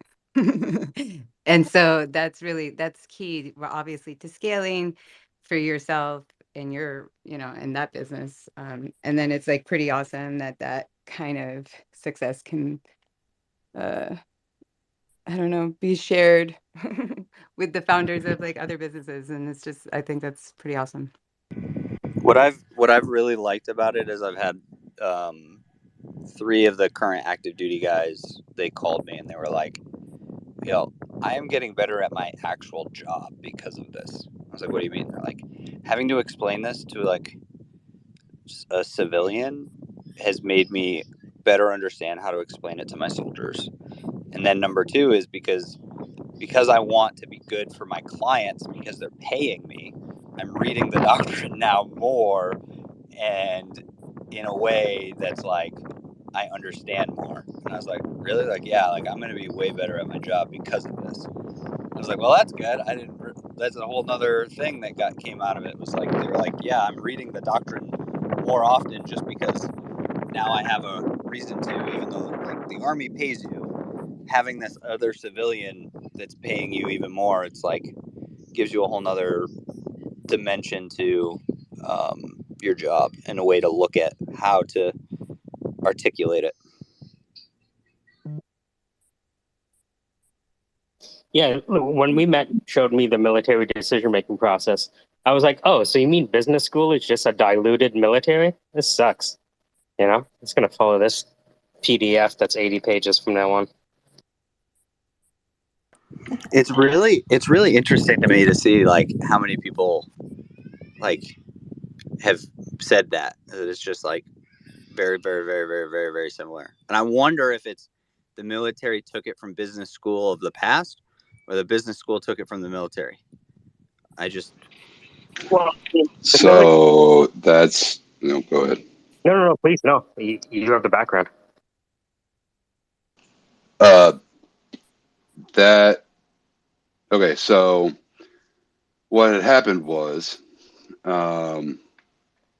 we had a huge influx of people into the workplace back around 1950s, 40s, that knew how to shoot shit, and that was the extent of their training. The United States saw this as a very good opportunity to, I'm going to skip a lot of that, mainly current business school, what's the word, curriculum is in fact based on military doctrine, because military doctrine is the, unfortunately, leading edge of resource management, people management, and risk management. So, yep. If I got off subject, I'm sorry, but there's a short. No, yeah, Jerry, I think you were on the phone earlier, but I run a company where I pair current active duty like NCOs, E6, E7s with startup founders so that they can supplement their income and just by teaching some of this leadership, military decision making process type stuff to these young startup founders. Plus, it gives a lot of these young startup founders a connection to the U.S. military to say, like, I wouldn't mind if my kids joined or right. So, just different ways to think about it. I think a lot of veterans, there's a lot of things we learn in the military that people don't understand is a valuable skill that we did learn. Like, hell, even just doing layouts. Like, I do layouts when I want to go camping. I do layouts when I want to go anywhere and do anything. And like, my wife's always like, "Well, how are you always so prepared?" I was like, "I don't know. This is just part of what I do. This is just part of my process." So, um, just giving some of those people that kind of tactical advantage. That's just what I'm working on, because the Army changed the regulation about a year ago that you can have a side hustle now without commander's approval. So I'm just trying to create the ecosystem so people can leverage those skills.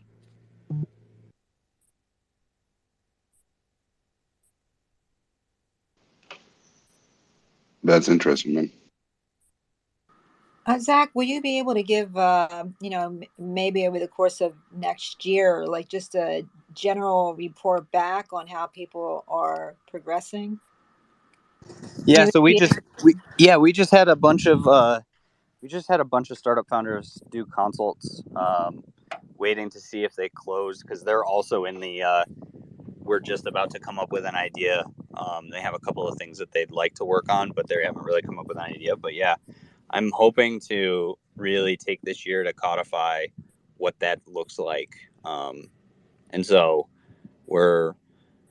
and then try to come up with like a platform that allows us to do this more automatically instead of it having to be so hard.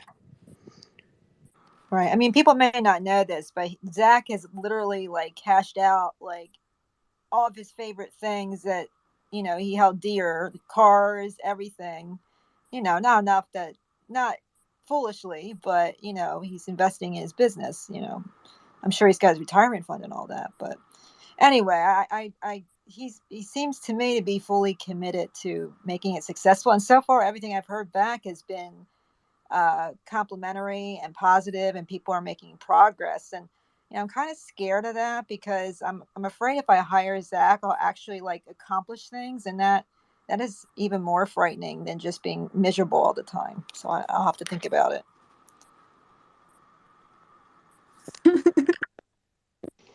Zach's like, Funny I don't. joke, but Zach's like like, that Zach's like, I have is no the idea. logic a lot of people run on. Yeah, it's true. It's 100% true. Because like I was saying before, Jerry, that um, it's easier to take the easier path. Like it's actually once you're miserable for a long time, it's actually easier to be miserable than to like lift yourself out of your misery and like just open the door and the sun hits your face, and new things happen. So I'll make I keep telling Zach I'm going to call him. I keep threatening him to call him in a non-stalking sort of way. But yeah. So anyway, I'll get in touch with him soon. I Anyway, think it's I like, think it's going to be awesome to watch him succeed, because he deserves it, and he's just put so much into it already. It's going to be really cool. Jerry said something when you said, or replied to you Oh, about so the whole not being ready, or like seeing when you're ready, or like when you're ready. But it's like, it's the self-sabotage, that we all have. Like I am great. I can do so much, but I'm scared to like really like be there, that shining light, or like, you know what I mean? Like scared to see what your real potential is. And that's really interesting. well, Why do we everybody's do potential. that? Why do we do that? Yeah, no, you're right. But you know what? Everybody's potential, no matter where they started in life, whether they have a silver spoon or whether they had trouble from the beginning, everybody has potential. Everybody deserves second, third, fourth chances.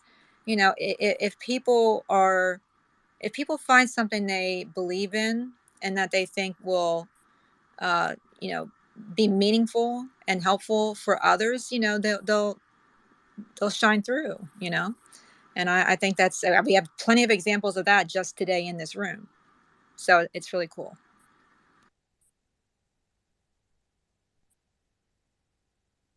Epa. You guys are so cool. I want to be like you when I get older. We want to be like you. Are you kidding us? Nah. Not really. True.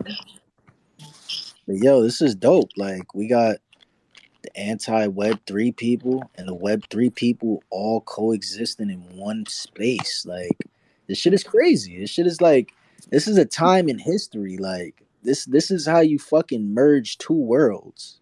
They're colliding. Oh, we're on the verge of a war here. You'll see. No, I'm kidding. And there's a Fitz. bunch of NFTs we would like to fuck That's no today. joke, though. That's no joke, though. I love it. Yeah, it can get pretty hot and heated in here Hey, in more ways hey, than one. I'm gonna be a hey, professional Chris, athlete when I grow up. Getting hot in here. What? real quick. Hey, Chris. I tagged you on the show in Warfare because uh NFT I would like to fuck is a new platform. They're essentially innovating. They're doing something. They can explain it better to me, even though they explained it 10 times up here. But I think you guys will be a good fit. I want to see you guys get on the episode. I want to see Fizz get up here, Crypto Underground, Dames. It's all about connecting the dots, collaboration over competition, coming together on a common goal that benefits everybody's individual. I don't give a fuck who you think you are. You're not an influencer. Look to your left, look to your right, drop a follow, and retweet this fucking space or damn, I was gonna say some disrespectful shit, but yeah, retweet the space. Oh, can you continue with the disrespectful shit though? All right, Yeah. retweet the space, or your mom's gonna get smacked in her face, straight like that. Hey now. Yes, I like it. I like Yo, it. Shay, we got Shay in the building though, man. Like Allegedly, Shay came allegedly. up here. What's up? What's up, Shay? What you got to say? Nah, nothing, man. I didn't want to take away from the space. I was really intrigued by what Zach was talking about because, I mean, it's just a fucking awesome idea. But I think I'm just gonna message him on the side. Shay, I'm curious. Is there anything about what Zach said that made your ears perk up? Yeah. So I'm also active duty, but I wanted to know like what the biggest weak point of these companies are. Is it the operations process? Is it the counseling process? Is it the leadership? And does he use all those different doctrines to assist, or is it just for like decision and planning?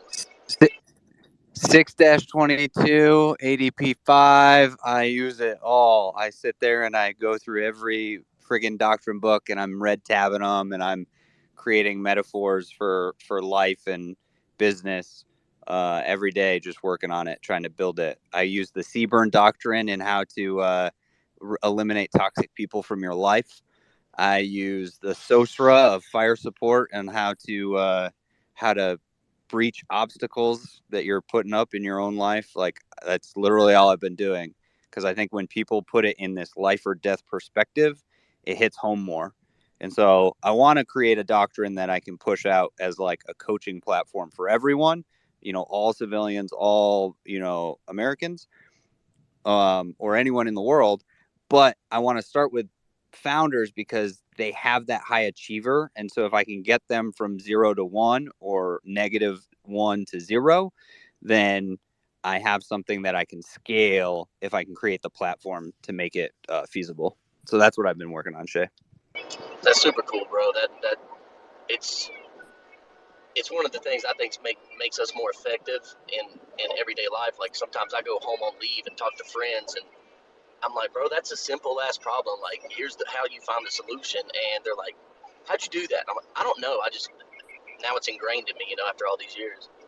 Well, I have this theory that ever since basic training, all they've been doing is teaching us how to quickly make decisions, quickly analyze the tactical scenario and act. Right? We don't wait, because when we first showed up and had the shark attack happen, right, and all we were told was you got afraid, and then it was go go go, and then you moved, and then you got afraid, and then it was go go go, and you moved. And so our first response to fear right? This is also why we're prone to PTSD, is because our first response to fear is to act, right? Where everyone else is to freeze and analyze, and like then all of a sudden they're just getting paralysis by analysis, Yeah, right? it's too late. Yeah.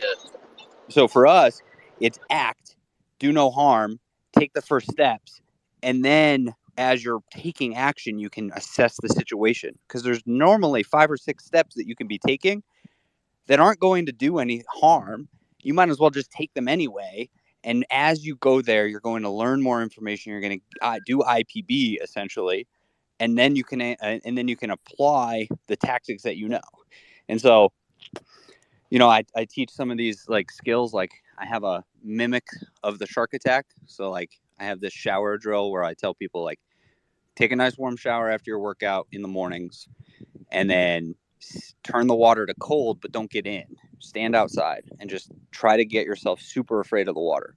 Try to like talk it up about how you're going to freeze to death and how it's going to hurt.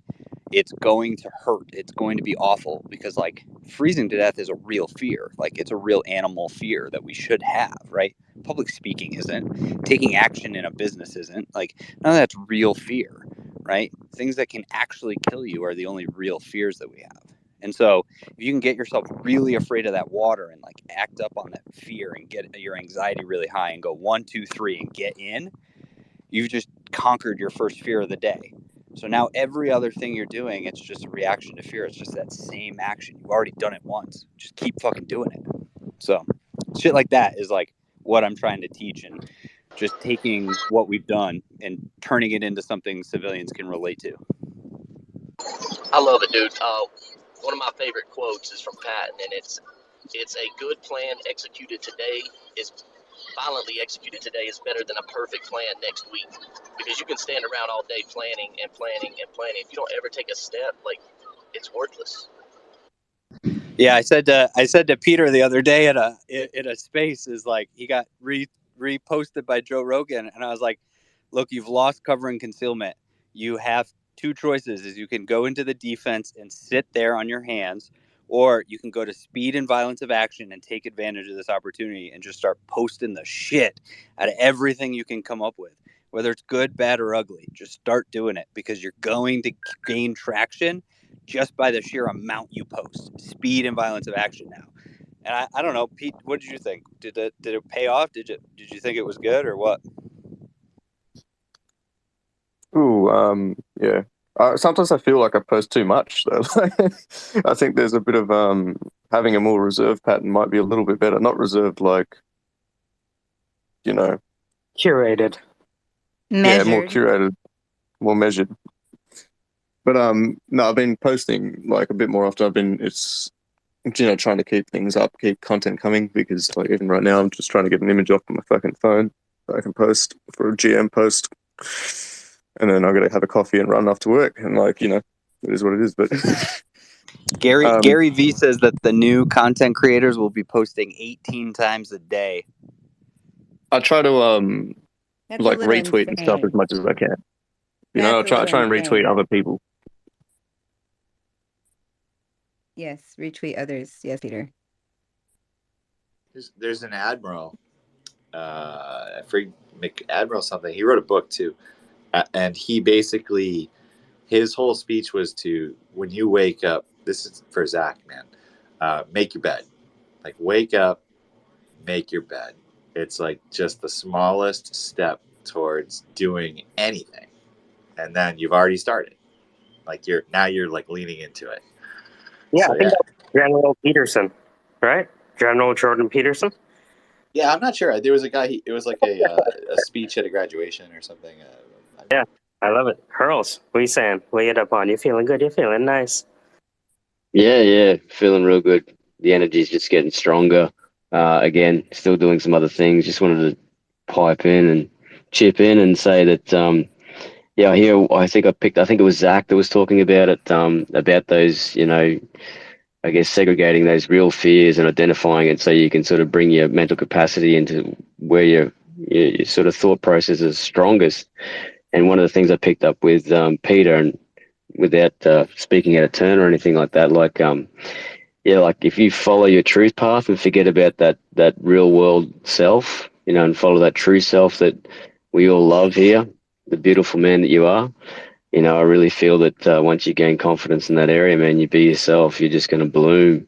But yeah, so the other thing about when you retweet, you know, if people are following you, they're interested in you. So if you retweet, there's the option there where you've got the little quote where you can just put a little message above the quote just to sort of give a bit of your opinion and just feed into that retweet and just feed your energy into it, what you identified in it, and maybe put a question with it, put a question into the world out there just to get that little thought process thinking in others.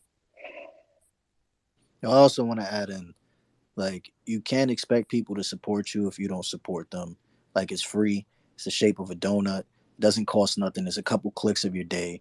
Like, showing love and showing support could go a long way. Like, even if you can't monetarily support someone, well, you retweeting exposes it to all your followers, they're following, and they can. Or even if it's not something that you're selling a product, it's just showing love and showing them that you give a fuck. You never know what someone else is going through, bro. That retweet can, that like can fucking change their day.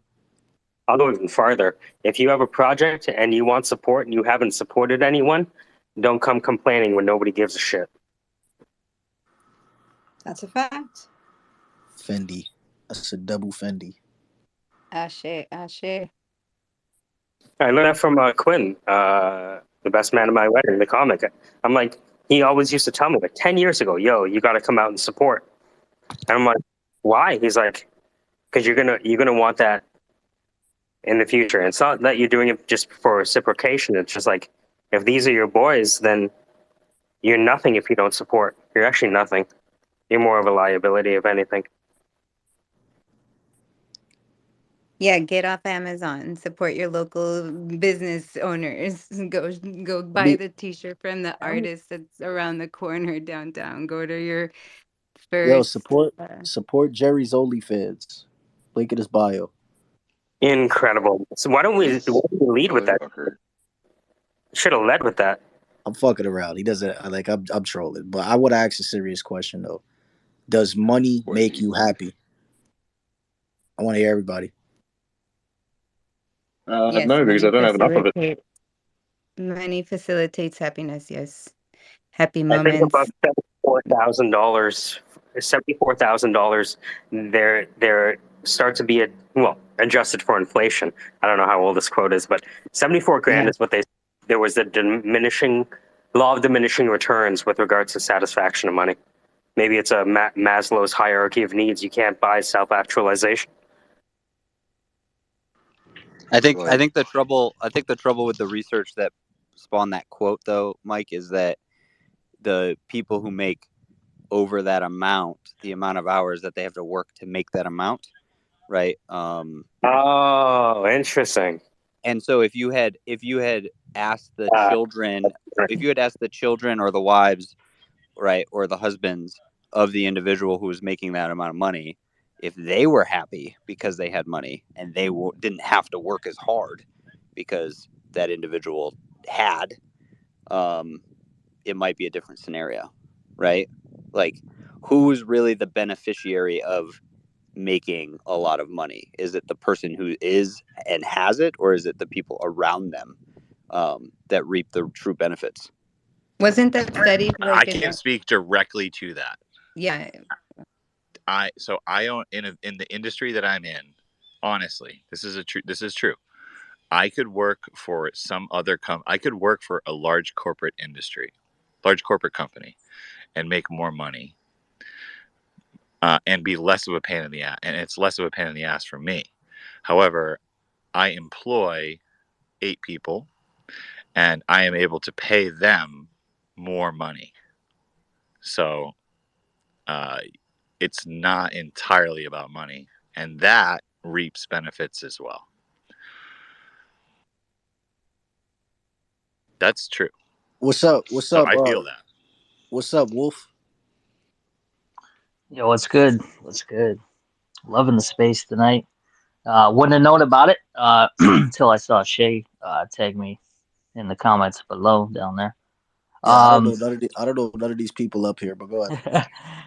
No, I just want to say, yeah, I mean, it's got its perks and it's got its cons, right? You know, if you're constantly chasing the coin, you'll never be happy. Um, because you're just constantly chasing that high of trying to get more money and more money. That's something you want to work out for yourself and not always do that. You got to put a strategy in place. But yeah, I mean, um, there's like I said, there's benefits and negatives to both. But I just wanted to say, when you chase it, that's never a good thing. So Like, you can't buy happiness, but you cannot get it without money. Yeah. That's Oh, where I we don't Yeah. are. know. so Yeah. attract I don't know about that. attract. Go to some of those responses to the tweet that I tagged because it adds into this, and I'm asking y'all because I wanted to hear y'all live say. But some people are saying some of the stuff y'all say. But go ahead. I mean, why do you think it's uh, why do you think that, Jerry? Can he repeat what he Okay, said? Repeat what you said, please. so my stance is that you can't buy happiness, but you can't get it without money. And the reason I hold that stance is because, in the current circumstances, if you have no money, then you cannot be fed. A person who is not able, who is starving to death, cannot find happiness. And furthermore, it is not their job to seek happiness. It is their job to seek food, right? Um, so in a utopia where you don't need money to eat, sleep, shit, and have shelter, money can't buy happiness, and you don't need it. But in the current environment, without money, you die. So you can't have happiness without money. You can put yourself in a position to put other people into better positions. And if that will provide you with happiness, then you're basically buying happiness. My man Jerry went to his voiceover voice and got in his bag with the deep shit.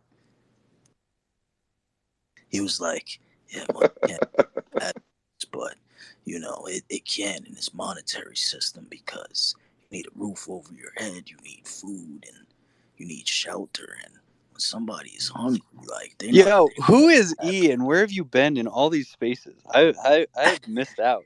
I love this new addition. I'm gonna be honest, Zach. I come here a lot and I listen because sometimes y'all be talking about some shit. I give me a different perspective, like, and I shut the fuck up sometimes. And there's times where I talk. Some of you guys aren't in here, but today, I'm fucking talkative, and I'm glad that I met a lot of you new people, and what we're talking about, what we talked about, and this shit is dope. And I'm glad you anti Web3 motherfuckers are fucking with us Web3 motherfuckers. Ashe, Ashe. When two worlds collide. I just wanted to tell Shay that I'm at NTC right now, sitting here in the fucking desert, if he knows what I'm talking about. He might not be there. What about him and Jerry? Yeah, I'm at the National Training Center here in California, pre-deployment training. Yeah, enjoy that hell. Hey, hey Zach, when you start saying like code words and shit, can you please break us down for us newbies? Oh yeah, so NTC is the largest training center. It's called the National Training Center here in Death Valley, California. Imagine playing the largest game of laser tag, but with explosions and shit popping off all the time, and then a giant live fire day where you get to drop real bombs and all these things. So it's just one big training event that certifies your unit to deploy. So that's what we're doing right now. That's fucking dope. Speaking of which, I have to run, Laser everyone. tag. I will be back if I can. It was great talking with everyone. Melly, get back to work. Bye, Zach. Blessings. Yes, sir. Yes, sir. Appreciate you sharing your knowledge with us and meeting you, bro. Keep doing the things you're doing. Hey, kick Wish you some ass in there, continuous, man. kick some ass. Wish you some continuous success, bro. And shout out to you. Shout out to Zach. Give him a fucking follow, ladies and gentlemen, or you're gonna get met with a hollow. Literally. You see exactly. Allegedly. You see, Allegedly. allegedly, but Allegedly. you see his fucking PFP. Like, we see how alleged that is. Allegedly in the metaverse with digital hollows. Digital hollows that give you a fucking cucumber out of it. Or a strawberry. Strawberries are tasty. Yeah, strawberries too. All right. Next question. Does pineapple belong on pizza? Go. Fuck no. Don't No. you bring that here. Yes, I'm sir. gonna be that guy. I'm Off. gonna be that guy. Yes, sir. No. Would you put fucking apples on pizza? I would. Look, if you're I from the would. Get the tropics, you're fuck gonna get it, out. man. If you're from the tropics, this is what people don't fucking get. Just fucking accept it. You know someone that's from the tropics, you're gonna get Hawaiian. It's called Hawaiian pizza. In Colombia, we call it la Look at what hawaiana. you've done. La hawaiana, okay? No, I'm actually gonna get some apples and try to put it on my pizza like that. I'm gonna fucking try it. Let us know how that goes, man. Apple pizza So like that. That is innovation, ladies and That's gentlemen. a Apple pie. basil. Apple basil. Yeah, Throw in throw some That's some. oranges as crazy. well. No, orange, no. Cinnamon, throw cinnamon. It should have cheese. So Okay, make think of I've sweet, had a think of cinnamon sweet and Nutella salty. pizza. A Get cinnamon original. Nutella Let's pizza. Think talk think about of All right. putting There's sweet. like pineapples on three. something else All weird. right. There's like three y'all talking at the same time, and I'm hungry. So can I hear one at a time? I Throw in think we some should talk pear. pineapples on something else weird, not pizza, because that conversation has just been done. It's already happened. I'm not I just said what I said, that's all. It's not up for discussion. You guys you eat your not, I eat my yes. Look, you have to actually If flex. we share if we share, then it's half half. Okay. If we share, half has it, half doesn't. Okay. Chili flakes are fine, and if you put them on a pizza, you are a god. Yo, Can you listen, dry pineapple and turn it listen. into a spice and then apply that spice Nah, to Yes, If no? you like cheese. pineapple on pizza, I'm following you. We're a scarce group, and we need to stick together. We're gonna have pineapple nights, like all these Amen. anti-pineapple pizza. That's it. Amen. pizza. I like it. hey, are you ready for Jerry to like come in and ruin everything? Oh my, go ahead, Jerry. Let you got to put that voice on though. Yeah, hold up. Okay, hold on. I gotta get my voice on. Right now, I got button in my. All right. Um, so pineapple has a compound called bromelain in it, and bromelain is a very powerful anti-inflammatory. So, like, put pineapple everywhere you can get it because, um, yo, bromelain. Wait, put it everywhere. I'm starting to think about different shit now. Yeah, me Yeah, too. you I'll think of put that too. pineapple Think of wherever. that too. Uh, Okay, I don't know That's some about Tom that, Brady shit. but y'all should look up figging, figging, when you're not at work. Why does that sound so wrong? I'm gonna Sounds put that Oh, on. absolutely. y'all are the ones that took the pineapple from like where I was talking about it to Bro, like Jerry, you just said where else? you said put pineapples everywhere. Yeah, You he meant started put this. it, he meant sprinkle it on all your food. That's what he No, meant. everywhere is How do everywhere. you know that's what he meant? Hmm. Don't defend the man. He doesn't need help.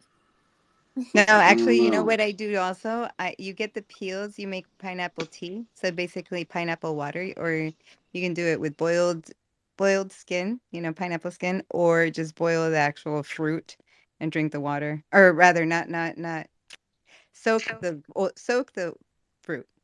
But that's not. Did I say that right? Zay, Yeah, get the fuck up here right now, Zay. Did Right I that's now. say that right? I just someone's think gonna bring Shirley. pineapples belong everywhere. Someone I has to want bring everybody Shirley. to know that. Everyone says Shirley's a spook. I swear to God, Who? I don't think Shirley is a spook, but Oh, Shirley? everybody keeps. Oh no, she's running away. I'll come back. No, she's there. Shirley, come say What hi. about Yes, what about hi, dessert say We hi. I pizzas? haven't Is we follow. everyone haven't into that? Jump in, ¿Qué fue? Shirley. Say that again. What about dessert pizzas? Like, has anyone been there?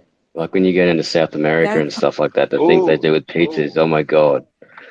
The Yeah, cuisine. I had Nutella on a Nutella cinnamon calzone. It's amazing. Yeah, Nutella cinnamon, and they had an option for banana in the middle, but oh fuck, Yo, we it better was. chill. Fitz is punching the air right now. Chill. Yeah, man. I think we can do so much better than this conversation.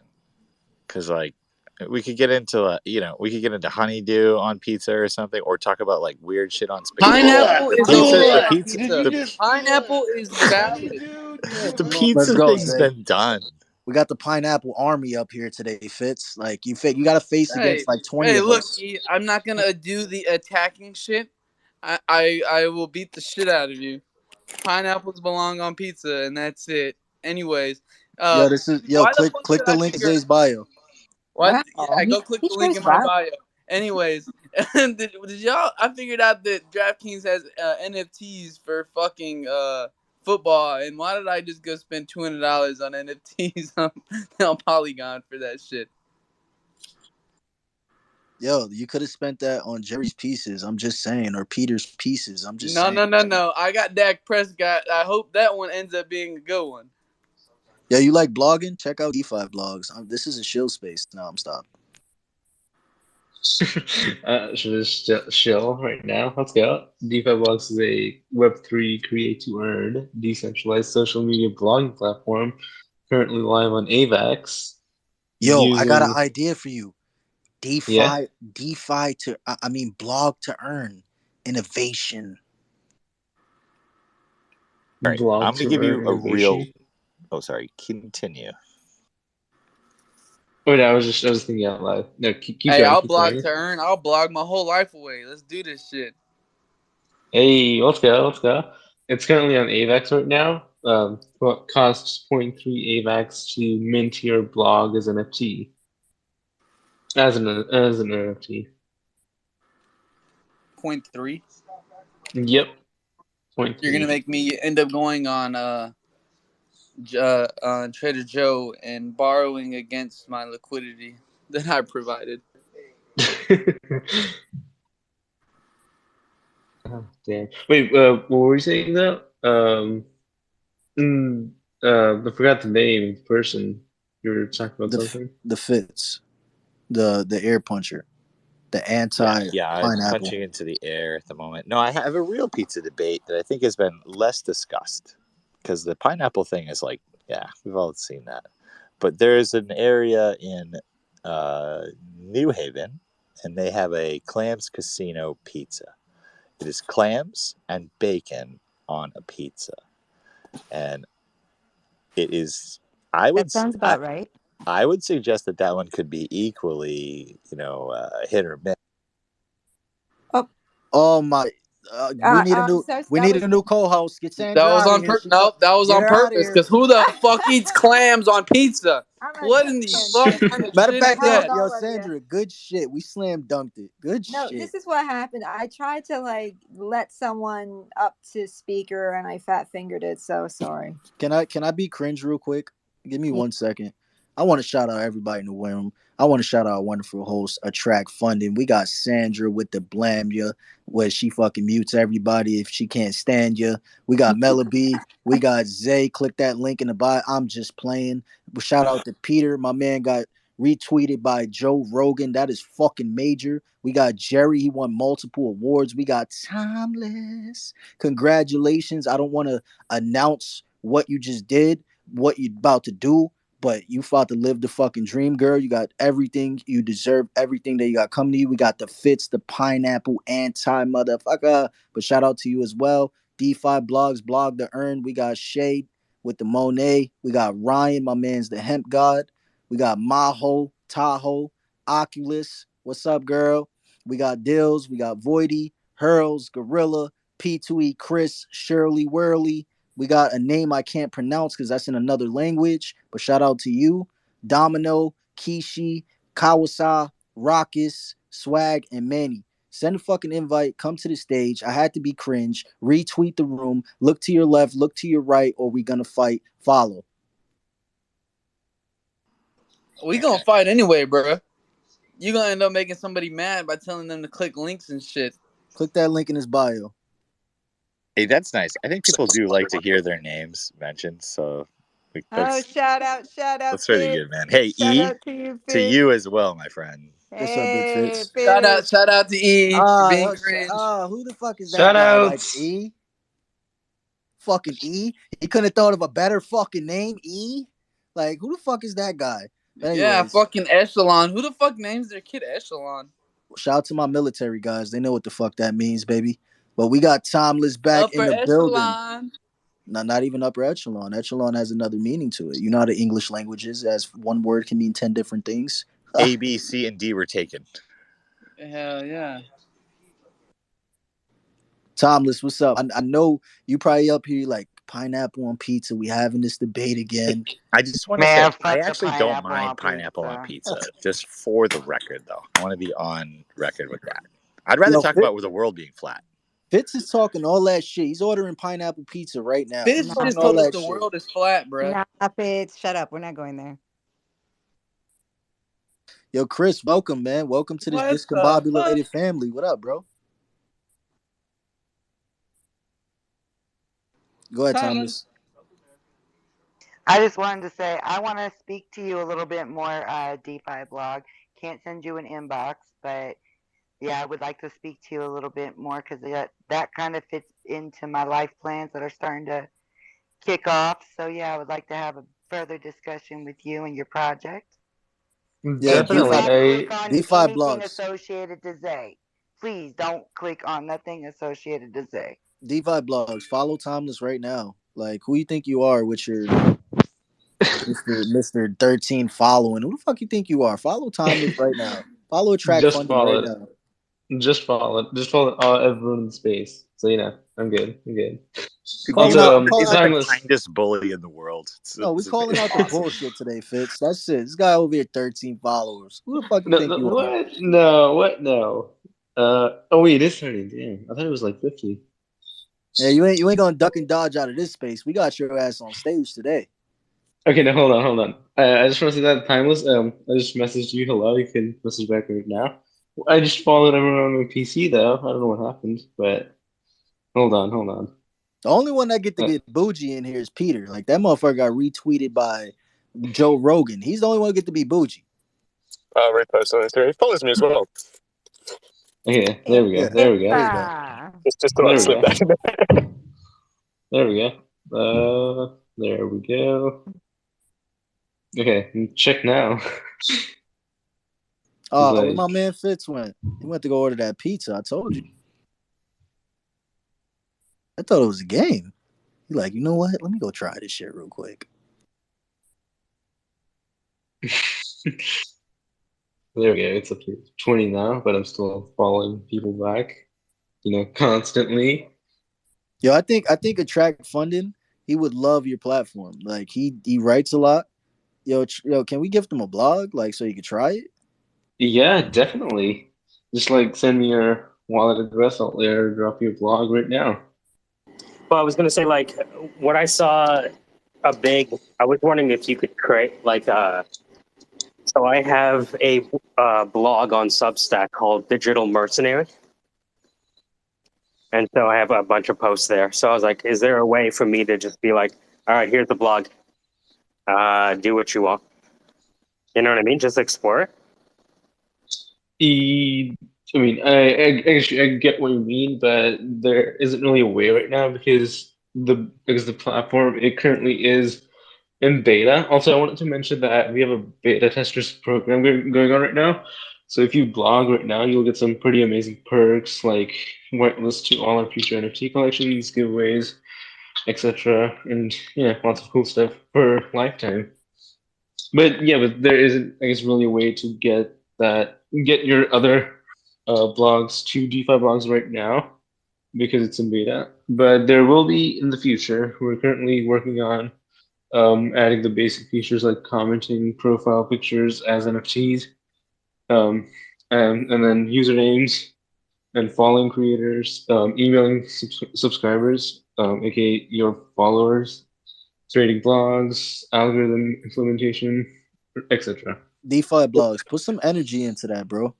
But the Say thing is, that like, again. Put some energy into that. I'm still like, I feel old school because like the first DeFi blog I ever did was on Steam It. Remember like EOS with Dan Larimer? That's the first one I ever did. Oh, whoa, nice. Also, it's like evening and I'm like kind of tired, so that's why. But I didn't go to the gym today. It's kind of just All right, do was kind 10 of push-ups. Do 10 push-ups right now. Let's go. right now. Right now. What? Keep the mic on too. I want to hear your chest touching the ground. Like I I'll want do you Oh to. them my with you. god. I'll do Let's them go. with you, DeFi. Let's go right now. Get the blood pumping, baby. Shirt Let's off. go. Fuck that. We turning the space into the gym right 4, now. Let's go. You talking too 5, much. Do some push-ups. 6, 7, 8, I'll be 9, drinking my tea while you do your 10 push-ups. 10. Okay, there we go. My man just did the full up and down motion. Let's go. Yeah, let's go. I can do pull-ups too, but there's like no bars in my room right now. All But right, yeah. all right, and I wanted you to do that specifically. Now, let's reiterate. Now, what is DeFi blogs? The blood is pumping. Whoa. Okay, so DeFi Blogs is a create to earn Web3 decentralized social media blogging platform live right now on AVAX. You can blog right now and truly own your own shit. Like who's the one who doesn't want that? Like own your own stuff, Whew, whoa. Also, beta tester program going on right now. Like you do not want to miss that out. It is the once in a lifetime opportunity. We're only taking 10K bloggers. We're gonna go cross chain to 25 EVM compatible chains. You heard me right? 25. Like who does that? Which project has done that? None. None. Like we're gonna be the first ones. Crazy.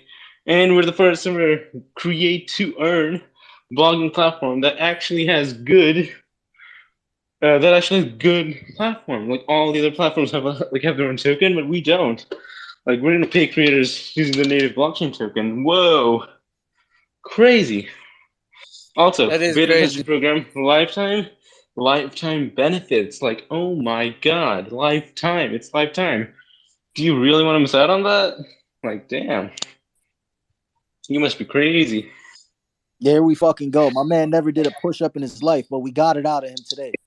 Yep. Yep.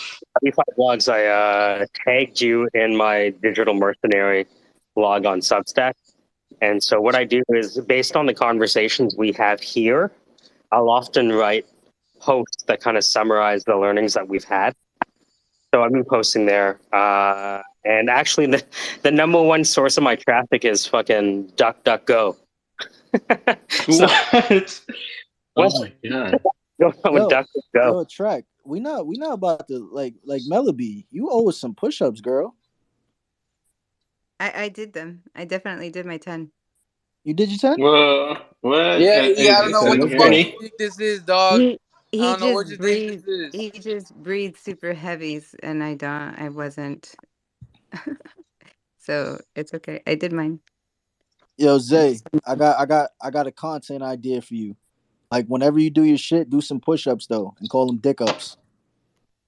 No, that's not happening. I'm not doing push-ups while I'm doing that. No, that's not happening. The fuck I look like flipping over. Also, bro, it's called dick ups, bro. Stop letting Echelon get the fucking mic. Why y'all let this man do this? Right now, I'm like, I wish I was co-host. You want co-host? I'll No, get I'm kidding. Oh, I don't know go. you're good. You're good. No, I'm actually leaving in a bit. I got yelled at many times. I need to get the fuck out of here. Come on, Sandra. You the Bitcoin maxi. Like, where are you going? I wish it all No, yelled at us. this is Melly. It's Sandra's sitting right next to you. Okay, Papi, it's okay. Oh, okay. Thank you for reassuring. Melby's the cool one. I'm the weird one. So You're the Bitcoin maxi. I'm not.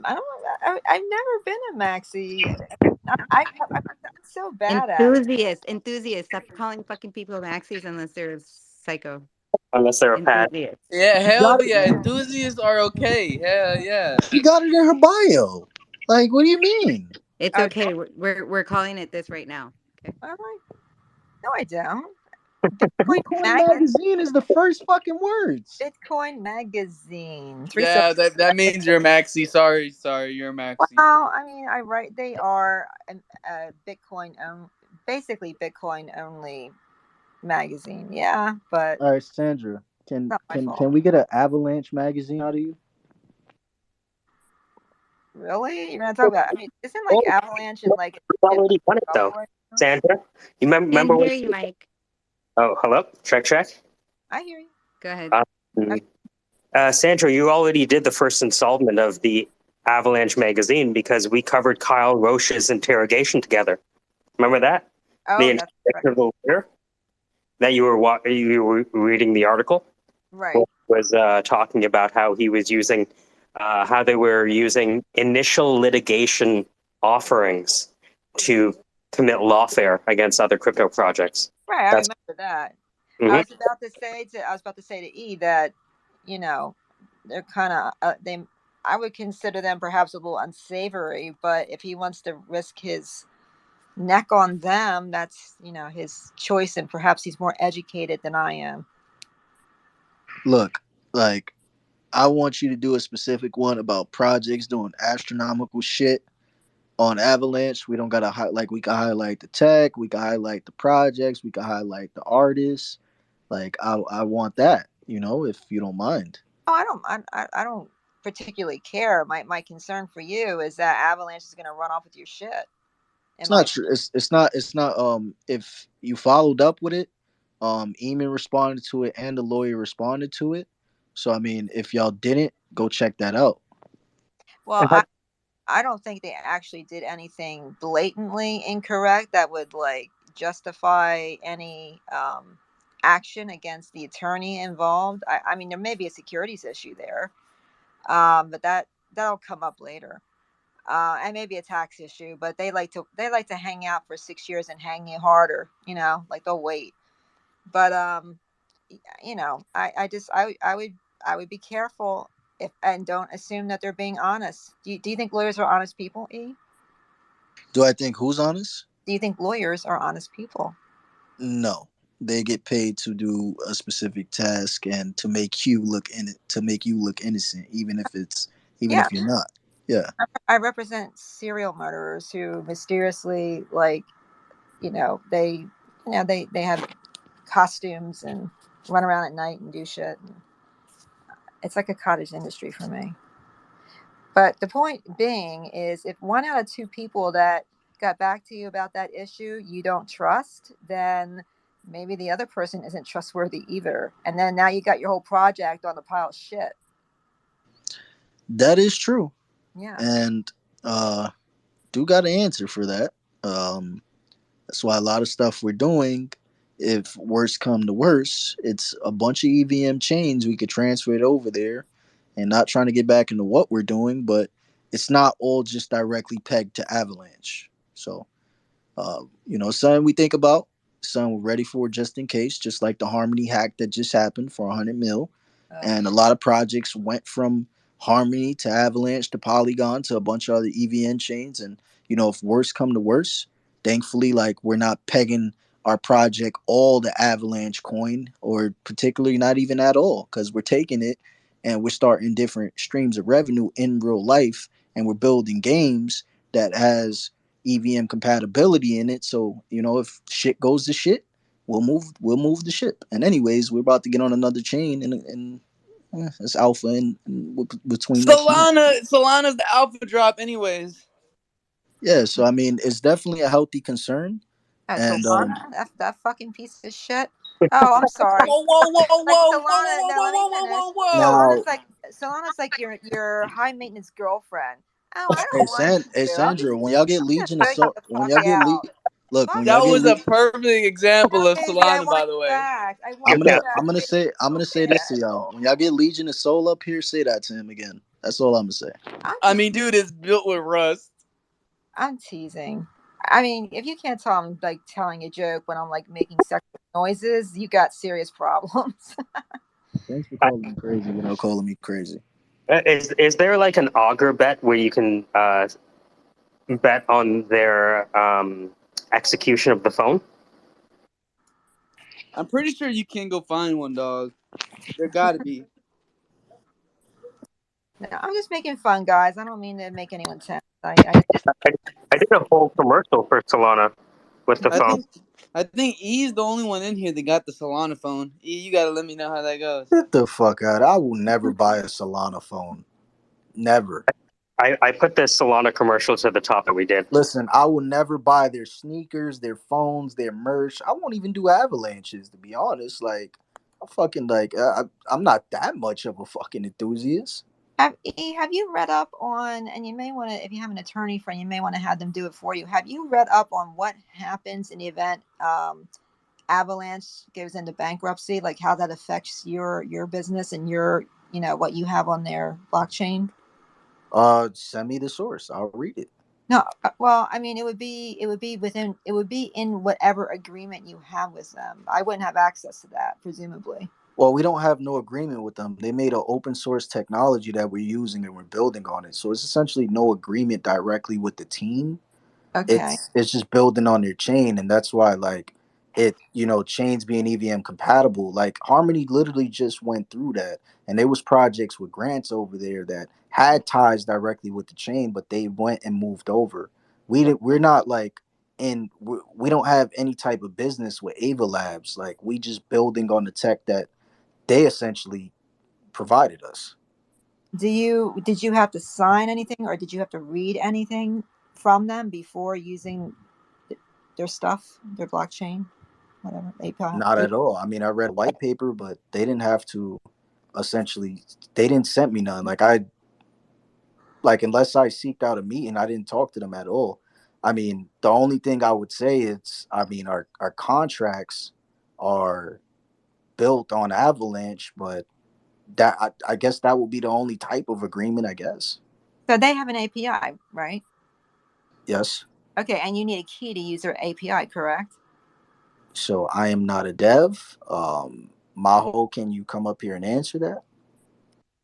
Well, the reason I ask is if you had to get a key from them, then perhaps he would have read some fine print or saw that there was fine print. And what I'm saying is you should go back and read that, because sometimes, like I know with Amazon, at least when we were using Amazon's API to get into their ISBN index and their rankings, there's discussions about whose property is whose and what your rights are versus theirs, and what your account, I would just check it, because you never know what sneaks in there, and you don't want to be in a position where the trustee in a bankruptcy case, there's a guy or a girl or a gal named trustee, and little do you know, most people don't know this, but the trustee uh, benefits from finding as many assets as they possibly can that they might have a fighting chance of getting in court. So let's say that someone missed the fine print on something, and that fine print says, by the way, anything you own on our blockchain,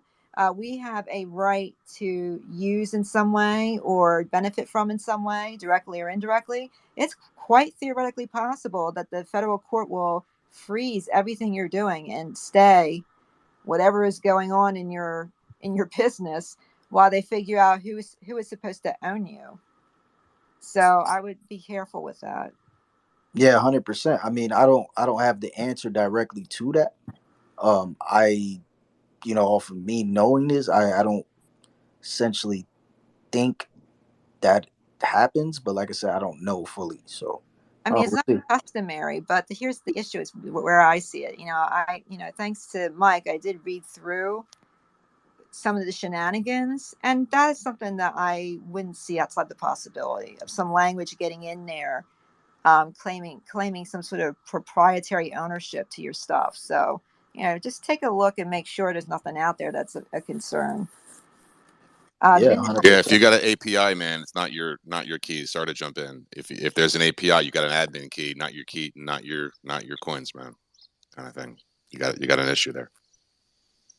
Yeah, 100%. And this is something that I didn't think about, or because like you come on the chain, like they give you where you could just build a ERC contract and deploy it, and you don't have to talk to them, or you don't have to consult with them about doing that. Like you just can make a Right. You're project. like an autopilot. Right. It's like Yeah. turnkey. So Have you by any chance looked at Pulse Chain that's launching? keep hearing about it, but no, I'm not gonna act like I know about it. Yeah, man. I mean, I'm a Pulse Chain OG. I'm a day one sacrificer. I know Richard Hart well. I know the whole ecosystem really well. We got 137 projects already being built on the network before it launches, which I, has never been happened. Which has never happened before. I'm going to throw this So out let me there. I'm a huge fan of Richard Hart. I think he Cool, speaks man. very plainly. ask you a question then, Vin. So in the lines of what we're talking about right now, is does those rules apply for Paul's chain? No, man. No API. There's no APIs on those. There's you're your own thing. You should look into it. Get on GitHub. Get your devs to get on GitHub and look at it and see why so many projects are building on it before launch. Okay. So We're very. He's a huge advocate and been saying this for years. Not your keys, not your coins. Well, And it's reality. someone just DM'd me and said he's a cult leader. All right, man. Whatever. I'm telling you what someone just DM'd me and said. No. yeah, I'm not saying right. you. I'm saying whoever said. People don't talk Richard shit about Hart. everybody, man. Richard Hart delivered a speech a few years ago called Pumpamentals. And the title sounds like a joke, but it's one of the most honest 20-minute talks you'll ever hear on digital currencies in your life. Right. Wait, and I It want was. real quick because I do have a dev that I work with. So I mean, Maho is Avalanche. Does Avalanche have that? What we're talking about? Can you DM me if you can't talk? I would just take a look at Pulse Chain regardless. I mean, if you're building anything on Ethereum right now, it's the world's largest free airdrop coming when Pulse Chain comes. So if you got your ERC20s in MetaMask, you're going to get a free copy on Pulse Chain, and then it all comes down to liquidity, as far as value of those copies. But it's a good place to be, man. The ecosystem, the people, the community is amazing. Everyone just got back from Vegas. It's crazy time, and ultimately, we're looking to just do really good things and try to change the world for better. Try to make the world a better place. Try to do the right thing. Try to use crypto for what crypto is actually used for. He's been saying for a long time. People hand their keys over to people, and then just like Voyager and these other, Celsius, and it's the opposite. It's not the reason why crypto was created. You're getting back into the, centralized banking system when you do something like that, right? Let me ask you So, a question though. What's Pulse Chain's competitive edge? um, all the issues, all the bottleneck issues with Ethereum fixed.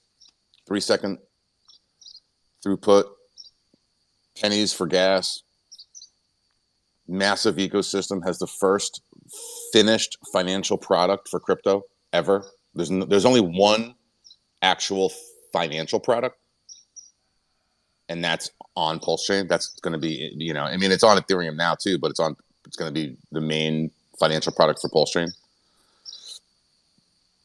And What again, is the product? 137 projects. That's hex.com. It's like a time deposit. It already went 10,000x from day one, and over 1,000 days now. I think it was like a couple weeks ago, 1,000 days straight, no downtime, 24/7, 365, zero downtime, 100% uptime. It's immutable contract. Hex is a immutable contract, so that's what Pulse Chain is too. Once it's in, it's in. It's done. It's done. Can't build on it. Can't change it. Can't do nothing with it. You can build on it. I'm sorry, you can't change the contract. It's going to be immutable, just like Hex is immutable. So you can't, it's on autopilot, man. If Richard goes away and disappears, it doesn't matter, right? So it just is got that edge, man. It really does. It seems to be like, I'm not saying it's an Ethereum killer because it's not. I love their But strategy, though. You can convert every asset that you have on Ethereum to a Pulse Chain if you want. That's fantastic. right. So there's a when it launches, there's gonna be a pre-bridge moment, right? Where you're gonna get your copy. You don't have to do anything. The only thing you have to do is make sure your ERC20s are in MetaMask for the screenshot, for the snapshot. That's all you got to do. And boom, they'll be there. Then you got to build your network into MetaMask like you would do for AVAX, right? And the RPC for mainnet. You can do it for testnet right now. You can go to trypulsechain.com. It'll walk you through it. You can see everywhere what the RPC address is, code 941, and put it in there, and you got your testnet, and you can connect to PulseX. Now, another thing is super deflationary tokenomics. It's like a double buy and burn for PulseX, which is a Uniswap, which is the Uniswap fork. And PulseChain is basically an Ethereum fork, fixed. Right? So why create something new? See, where you have problems, where you run into problems is when you do things from scratch. We all agree Ethereum is probably the best blockchain in the market, right? That's why all financial products are built on it. That's why all NFTs are pretty much built on it, right? It's like the Microsoft Windows operating system of, computers, right? You've got some others out there, but it basically is like 90% of the market. Okay. So we agree it's the main, it's what Wall Street will, it's like Bitcoin, right? Bitcoin's a 13-year-old, archaic technology now at this point, right? But it's been around for 13 years. It's slow, but it works. It's not going to not work. Has it been hacked? Yes, it has, but fixed. Okay. And it's being adopted, right? You've got Wall Street adoption. You've got sovereign adoption. You got, because when you can't get, sovereign adoption until you have time in, right? So you're not going to have anything new that's going to get it. Now you've got this adoption situation going on, which is why we didn't see a blow off top in Bitcoin. But because of the economics and what's going on, who knows? We're probably going to see a downside move here. But anyway, Ethereum is been around and is valid to say that it's the main hub of business. So instead of building from scratch up like a Solana or like an AVAX or whatever, where you're basically starting from scratch, which is ridiculously hard, it's hard enough to fix the problems of Ethereum as it is, right? So he's there. He's pretty much there, right? It's But the that's world's largest. It's the world's largest yield farm too. It's going to be the biggest yield farm around. but that's essentially what Avalanche did. They solved a lot of those problems. I know, but they have problems themselves. Is the point. So you Well, have a what? lot less problems. That's why, he's really, really super intensely, I'll say, anal about making sure that it's going to be bug free. Let me ask Right? you a It's question being though. What problems does Avalanche have? well. I'm not a dev either, man. So I think hasn't like Solana and a couple of these and AVAX, hadn't they had some coding issues in the past that they fixed? I mean, hasn't there been some? You can probably look into seeing that were some bugs and some stuff that were fixed.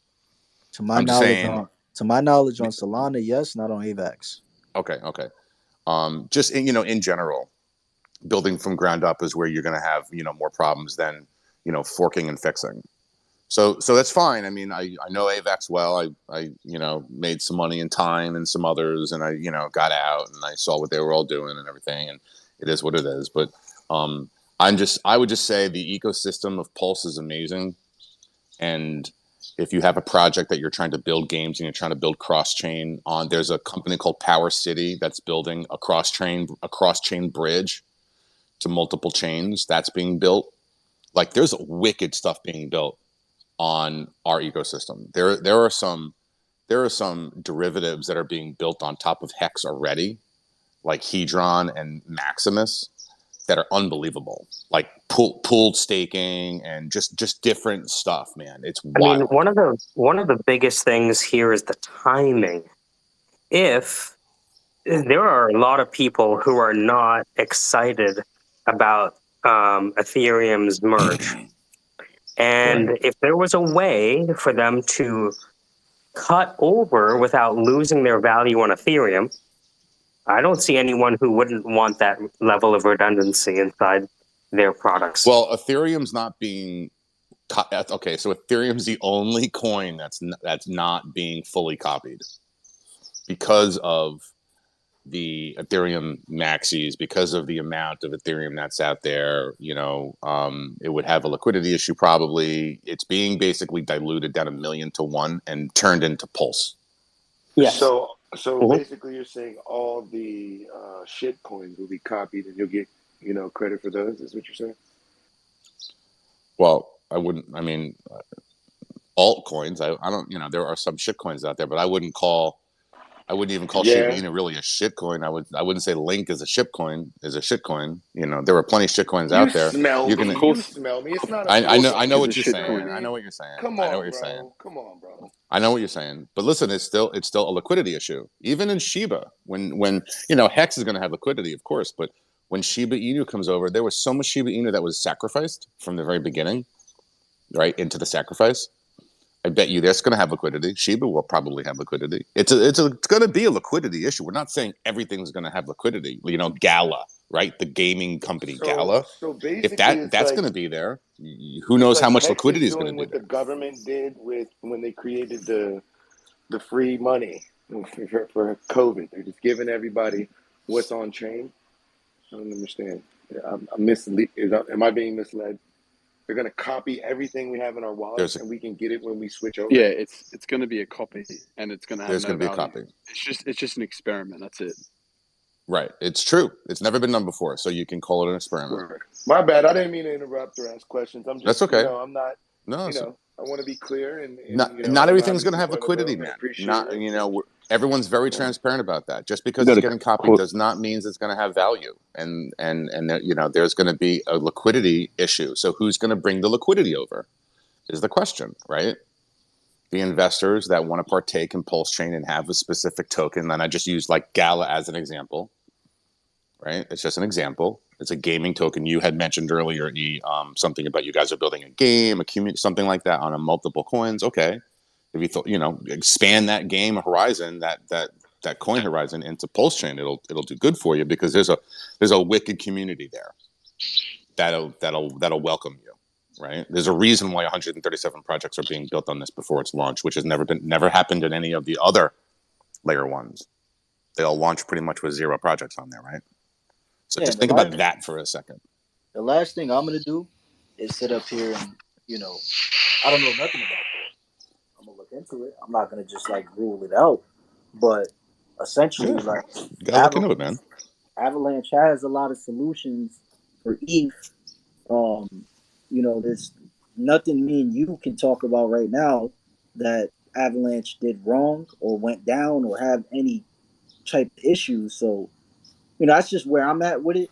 Yeah, I get it. Avalanche is good. I'm not saying it's not.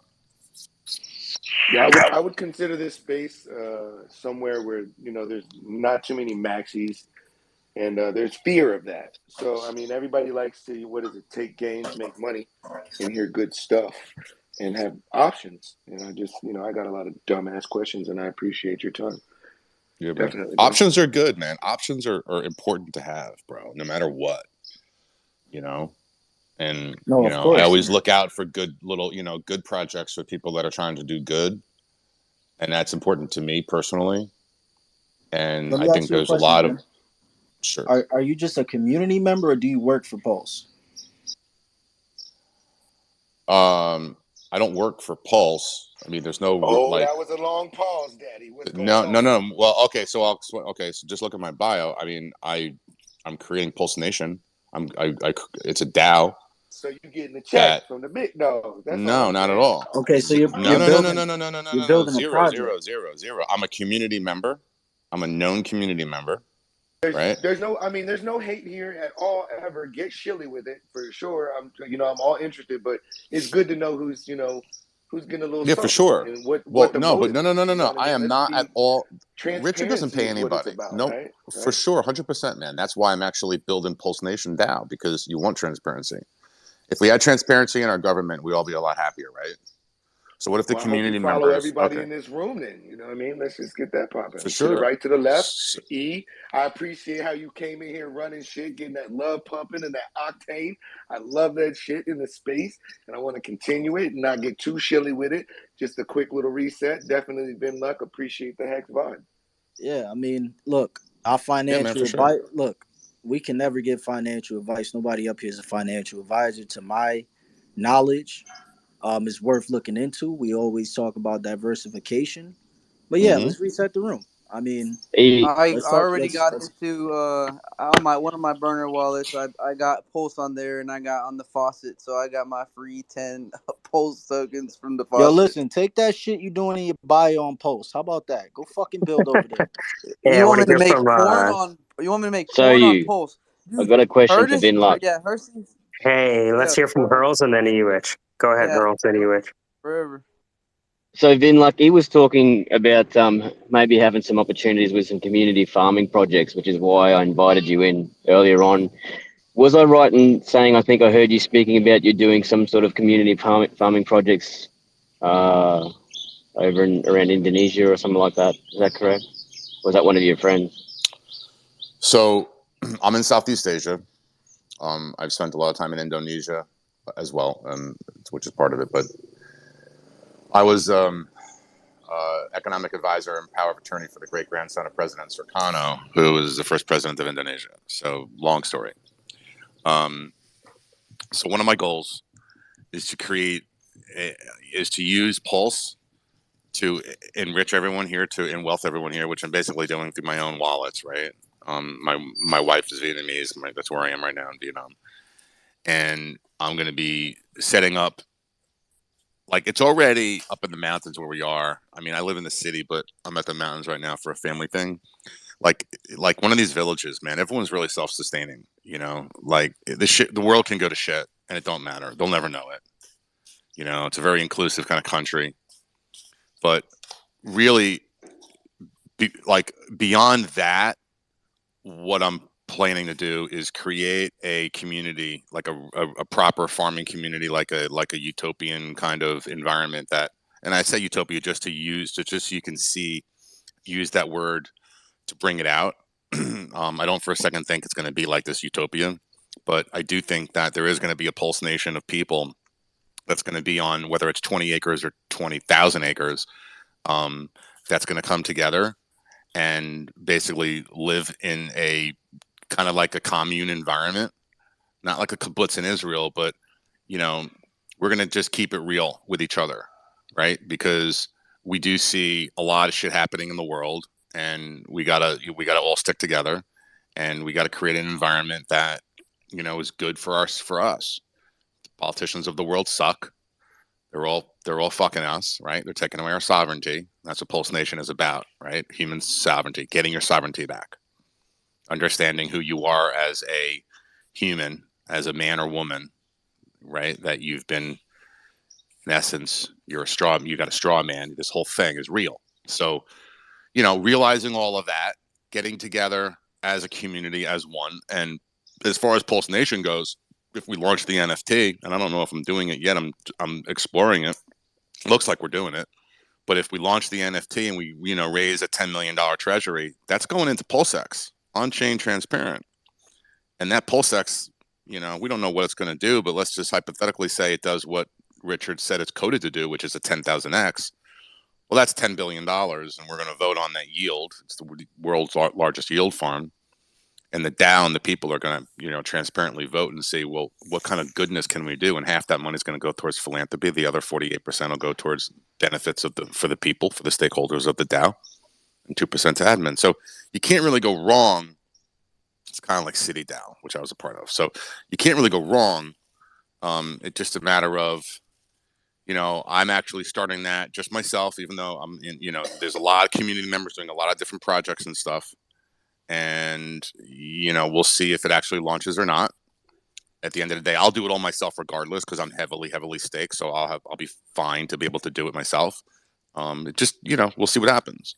As far as launch goes, I mean, look, the world's in a perfect storm. The market's in a perfect storm right now. I'm an economist. My background tells me we're going to have a carnage and bloodbath soon. There's a lot happening worldwide, sovereign wise, sovereign assets, sovereign money. There's a lot of reset going on. There's a lot of change that's about to happen. We got this election coming up in November, which is going to shift everything, and you're going to probably see major change come from the left to the right. And that pendulum is going to swing, and it's going to swing hard. So, we've got to see, but September typically is a bloodbath.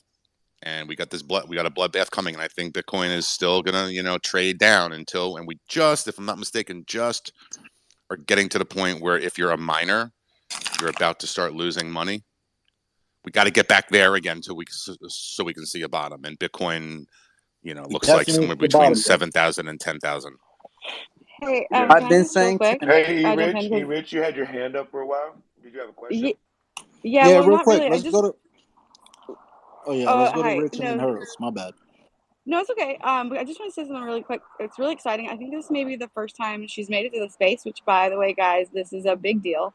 Shirley Lowe is in the house. Everybody give some cheers for Shirley Lowe if you've heard of her before. Crypto Bella, I know you're here. Oh, yes. Damn Welcome, it, Shirley E Lowe. Rich, you I'm totally sorry. stole my line. I'm so pissed right Oh, now. I'm sorry, Chris. And I don't know if y'all know Crypto Bella, but Crypto Bella is I don't know. She gives the best room reset on Twitter Spaces, and is a really I course for Bella. I believe, and I don't want to speak for she's agnostic, despite the fact that he's Ethereum based. I can't even try to pretend like I know this stuff well enough to do this. But anyway, so I co-sign on Crypto Bella. Whatever reverse co-signing is on Shirley Lowe. Welcome. It was nice to meet everyone here. I'm enjoying the conversation. Vinluck, I have one question. Something that's really important to me is having zero or like making sure there's no up or downtime. Is there any downtime associated with your project? So I had just mentioned this before. Hex, which is Richard's first project, has zero downtime. Zero. 100% uptime now for 1,000 and something days. We hit 1,000 days like 2 weeks ago or something like that. It's all on Twitter. You can see it. So Great, cool. one of the I'm gonna big have to things hop right back down, now but I'm really is excited for you guys. Nice to is launching Pulse Changes. He's going to make sure it's the same. Like he's a perfectionist, and he's all about the glory. So he's going to damn well make sure that this code is right. And he's got 14 coders, 14 devs working on this thing. Why are you so It ain't confident, gonna. Vinluck? Well, I'm confident in Richard. I'm confident in what he's done in the past. I know who he is. And I believe in what he's doing. This man raised $27 million for charity. He's all about the glory. He could have screwed people a long time ago if he wanted to. Right? He wants to change. Listen to it. He's written self-help books. He gives away for free. Like he's righteous in everything he says and does. He might come off and rub you wrong sometimes, and I get that.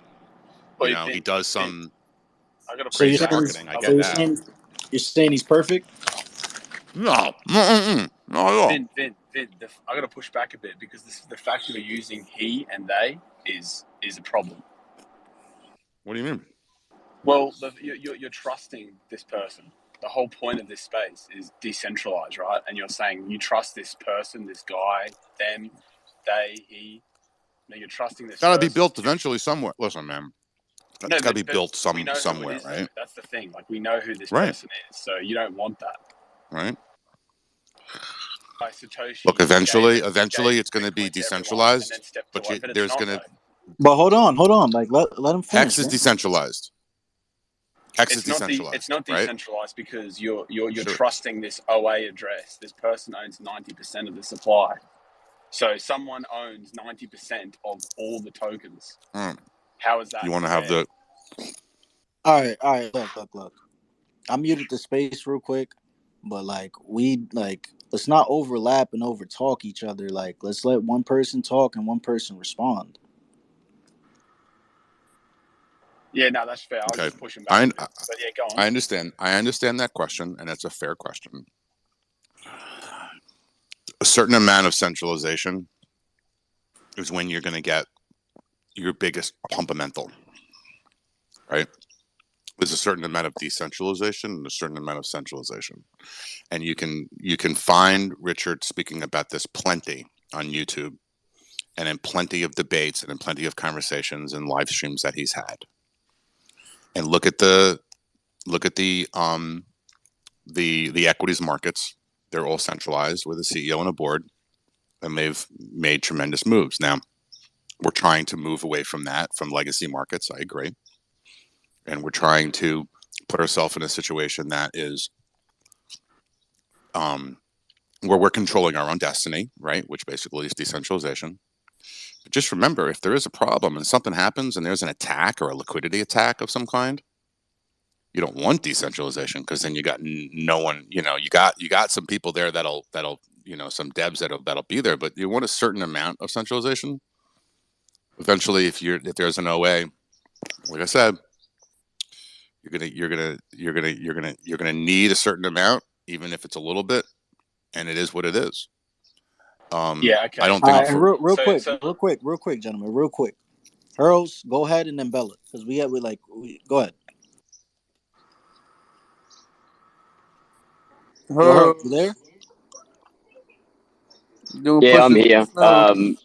Yeah, I was just, but the hand was still up, mate. Driving the car. Keep going. I'm listening. I'll drop in later. All right, go ahead, Bella. Okay, so I really love it whenever people don't eat on spaces while they're trying to talk. But all of that being said, okay, I am blockchain agnostic, as it states in my bio. But everything that I have read, witnessed about Pulse Chain and what's his face is very cultish, and I feel like that cult society in general can be very bad for us as a whole in crypto. Um, Especially, I think that Satoshi just said that, and that is Satoshi Stakamoto. I love that. Stakamoto. Stack them, baby. Stack thanks. those. Yeah, I like that. Stack them Satoshis. But all of that being said, like Richard Hart, like, sure, he is kind of a cross between like Gary Vee and his bullshit and trying to do something great in the space, but basically he's just trying to rip off everybody else. So I'm very curious to see, like, or to hear from you, Vinluck, like, essentially, what is it about this particular chain? I mean, there are such great blockchains out there. There are just so many different blockchains that are doing great things, like all of these projects. But all that Richard Hart is doing is literally copying Ethereum with Pulse Chain, which makes absolutely no sense. It just creates chaos in the space. And then on top of that, Satoshi just mentioned the fact that the liquidity is not there. It is central. It is so centralized that there is no way not to get rugged. So Richard Hart, in my opinion, looks like the very next Luna and or Alex Majinski project, whatever. It's just a matter of time before it rugs. Obviously, Pulse Chain has big news coming out this month with the fork of Ethereum. They're on their toes. They're doing their thing. But this is not, in my opinion, unless you can convince me otherwise, going to do any freaking good for the space. So, like, what is so unique about it? What is so transformative that you actually think that, like, this is actually going to change Web3? What is he doing? What has he created at all? I mean, 14 devs is nothing. I mean, just like on Avalanche, as E was saying, they've got like 175 devs over Let me there. ask you something So real quick, Bella. Does sure. hold on. Does Avalanche have ABI? I don't. What does ABI stand for? Or what was you talking about earlier, API, Sandra? API, APIs. API. Of course, So what was you everything's saying? running on an API. So what was you saying, Sandra? With respect to Avalanche? Yeah, When you like basically us building on Yeah, it, I and if mean, it tanks, go ahead. what I asked you to do is review anything that someone may have given a cursory glance and either agreed to or signed without fully reading it. Like, for example, if you're getting an API key from somebody, there's going to be some sort of terms attached to that. So that might change the arrangement on your intellectual property. And if no one has read that, I would recommend that you do that like immediately. All right, so let me answer your concerns, and I appreciate those questions. First of all, Richard has been warning of these other scammers for years. Okay, there's no rug here.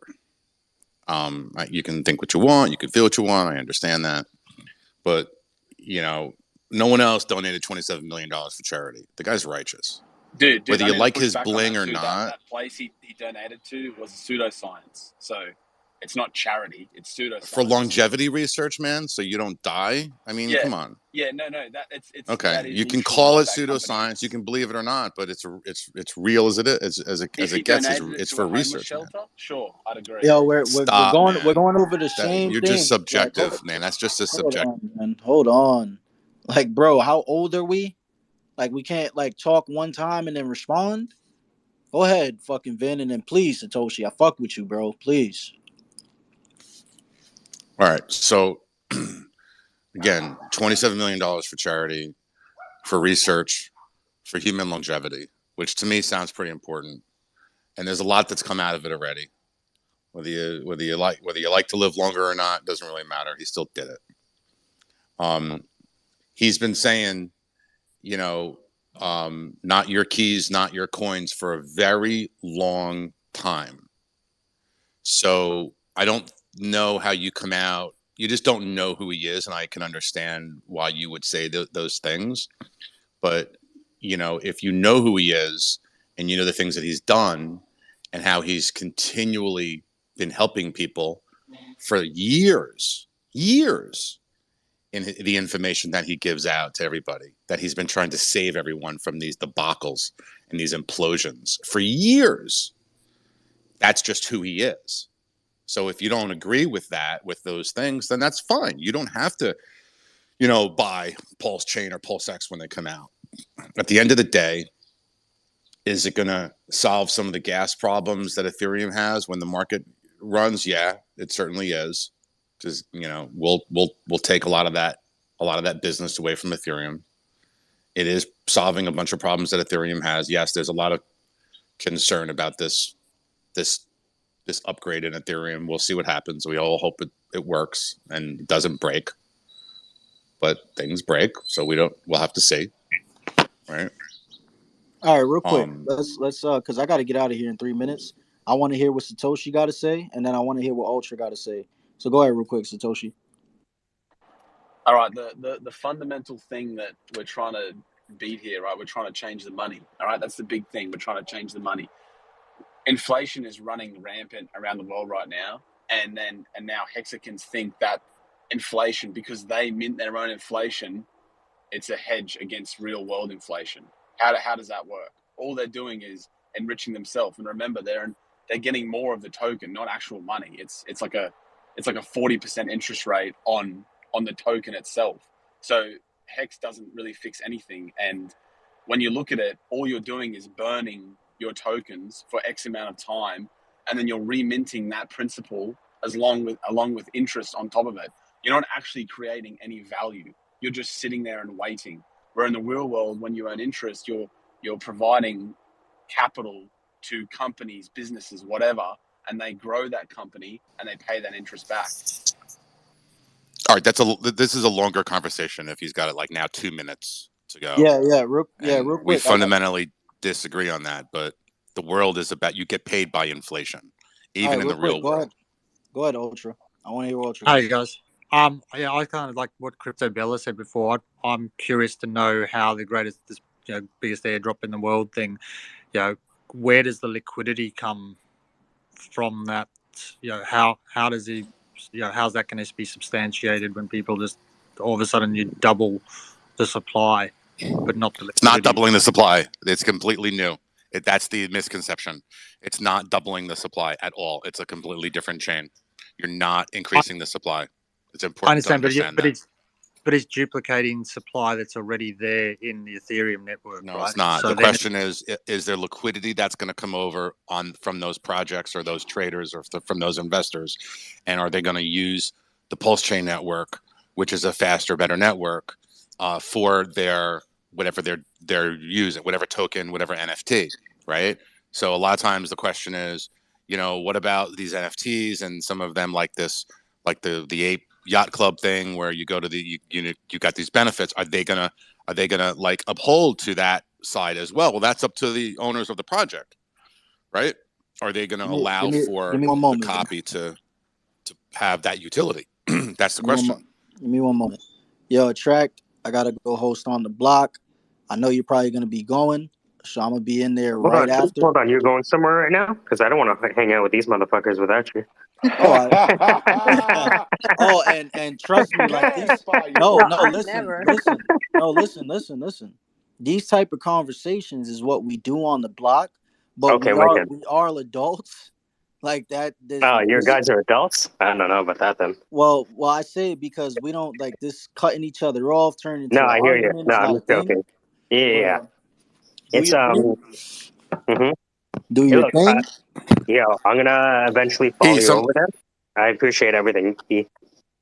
Yes, sir. I'm gonna be out of here. I appreciate all you wonderful people that I met. If you're Bless going up one after, time, I'm gonna E. be Bless back. up one time. Bless up, my you. Boya! Big up them on Big up them United on them. Islands. I'll be back. Yo, I'll Sandra. pop in a little while. Yeah. I bet we'll be Yeah. going. I want to get that that Avalanche magazine. Yo, Crypto Beller. Fucking convince Yes. her to do that. Okay. Peace. Bye bye. Is this And the where we're Hexen. supposed to reset the room, Sandra? Is that what they do on Twitter Spaces? Reset the room? Hit you Yeah, the I reset guess. and let the Hexicans take this motherfucker all the Yeah. way to the tippy. Oh Look, boy. I'll say this. If you've ever listened to Richard Hart for more than 5 seconds, you'll know he's an intelligent person. Does that mean he's going to not fuck you? Not necessarily. But to be honest with you, who isn't trying to fuck you in this market? So Yeah. there's a video at the top that's called Pumpamentals. And I dare anyone to watch that video and tell me that Richard Hart is an idiot. Now, again, it's not to say that only idiots can wreck you or vice versa. All I'm saying that if you listen to Richard Hart speak for 20 minutes in that video at the top, you realize he's not an idiot. And so he's worth paying attention to, even if you believe that his intentions are not as good as they're supposed to be. Big facts. Everybody loves options and everybody loves games. So why be dumb? Because I don't know what I'm doing, and I'm broke, so I don't know. I'll probably do something with it. I find him an interesting person, so that alone will probably, get me running over Well, there too. the tokenomics are super deflationary, and it's built to do a 10,000x, if at a minimum. So that's just software reality. That's development. That's just what it looks like it's going to happen. Hex did it, but he's come out and said it looks like this is this is what's going to happen too. There's a buy and burn. It's real. You see it on testnet. I will say this. Good luck betting against Richard Hart. I wish you all the best if you bet against Richard Hart. I think that's an uphill battle, but I wish That's you a all the great best. statement, man. That's a great statement. Hey, Mike, how are you doing? It's good to see you. I want to take the bet on the idiot challenge because I could really use the win, and it looks like the buy-in for that is very small. I think it's just watching the video. Is that right? Was joke. Crypto Bella, Sandra's awesome, and also she is an attorney who probably doesn't wear Crocs. In case you're looking for the real, like a real lawyer, What Sandra's about definitely one. Birkenstocks? Are you into Birkenstocks, Sandra? I have sold them in the past on eBay because they're, believe it or not, a huge collectible item, even when they're wrecked. But I personally do not wear them because my feet, I have a high arch and it needs like special, attention. This is my So are concern you is that ladies, I've are you guys avoided Birkenstocks. speaking about saying you have your Crocs in overdrive? Mine are actually Four-wheel just drive? on my feet. But in fact, I would say they don't drive much. It's strictly walking at this point. I'm more of a I stiletto. only have concerns, E-Rich, about you showing up to the courthouse in Crocs and like forgetting your stilettos to walk in front of the judge. That is No, my only concern. totally fair point. So actually, I was in a car accident on the way to a hearing in 2017. I think I was filling in for my boss, and I'd been really sick, and she insisted that I go. And so I was trying to leave early, and by finally leaving early to be on time, I ended up in like the rush hour, a weird section of rush hour traffic, and was rear-ended. It wasn't like a bad wreck or anything. I mean, it was like just like I was confused or whatever. The ambulance came, but my mom ended up driving me to the hearing because the only thing I think I could say was I can't miss this hearing. I can't miss this hearing. And when I got to the courtroom, the judge was like, "This hearing is now continued," and my mom drove me back to my house. But ever since then, I've had this like I can't wear them all the time. I actually can't even sit down in the courtroom all the time. Sometimes I just stand up anyway, but the point is that the Crocs that I wear, because I think that that's what's really important. If we're going to talk about value and utility, what's the value and utility of a Croc? And you guys can mute me if I'm actually derailing a substantive, an important conversation about these changes. Would you call them crocodile hunters? The people who wear Crocs? I would not, but I learned, okay, so here's the thing about Crocs. I thought I'd look like the Crocs that you see like on the nurses or on my dad when he walks out to take out. He's like, they're actually faux Crocs because he's not going to go big spender. He's a Walmart knockoff Croc enthusiast. What are we talking about? Why am I talking about this, you guys? Come on. I collector crocodiles on Pulse Chain. I thought that's why we were having this space. Right. No. So how my about phone really is about to explode. Elizabeth, what do you think about MILF Hunter? Oh, so I thought it was nerds I like to freak. So I really have to figure out. It's NFTs that I like to fuck.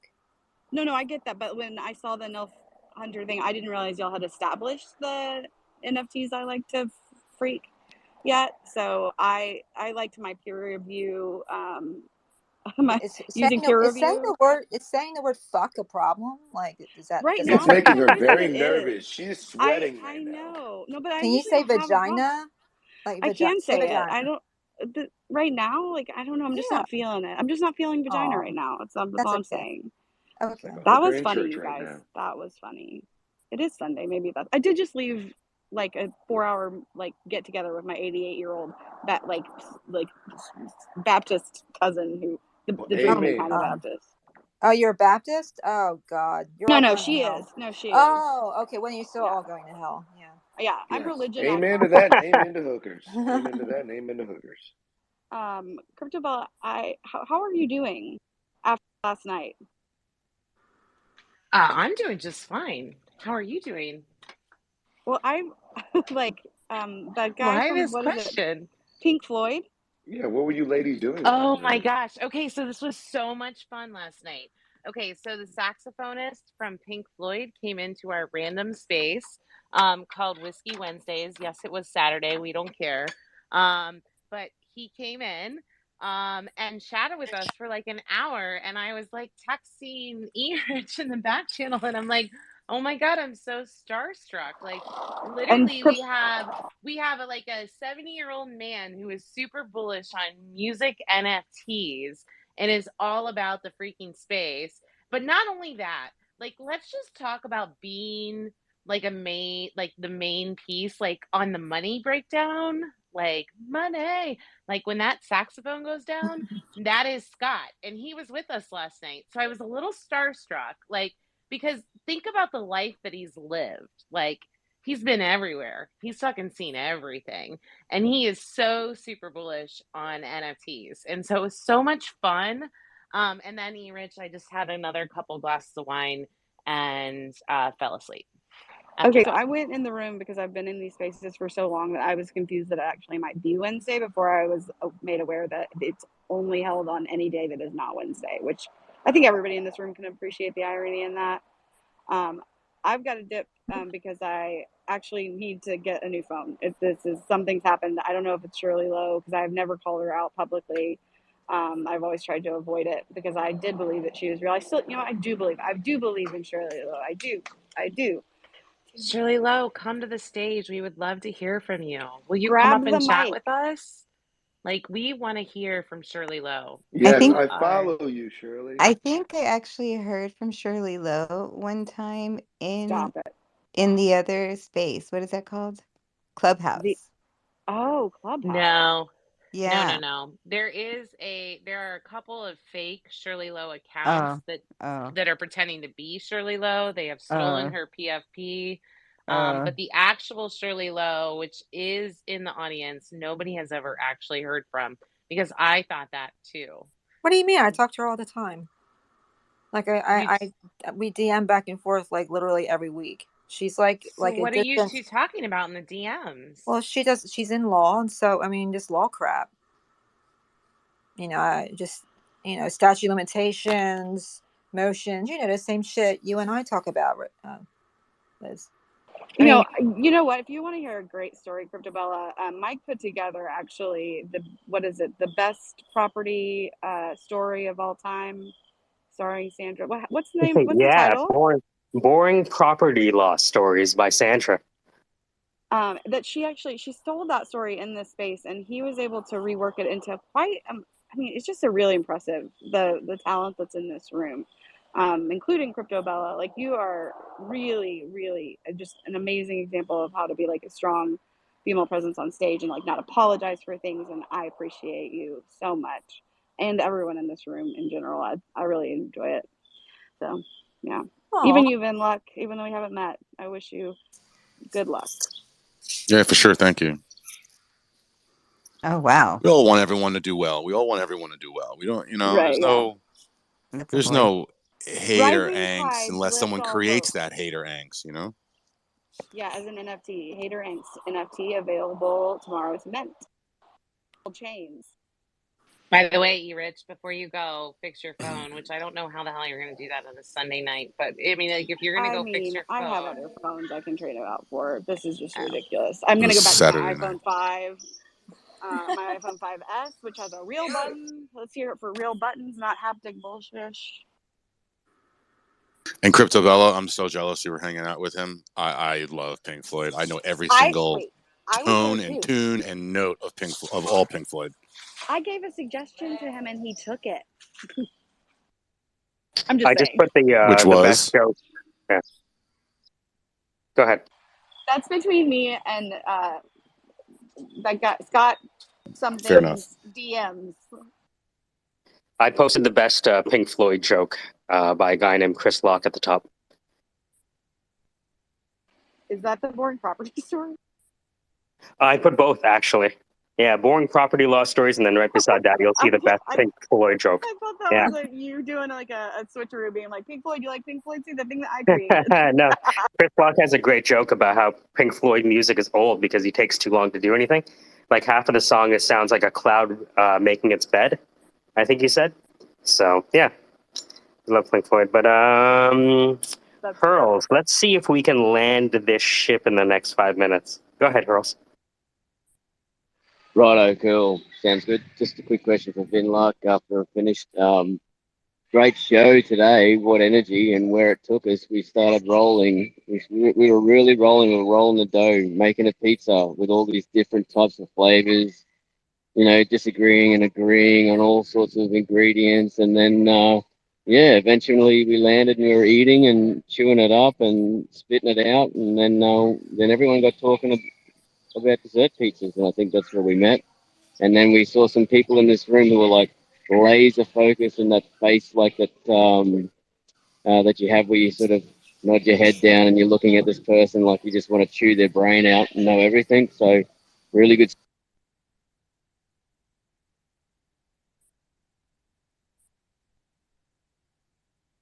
Oh, what happened there? Did I do something?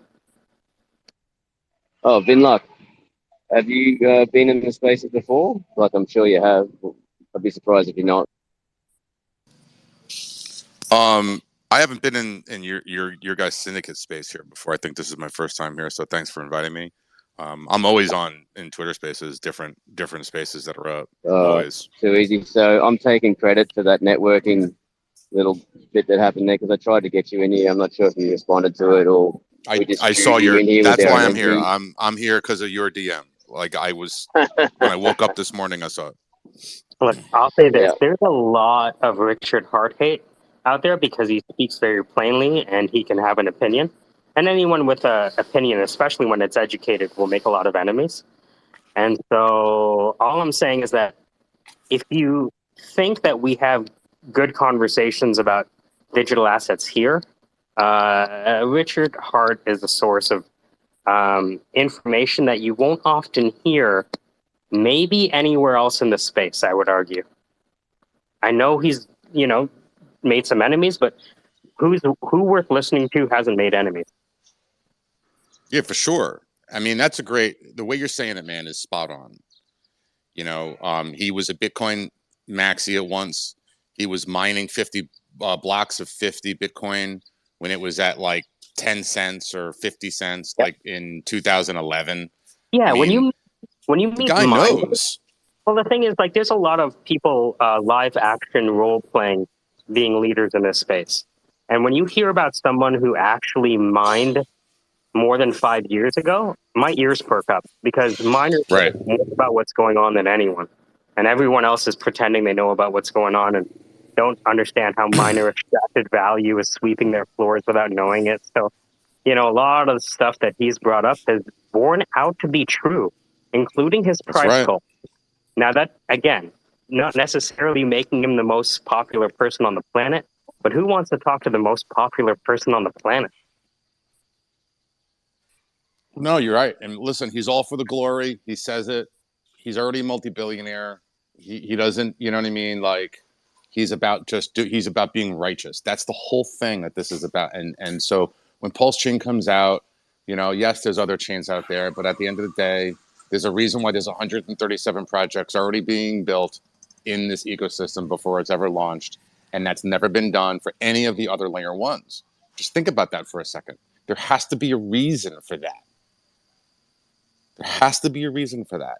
That alone should drive. You should perk your ears up and say, "All right, when this thing launches, I'm going to get some money in this thing, and if it does run 10,000x in a year and a half, 2 years, like the software is developed it to do, and I'll take my PLSX and I'll direct stake it. I don't have to create a liquidity pool. I don't have to create a pair and be an LP and be worried about immutable loss. I can just direct stake and with no time lock and just harvest and compound and buy more and harvest and buy more and just compound. And in a year or two, you're done. You can do whatever you want. And that's the thing. This is about financial freedom. This whole entire ecosystem and everything that's being created, just like Satoshi was saying, he's just a Bitcoin maxi, right? So he's going to be underwater soon too because he's mining out of his garage, and that's fine. And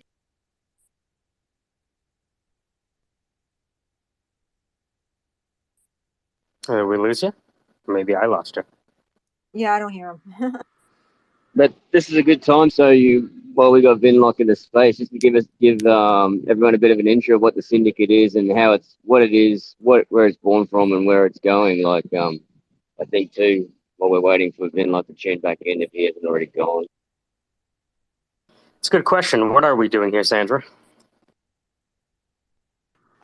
I'm accidentally hitting a cat toy across the floor with my mic on. No, seriously. You know, I think that the Syndicate has done a great job of getting a group of people together that can give the resources or recommendations to getting projects off the ground or giving direction to people who have good ideas but need maybe a little more. But we've covered a lot of ground over the last few months, I think, don't you? Yeah, I think because we're not really focused on any one piece of technology, there is some friction that's going to happen because there are people building on different. It's almost like if I build my application on SQL and somebody else builds it on Oracle, I can imagine those people have fights too about, oh, SQL shit, and fuck Larry Ellison. You know what I mean? I'm sure this kind of argument happens with every technology. Oh, Right. you're using Microsoft Azure? Well, I love Google Cloud Platform. Fuck you both. I like Amazon AWS. And then, no, I like Red Hat. Right? It's largely, once you see enough arguments over technology, you stop hearing them. Does that make sense? Yeah, Right? uh-huh. Yeah. Mm-hmm.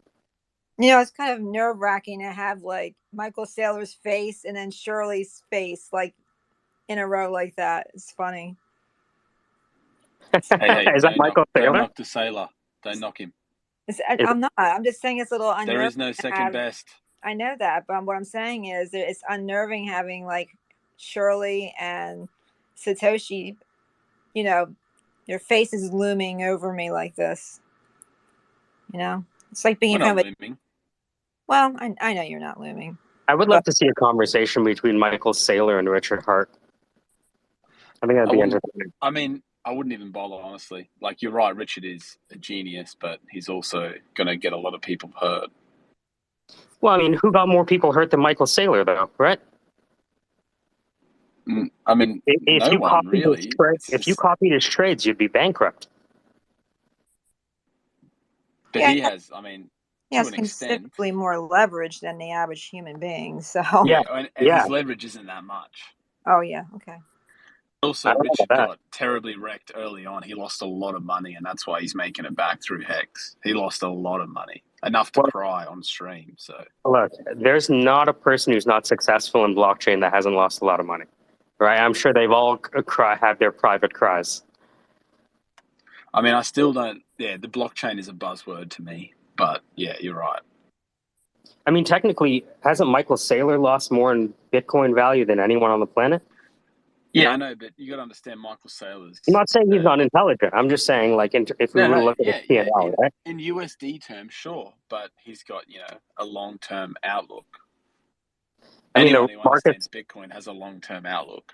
Well, it's not whether they have a long-term outlook. It's if they can afford the carrying costs of their trades. The market can remain irrational longer than you can remain solvent, kind of thing. When does he go? If Bitcoin falls under 13 grand, he's underwater, right? I've heard that. Maybe that's a rumor.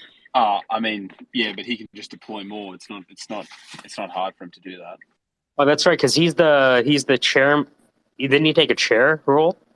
With yeah, but people think that he's so over leveraged. He's not. It's not that much leverage for a company. It's a very small amount that's actually on leverage. A lot of it's spot. You're not over leveraged until we see your name in the newspaper. Go ahead, Hurls.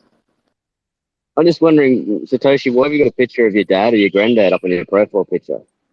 Oh no, this is just a face that I make when I talk to shitcoiners. That's all. It's just oh god, here we go again. So you're saying that's your real face? Yeah, it's permanently like this. That's Crypto Swarm. Puppy, that's his emoji face. Holy shit, dude! We have Shirley Lowe in the friggin' Syndicate. Did I miss something? Yeah, Shirley Lowe was one of the initial people who joined us, actually. Why is everybody getting so excited? I literally talk to her every week. Like, she follows me, I follow her, and we chat. Because she's hot. She's obviously hot, but yeah. So I have a cool announcement. I got another article unsolicited about my project. Cool. What's up? Yeah, I got my it was I think it's my sixth one. This was in a United States article, and it was from the same guys that did Paper Boys. Those guys have a website. They put an article there, and now we sent out articles to Forbes and a bunch of other places. Awesome. Very good. So you're coming along real nicely with what you're doing. That's awesome. Oh, absolutely. Yeah, it's really, really coming along. I want to start going international more. So we're gonna start getting things translated. It's gonna be super fun. We have Polish and stuff, but we're gonna get Chinese and Japanese, and we're gonna go everywhere. Super cool. Oh, if you guys are free tomorrow at 7:00, I'm gonna be on Wolf Finance.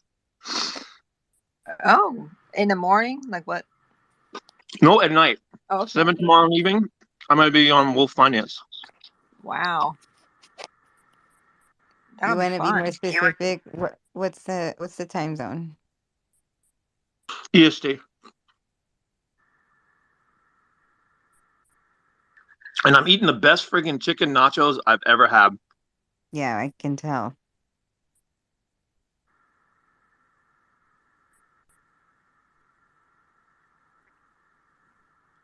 So, Sandra, do you think Nilf Hunter was a success, a failure, or what do you think?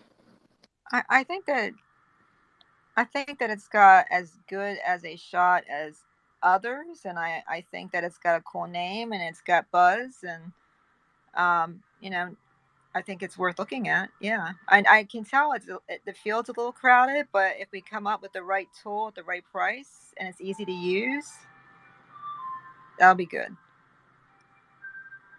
My ice cream truck is coming down the road. I'm so excited. Nice. Soft serve. We got to tokenize soft serve ice cream. That's what we need to do. That's yeah. I wish we could do that. You know Now when I'm they have like the chocolate. chocolate dip that like hardens? That's That's my amazing. favorite. That's What? my favorite. With the twist? Yeah. Come on. I'm dead serious. Love it. Love that. Yeah. Fuck the Jimmies. Just give me that chocolate shell. Oh, that's going to be a dance remix. Just give me that chocolate shell. That's right. Ryan, can you write the rap or the bridge? Hey, girl, I know you've been looking for this chocolate shell. Like the Boys to Men salute. Sauce. It's so dirty. Love it. All right, guys. So this is fun. I'm gonna I realized that I need to. I have like another round in my brain, like around 9, that runs out around like 11:30. So I can put my brain to good use. Edit some videos for a client I'm working with. Sandra, Mel, Ryan. This is all your fault. I'm sorry. I know And you. I thank you. No. I thank you for it. But Right, love. it was It's your always idea in the love. beginning, Sandra. It was your idea in the beginning, and I think that because people think about nerds I'd like to fuck, and other thing, like I think the name, you know what I mean? Yeah, we're Right? way. Maybe it could be a dating site for nerds who made a lot of money on whatever insert chain, right? And then because they can't find a wife, they'd be like, all right, look, here's a guy. He's worth this much. If you get in now, and if you get in without a prenup, you should be set in the next 18 months. You know what I mean? Yeah, something like that. Oh, here's Ahmed. Wait, we can't leave Ahmed on the. I know. Hello, Hey, man. people. Dude, NILF is great. Yo. Did Yeah, man. mycelium mycorrhizal? What's the AAS? Is that a type of mushroom? Oh, that's so the mycorrhizal network is the mycelium network. Yep. Okay. And that's mycelium as a service. Nice. It's a decentralized wallet, right? I mean, the thing is, when you look at mycorrhizal networks, like in forests, there are mother trees that centralize and do coordination. So they have guard nodes. So it's more of a kind of proof of stake, from what I can tell. But we'd have to speak with an ecologist. Well, I have a bag of mushrooms over in my house right now. That I was just wondering if it was that kind of mushrooms. Yeah. Well, I mean, mycelium. Yeah. Mm-hmm. Yeah, I was looking at. Damn right. So, I just want to thank you for letting me come up and talk, man. If anyone does want more information on Hex or Pulse or Pulse Chain or Pulse I X, am just go to howtopulse.com. I am Howtopulse.com. following you right now. I would love to have another chat with you and talk about. I'm always a fan of safe experiments. Does that make sense? Yeah, sure. Listen, at one time, Bitcoin was an experiment. At Look, one time, Ethereum was an look, experiment. if you think people hate you for building on Hex or Pulse, try building on BSV and Money Button, see what people say. But I found BSV and Money Button the easiest chain to use so far to build a cash register through HTML and JavaScript. So yeah, if there are things that can happen on Pulse, I'd like to learn about it because I don't want to bet against Richard. Fundamentally, Yeah, go to howtopulse.com and it'll give you great wealth of knowledge right there on O3. Amazing. One thing I want to chat with Ahmed. So Ahmed, I'm gonna reconnect with Mr. Steenan tomorrow because every time I talk to people about the project, they're instantly interested in what he's doing. And yeah, Ahmed, how you been? We should kick off next week too. We've waited long enough. We should definitely kick off next week. Thursday is a good day for me next week. Do you Monday, mind? Tuesday, Wednesday is Do just you hard. mind sharing with people kind of what your project is? Because what I've known Ahmed for a while. We've known each other for a while, and he has a technology that does what not a lot of other technologies can do, even though they claim to do it. And so I'm interested in talking to more people about Ahmed's project and also Richard Steenan's. But Ahmed, what have you been up to? What's the last 2 weeks look like for you? You've been down If you coding. give me maybe 5 minutes, I can come and Wicked. talk to it. I'm gonna wait. Yeah. Yeah, definitely. So tomorrow morning, I'm going to be making sales calls for a few of the startups that I met in this space. And so, if anyone wants to hear what it's like for me to dial for dollars, so to speak, I'll be doing that tomorrow on Zoom. That sounds amazing. That reminded me of Running Man. It wasn't Dial for Dollars. What was it? It was they were like the Dobermans. Remember the Dobermans? And I think it's like, I forget the name of the game, but it was like something for dollars. Dash for dollars. That's what it was. Yeah, that's what it was for in the Running Man movie with Richard Dawson. Oh yes, okay, gotcha. Yeah, I read the book. I don't think I ever saw the movie. What? Oh my god! No, you. Is the movie Running good? Man, the movie is with Arnold Schwarzenegger, the original one. Right. But it was originally a Richard Bachman book, right? Yes, it was. But the Arnold movie is absolutely campy and hilarious. It's classic. And Richard It Dawson. is classic. It is classic. But all Arnold movies were very campy until he made Kindergarten Cop. Right. I saw that in the theater. Oh, Kindergarten Richard Cop was a Bachman, The Long phenomenal Walk. movie. My favorite Richard Bachman book is The Long Walk. The Long Walk. The Long Walk is amazing. Yep. Amazing. Man, so we all read Stephen King here, eh? That's interesting. Yes. Shawshank Redemption, Pet Cemetery. Dude, Green Mile. Carrie was my first sort of teenage novel. Yep. What was it? Have you? I was oddly turned on by her. Firestarter. Have you ever read fucking The Green Mile? I know a lot of people have seen the movie, but The Green Mile book is so touching. The Green Mile book made me cry. I Cry like a baby. It is so. It's so well written. I mean, Stephen King wrote both The Shawshank Redemption and The Green Mile to prove that he could write adult books. He's extremely good at writing teenage angst. He is so good at writing teenage angst. All of his movies are around. All of his books are all around emotion. They're actually. I mean, the symbolism and he's a phenomenal writer. Absolutely phenomenal writer. He has a trouble with endings.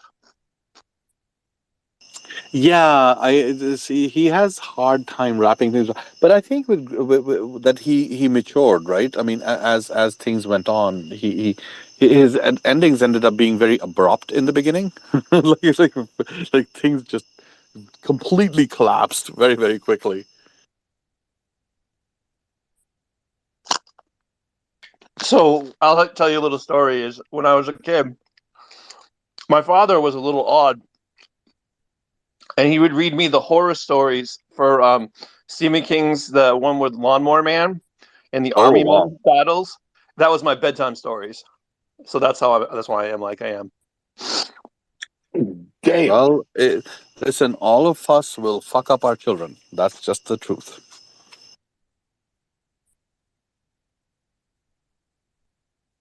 But I would look at my Army Man box and have nightmares at night of my arm. Like I had probably about 1 million Army Men, and I would have a dream that they would come to life pretty consistently. So it kind of eventually I just got rid of my Army Men. Yeah, that would do it. that would do it. Yeah. You guys ever read through the whole Dark Tower series? I thought that ended perfectly. It was amazing. Yeah, I read that as well. When I realized what happened at the end, I'm like, I was so satisfied. You might want to check out Dean Koontz's Lightning. Oh yeah. You might like. Right now, who suggested? Oh yeah, it was Allie. I think it was from that Big Bang show. We're falling asleep to Flatland. Oh, yeah, that's a classic. Oh my god, it's hilarious. You should check out A Magica by Clive Barker. It was a non-horror movie horror book that he wrote, and it's absolutely amazing. What's it called again? A Magica. Okay, yeah, I have. And there is another thing that if you guys like the Dungeons and Dragon kind of thing at all, like that fantasy stuff, the Deathgate series was one of the best book series I've read ever. You made like Swan Song. I think it's Robert McGammon. It's about a version of the apocalypse. Oh, I love dystopian writings. Yeah. Oh, if you like The Stand, you'll love Swan Song. Yeah, Robert McGammon. It's like one of his best. Yeah, The Stand. That's a strange movie. That's a strange book to consider, right? The Stand. Oh yeah. Jeez, dude. Try Swan Song though, because Swan Song, I think, if you can stick with it through like the first like 25 or so pages. Forgive me, I need 5 more minutes. Okay. If you read The Stand, if you watch The Stand in like TV, it's okay. But if you read The Stand, it's unbelievable. And I have a kind of a special place in my heart for this stuff because I live in Maine. So when he writes about stuff, like he'll go down my Main Street. Like that's like in the long walk. How far is Bangor, Maine from you? About an hour and 45 minutes, but I've actually trick-or-treated at his house. Shut up. Wow. What was that like? He gave badass candy, full-on Milky Ways. Like the full freaking candy bar. Amazing. So there's a funny story that just happened. It happened about 10 years ago. Someone stole his gargoyles off his house. Have you guys seen his house? Like, if you've seen his house, he has these massive gargoyles. Yeah. They're massive wrought iron gargoyles, right? So someone stole 3 of them right before Halloween. They're massive. They had to come in at night with a welding torch and cut them off. He actually paid for ads in all of our TV channels all around in Maine and New England and said it would be a good idea for his wrought iron friggin' things to come back. And then he gave a reward for but he was, it wasn't like, it didn't seem like you're getting the reward. It was a very weird commercial that he posted saying that he wants them. So he wanted them back and he got them right before Halloween. They came back. They were in a tarp in front of his house. Maybe it was a prank. It sounds more like a prank to me. Because usually what people do is they melt it down and they money on the melt. No, they wanted to put it in their own place for Halloween, and then he's like, "No, give it back to me for my Halloween." Oh. Just to insert here, I talked to Christian over text, so he's good with 8 p.m. Saturday night. So I'll be sending you guys an email now that I heard back from him. Yay! Cool. All right. That's awesome. I bet you out of everybody that Mike and Melody end up with like the most jobs and end up like famous. Which Mike? You and Mel. No. I'm looking Mel. at you, unicorn man. Come on. I think Mel is the sleeper. She's got a. Oh, darn it! You got him. Okay, sorry, Zach. Yeah, I just think she has a fantastic voice. It's soothing for women and sexual, but soothing for men. I wish I could go. I'm upset that I'm here. What are you guys doing? Voice acting? Correct. Yes. It's still right on. Jump on in. Yeah, so this Saturday we start for 4 weeks straight with Christian Potenza, who played Chris McLean on Total Drama Island and a bunch of other shows. Oh, that's wicked cool. Very exciting. I'm literally straight out doing spaces. This is the only space that I come in. I've said multiple times that this is my friggin' palate cleanse space where I come here and I can actually talk to people and it's fun. Where the sorbet? Everywhere else, I'm just doing customer service and not much about my project, and I don't do that here, so it's freaking awesome. Zach's in a sandstorm, in case you can't figure that out by the difficulty breathing. Poor No, man. I got COVID again. Oh no! Yeah. Are you kidding me? No, I'm not fucking. Sorry, That's excuse my okay. language. You're allowed. You're allowed. You can curse because of that. You just Yeah. said, So this is crazy, right? So my girlfriend works at a hospital where, well, it's a billing department for for all the methadone clinics in Maine, and also youth counseling and all that stuff. And the CEO of the company got COVID and didn't stay home from work, but came into work with a mask and didn't even use the proper mask to stop the vapor coming out of their lungs. And then she got sick, and she got me sick.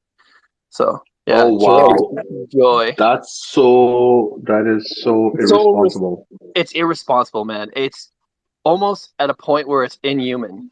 Like, come on. Yeah. Like, it's at some point you got to be like a human being in this, in our society, and that is not acceptable. I went to Walgreens last week. They had the new version of the shot, so I got the newest. Not that I'm bragging, but but I went and I got the newest booster last week. I don't know if you really want to talk about this shit right now. Yeah. No, not really. Sorry, I was explaining why I wasn't sounding very good. Anyway, moving along. Right on. Ahmed, are you ready? So we were talking about Hex and Crypto, hold on. Pulse. Ahmed, are you ready? He's preparing. Are you ready? Zach, what you got? The storm just ended, but we're waiting for it to. There was a big old rainstorm and a sandstorm. My eyes hurt. Oh man. But it cleared out a little bit, so now we're gonna have to drive like 30 miles. So, but it was fun listening to you all. I thought, Mike, you said you were gonna close this space like 35 minutes ago, 40 minutes ago. Good job. Yeah. I love how you just stick to your guns with things, Mike. I love it. Just kidding. when you said a sandstorm, I heard dooba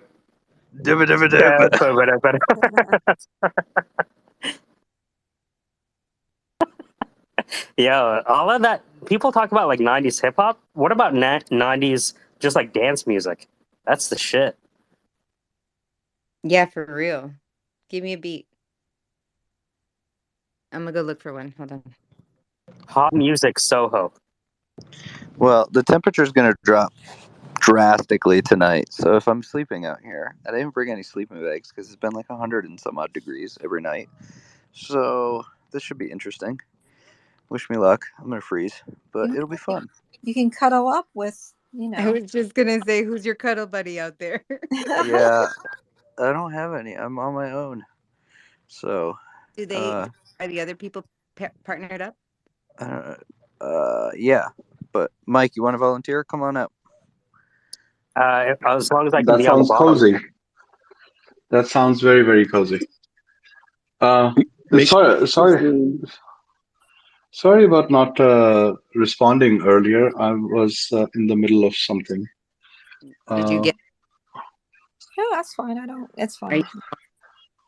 You gotta.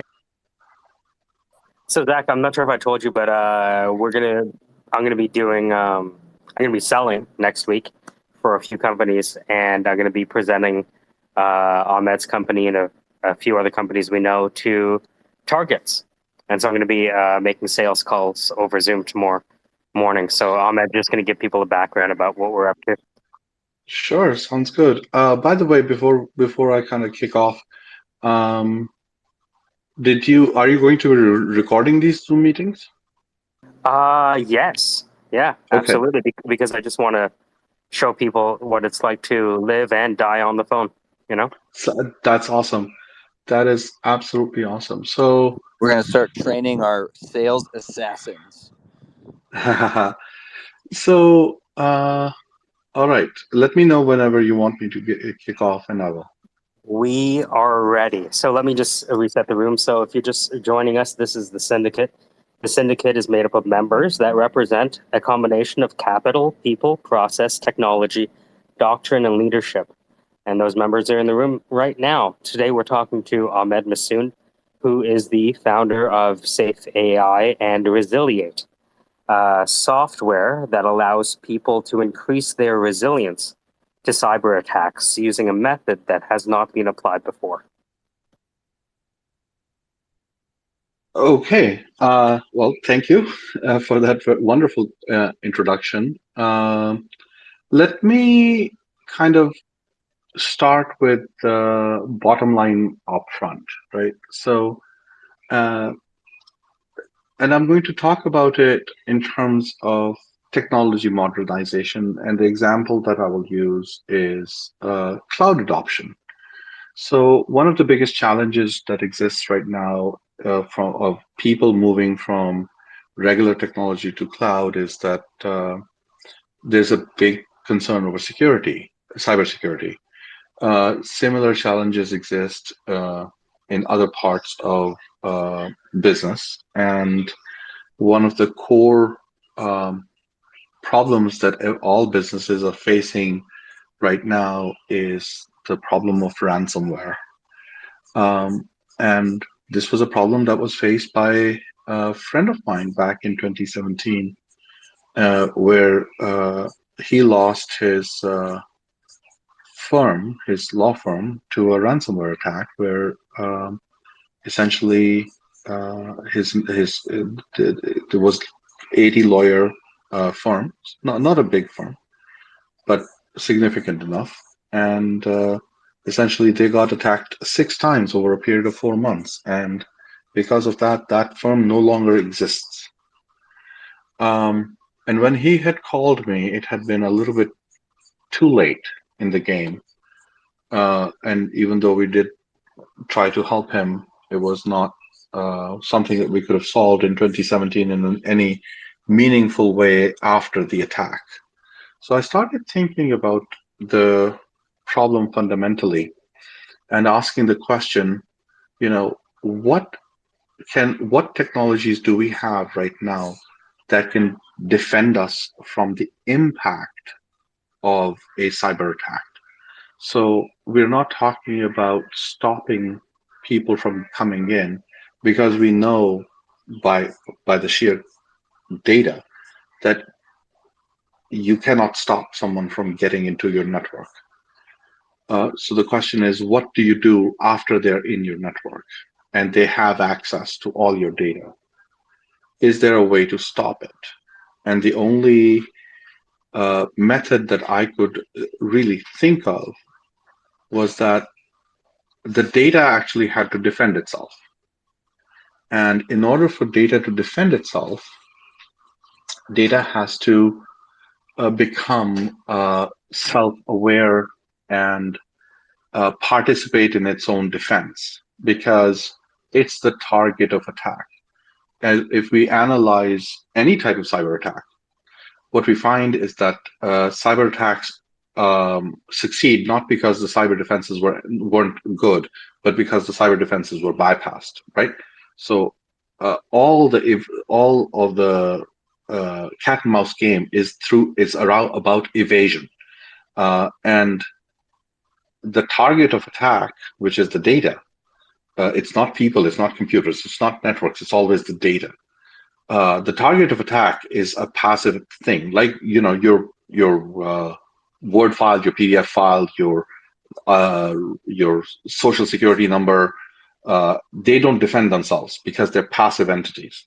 But if we could somehow change them into active entities which could self-defend, then because the attacker has to interact with that data, the attacker cannot hide its existence. And that is where the battle has to happen. So I came up with a cutting edge software technology that interweaves data with its own AI. And it enables each data block to become resilient and self-securing in real time. Essentially, what it is you can think of it as data as an artificial intelligence. So data as an AI becomes immune to corruption and destruction. And in case of corruption or destruction of the data, now the data can actually rectify itself almost instantaneously and literally reconstruct itself back to its same state because it remembers what it used to be. And the way this technology is constructed is such that you don't actually have to change much. You can sidecar it into a network, an existing network, and deploy it as basically a network attached hard drive or what's called a network attached storage. Or you could deploy it as a database. So you could store like records in it. And by simply moving the data into the data store, which we lovingly call Resiliate, the Resiliate store enables this self-securing capability into the data. So Resiliate is just the delivery system that provides the interweaving capability, and the data, once it's interwoven with its own AI, becomes self-defending. And because of the way it's built, you don't actually need to change existing applications. So you can deploy it on the edge devices like computers and laptops and even tablets, etc. Or or you can deploy it in servers. You can deploy it in the cloud. It can work with IoT systems, and most importantly, it can work with legacy stuff. Like we've actually got customers that are using it with really old things like Windows 98 and MS-DOS. And because of the way the neural nets are built, they don't require the computers that need to be protected to be connected to the internet writ large. So it works offline and in air-gapped environments, which is very much needed for critical infrastructure. So that's what this technology is. And what it eventually ends up providing is a simplification of security operations, right? Because the data-centric nature of it, and what I mean by data-centric nature is that data is king, right? So because data itself is providing what are called CRUD authorizations, or create, read, update, delete authorizations directly, and it is context sensitive, so it knows because it knows the content of the data, the integrity and confidentiality and the sensitivity are all relative to the content directly, which makes all of the three pillars, the confidentiality, integrity, and availability, all available in this one basic solution. And as I said, it works with legacy and modern computing. So it also allows you to bridge the gap when you have really old legacy systems and you want to leverage things like cloud computing and bring interconnectivity between the modern way of storing information and safeguarding it, but you can't do it with older systems. This provides a very interesting, transparent bridge between them. And because it is focused on impact and not evasion, it doesn't get into a cat and mouse situation with any of the attack systems. The data does not need to know what is bad in order to understand what is good, because it's trained against its own content and its metadata. And because it has all of the history, of what happened to it. It provides for very deep audit trails of everything that touches the data, and that also helps with forensics. So once the impact has been basically made moot in the North American sense of the word moot, then you have time to go back and figure out, okay, who got in, and how did they get in, and shore those things up. The other interesting thing that it provides is it can actually augment existing cybersecurity capabilities, which help with data leakage. So, for example, if you have very sensitive files that you know should not leave a particular enclave, that those files or that data record will actually inform edge security like firewalls if that data is about to leave a predefined perimeter, which means that you can actually stop things like patient records and private information, customer records, sensitive secrets from exiting a perimeter. And because you don't have to probe everything, because the data is self-informing, that entire problem becomes a much easier problem to solve. And the value of that at the end of the day is basically that it reduces time to resume by several orders of magnitude. I mean, right now the recovery times from any type of an impact is measured in tens to hundreds of days in any real sense, and this reduces the time to resume by several orders of magnitude.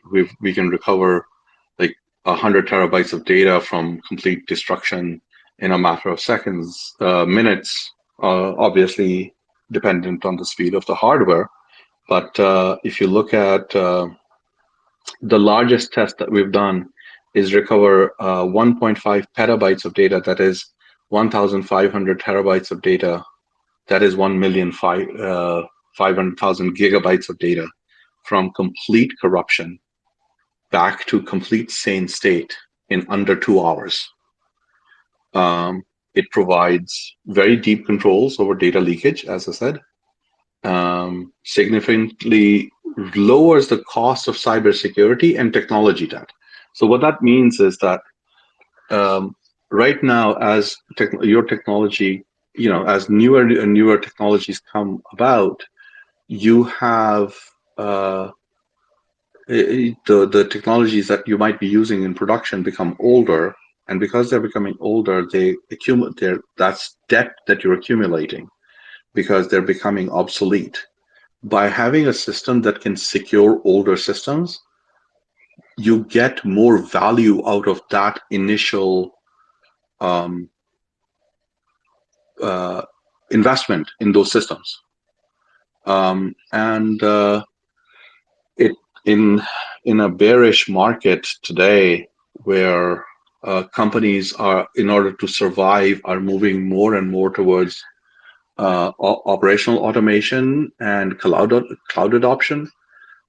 Because this simplifies security and a fundamental layer, it just makes those efforts become more palatable and more adoptable by small businesses and micro businesses who are just trying to survive in tumultuous markets.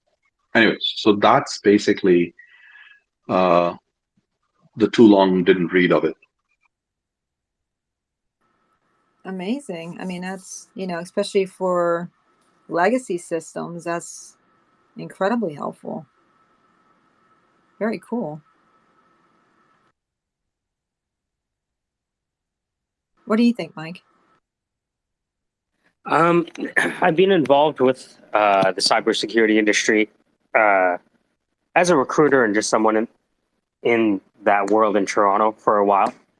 And I know that just because you want to install a security like when you say, oh, I want to install a cybersecurity solution, that's not just something that you snap your fingers with because of the existence of cloud systems and legacy systems. And so Ahmed has a background that not many people have when it comes to coding, when it comes to cybersecurity, when it comes to the crown jewels that he was able to protect.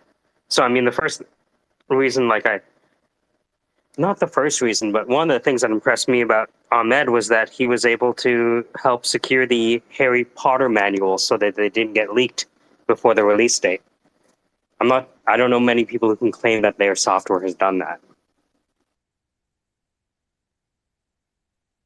Oh, for sure. I mean, there's no doubt in my mind that it's a solid, valuable, quality product. I don't have a problem with that at all. I think it's great.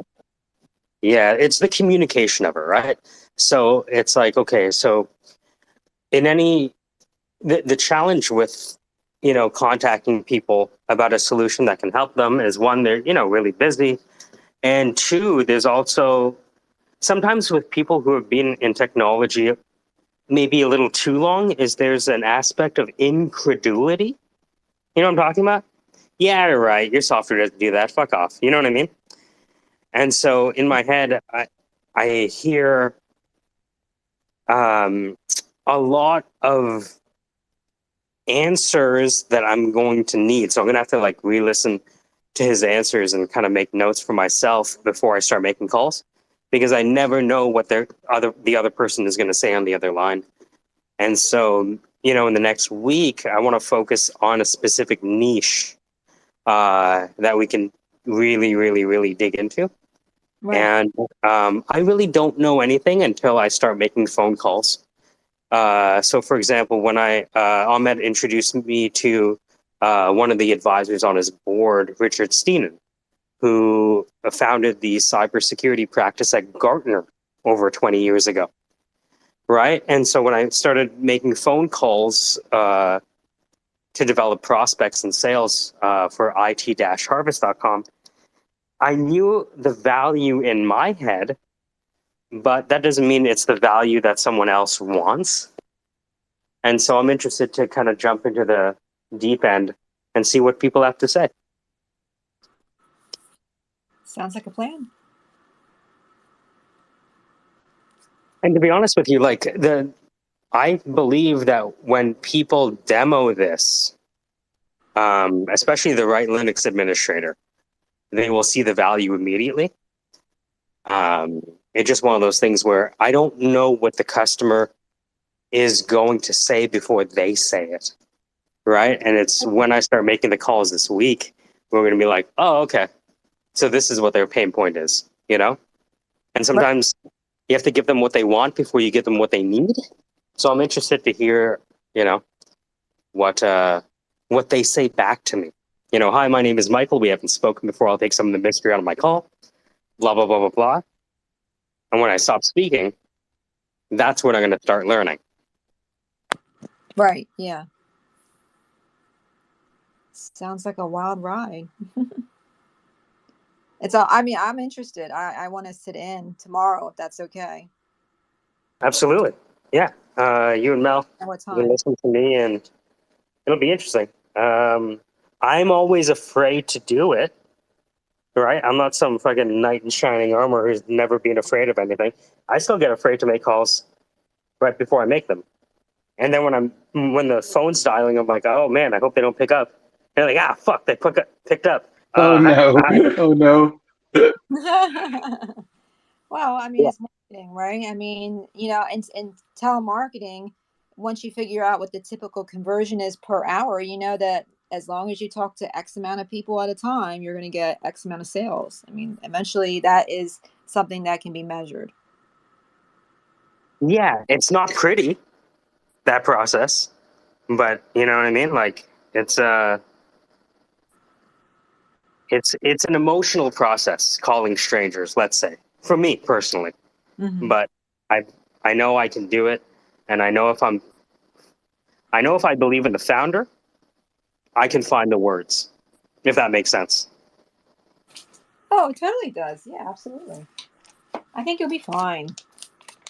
What I'm interested in is what literature is available for review on it, so that for rebuttals, if I need a quick rebuttal, Great that question.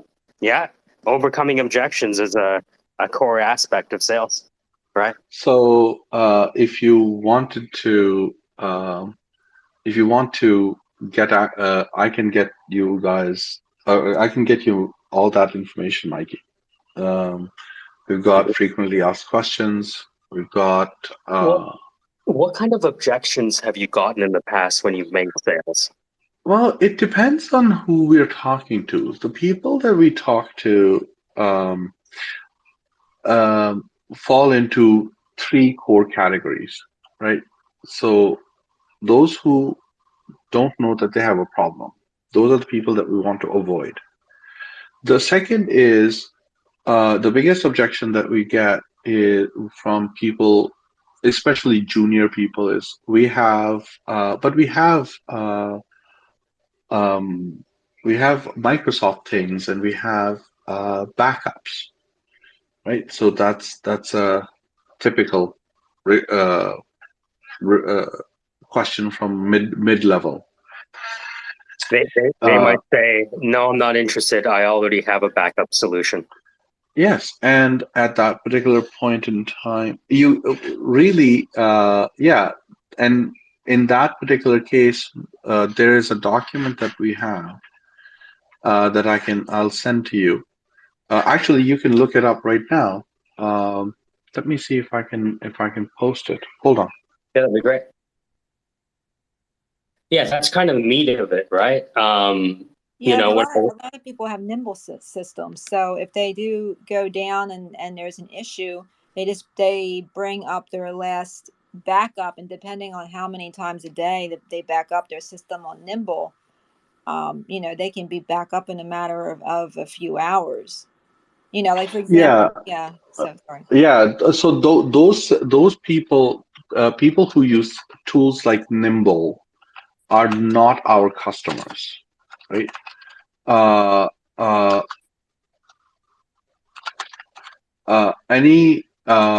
anybody who's doing Nimble backup, or if anybody who's doing any type of cloud backup, that those systems are very simple, and usually those are 10 systems or less. The customers that we are looking at are that typically get interested are anywhere from 10 employees to 250 employees. That's a very big sweet spot for us because the systems become a little bit more complicated, and the people who understand, especially so, and it also you end up dividing that up a little bit more as well. For instance, if you are in a professional services, if you're talking to a professional services company, lawyers, accountants, small clinics, uh, very tiny hospitals, those people are very sensitive about their data, and manufacturing, because getting back up in a matter of hours for some businesses is okay. For other businesses, it's not. Um, so it's a matter of choosing what that looks like and what that is. However, we're talking about recovery going from several days down to a matter of a few minutes, right? With Resilient. In most cases, around that size. Great question. So let's say Sandra is the customer, and she brings up the objection. I already have a backup solution. What is the difference between recovering from a security incident with existing software versus recovery with safe AI? So there are two core differences. Number one, your backup systems are not designed to protect you against cyber attacks. Your backup systems are simply designed to protect you against friendly disasters. So, for example, if your hardware dies and you buy a new piece of hardware, your backup is going to be fine. But when cyber attacks come in, the first thing they do is delete your backups because they have access to your systems, which are if you can back something up every hour from your system to the cloud, they're going to delete your backups. That is the first thing that happens. As a matter of fact, 3 of our customers in California colleges, that's exactly what happened to them. The first thing that the malware does is delete the backups. And we are not a backup replacement. We are an impact uh, uh, reducer, right? So Resiliate is solving a different problem than what the backup is trying to solve. So you should still have backups, but this is all about how quickly can you get back to business? Can you afford to go out of business for 2 weeks? When was the last time you actually performed a complete corruption of your system and attempted a restore? How often did you? So that would be the question. When was the last time you actually tested your backup?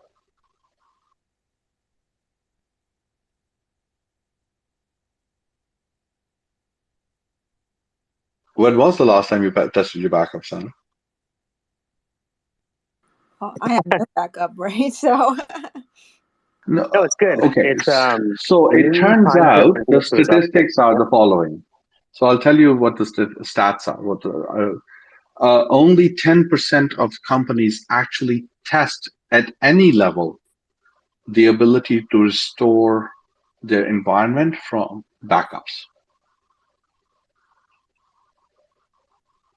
So 90% of them don't test their backups. And the second thing is they definitely do not test their backups against cyber attacks. The third thing is you don't even when you do the restoration, you don't get clean data back. So coming back to the environment how I started the business, that law firm did have backups. They restored from the backups, but the moment they restored from the backups, the malware that got the people in the first place was backed up.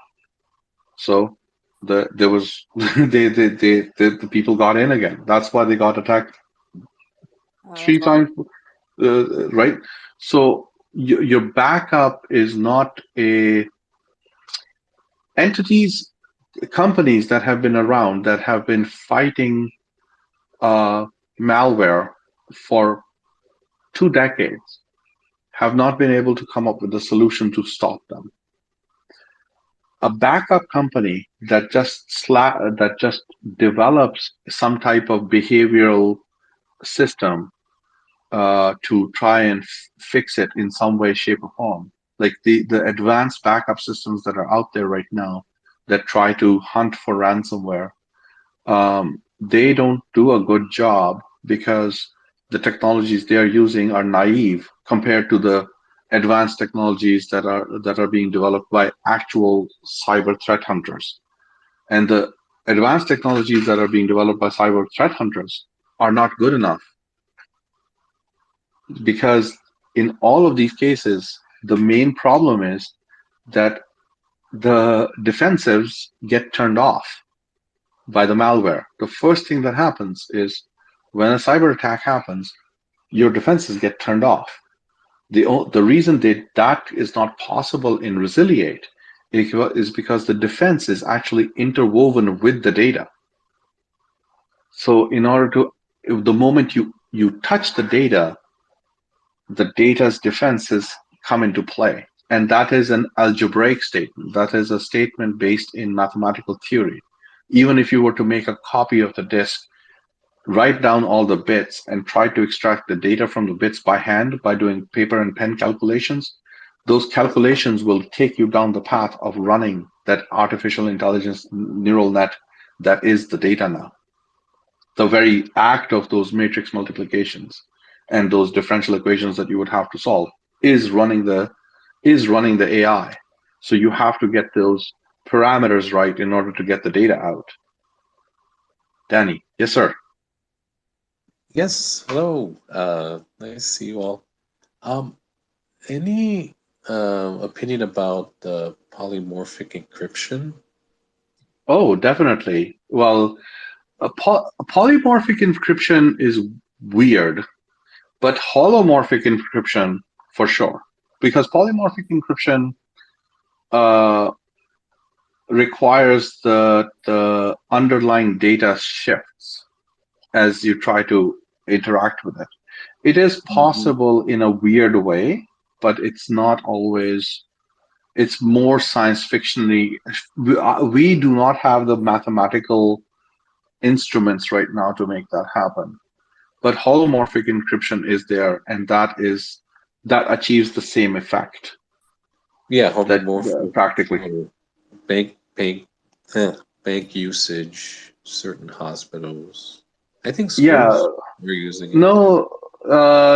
Holomorphic encryption is still so. Holomorphic encryption is the following idea.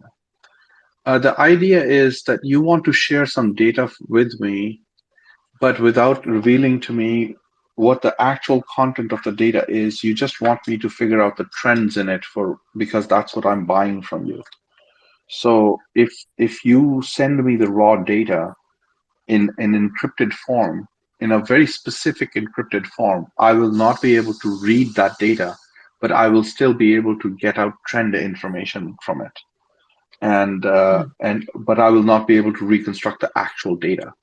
And that is a very interesting uh, situation for practical use in data science in general.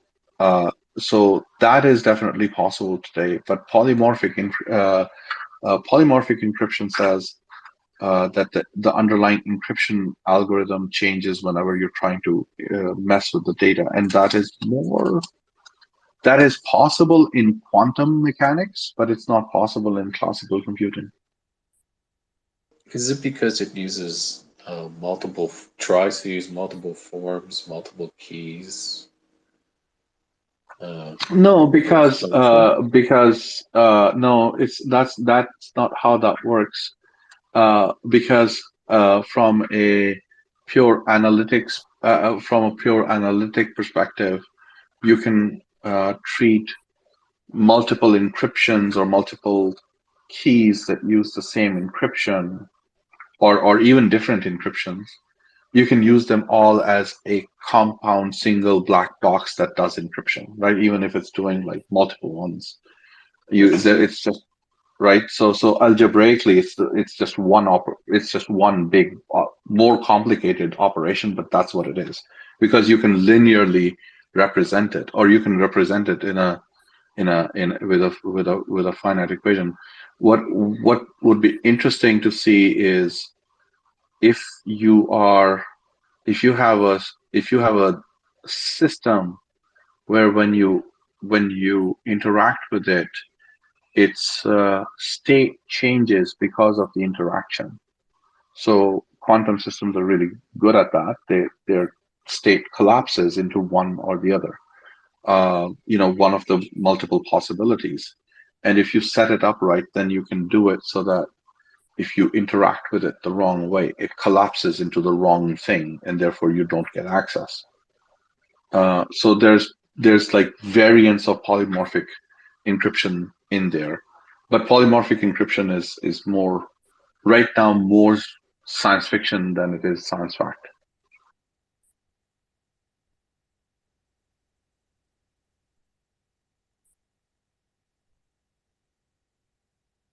Danny, what you been up to?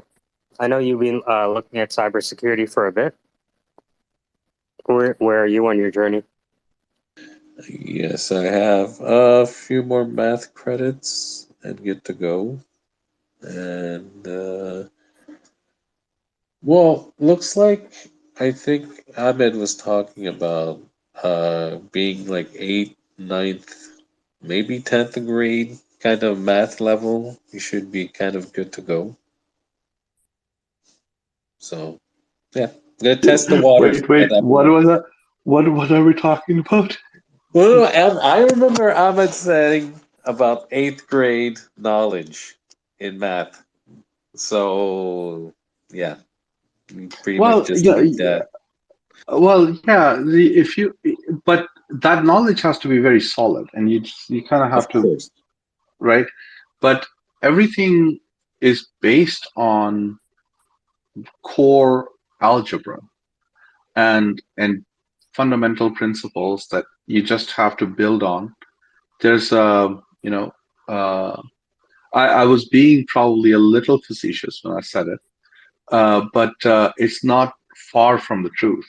There are uh, some topics that you have to be selective about. So, for example, understanding group theory is very important. Galois theory is very important.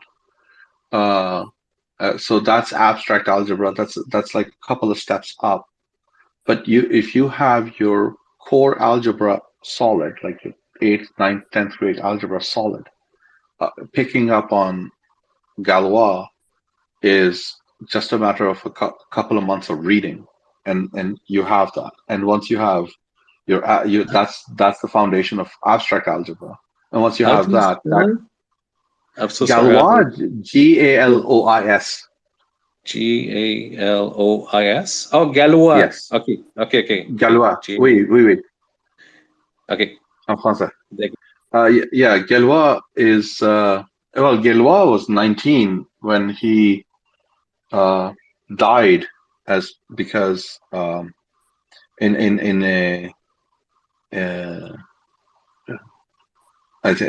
there was a not a shootout, but essentially Wow, he yeah, died in a duel.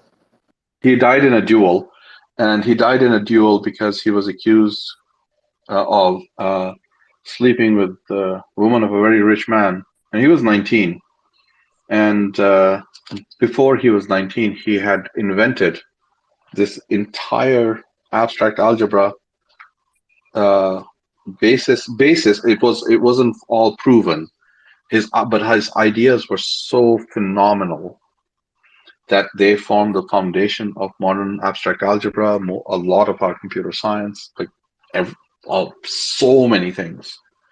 Yeah, so basically, you can just imagine,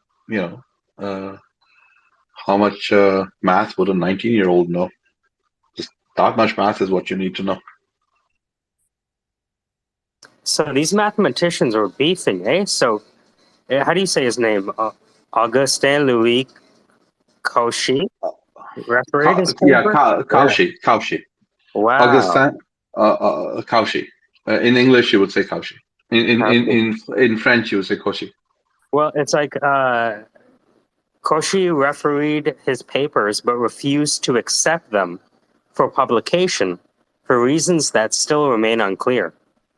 I think it's really interesting when smart people disagree with each other, you know? No, it wasn't that.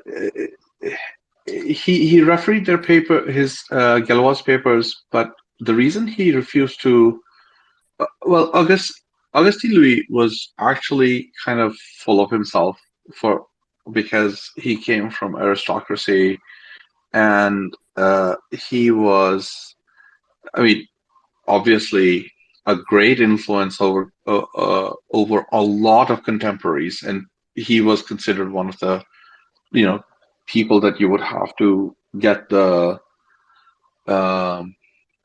approval of, right? But what he didn't like about Galois was that Galois wasn't methodical in his presentation of papers, and Cauchy was very much about being showing your work proper. Showing your work proper. But Galois' brain was so fast that he made jumps that were obvious to him, but were major steps. Like each jump would be like a full, separate research paper, right? And he would be like, from here we go here, and then well, but what's in the middle? Well, no, but that's obvious, right? And he would like normally when somebody would talk to him, he would just blurt out exactly what the middle steps were, and people would be flabbergasted that oh my god, he's just talking about it, and this would take other people lifetimes to kind of come up with. So there was just a lot of those fill in the blanks that Kaushi needed. Um, but and you know, Well, he was a very political person, from what I can tell, oh, and that didn't make him a yeah. lot of friends, apparently. Oh no. He definitely just he was a bit of a turd.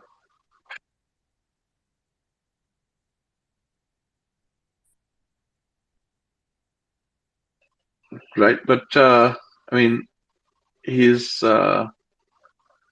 he literally developed the complex function theory. Like complex functions would not exist without him, or well, they would exist without him, but they would not exist in the current form without him. So I mean, very academic in his approach, right? So because he was very academic in his approach, he had a little bit of a turned his nose up at people like Galois. And Galois was, Galois was to mathematics what Mozart was to music in a lot of ways, right? Mozart was this womanizing, pansexual, just happy-go-lucky spirit who was just producing music that was phenomenal at the age of 14, 15. And you and people got jealous, and that was the same situation with Galois. It almost seems like all of the criticisms were like, we're not able to keep up with you. Yeah, I mean, it really is. I mean, there's I think uh, uh, I think one of the most interesting things about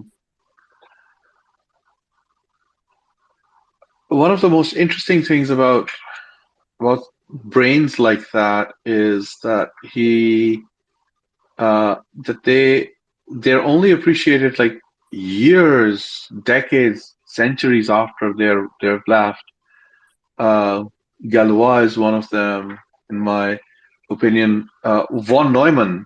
People talk about Tesla. People talk about Turing. Very few people talk about von Neumann. And von Neumann is literally an absolute genius. There's this period, right around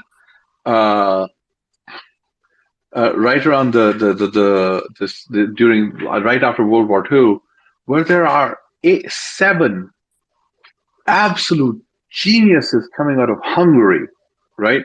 They're all Hungarian, and they all contribute to theoretical physics, computer science, mathematics. All of them, just all concentrated in this one little group. But Turing is one of them, and one of those those. But there's a saying that said. There was a saying that somebody asked someone else, one of these 8 Hungarians, what is the reason why there's so many geniuses coming out of Hungary? And all of them were geniuses in their own right, and they all said, well, we don't know what geniuses you're talking about. The only genius we know is von Neumann, who's come out of Hungary. If you want to know more about what Ahmed's talking about, Google Hungarian Martians. Hungarian Martians. Yeah, thank you for bringing that up. Yeah, exactly. I had completely forgotten the term, but exactly. Daniel Daniel's on Hungarian Martian, and so is Dad and some of the other physicists. Yeah, right. because they Yeah, have a completely different language than the rest of Europe. I must ask. that's I'm sorry. The mathematician Ramanujan. Ramanujan. my Ramanujan. Yes, Srinivasa Ramanujan. Yes. Yes. What He would was. you like to know about? He was Um. yeah. Yeah. He was very. Well, no. Go right ahead. Sorry. No.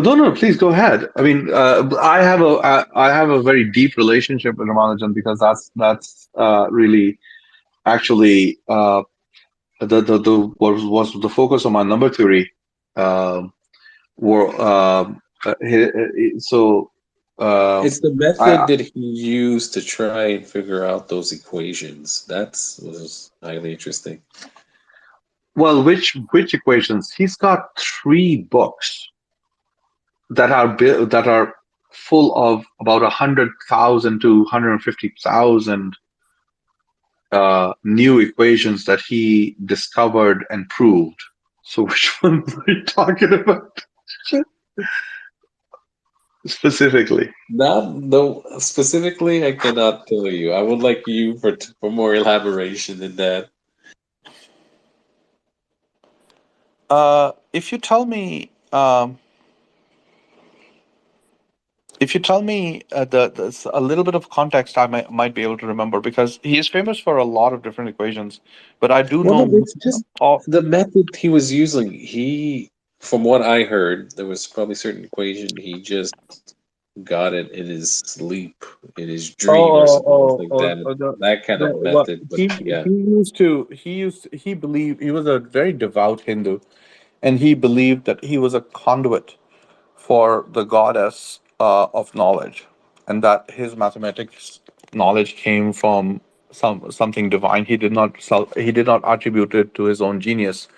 He attributed it to being a gift, a divine gift, and that it was Yeah. his faith that he needed to share that because, and he was very humble about it. He was a very, very humble person. So he never did that work. But there's a series of numbers called the taxi cab numbers, and that is probably the most famous story about him. And the story goes that um, uh, so Ramanujan was discovered by a mathematician named Hardy.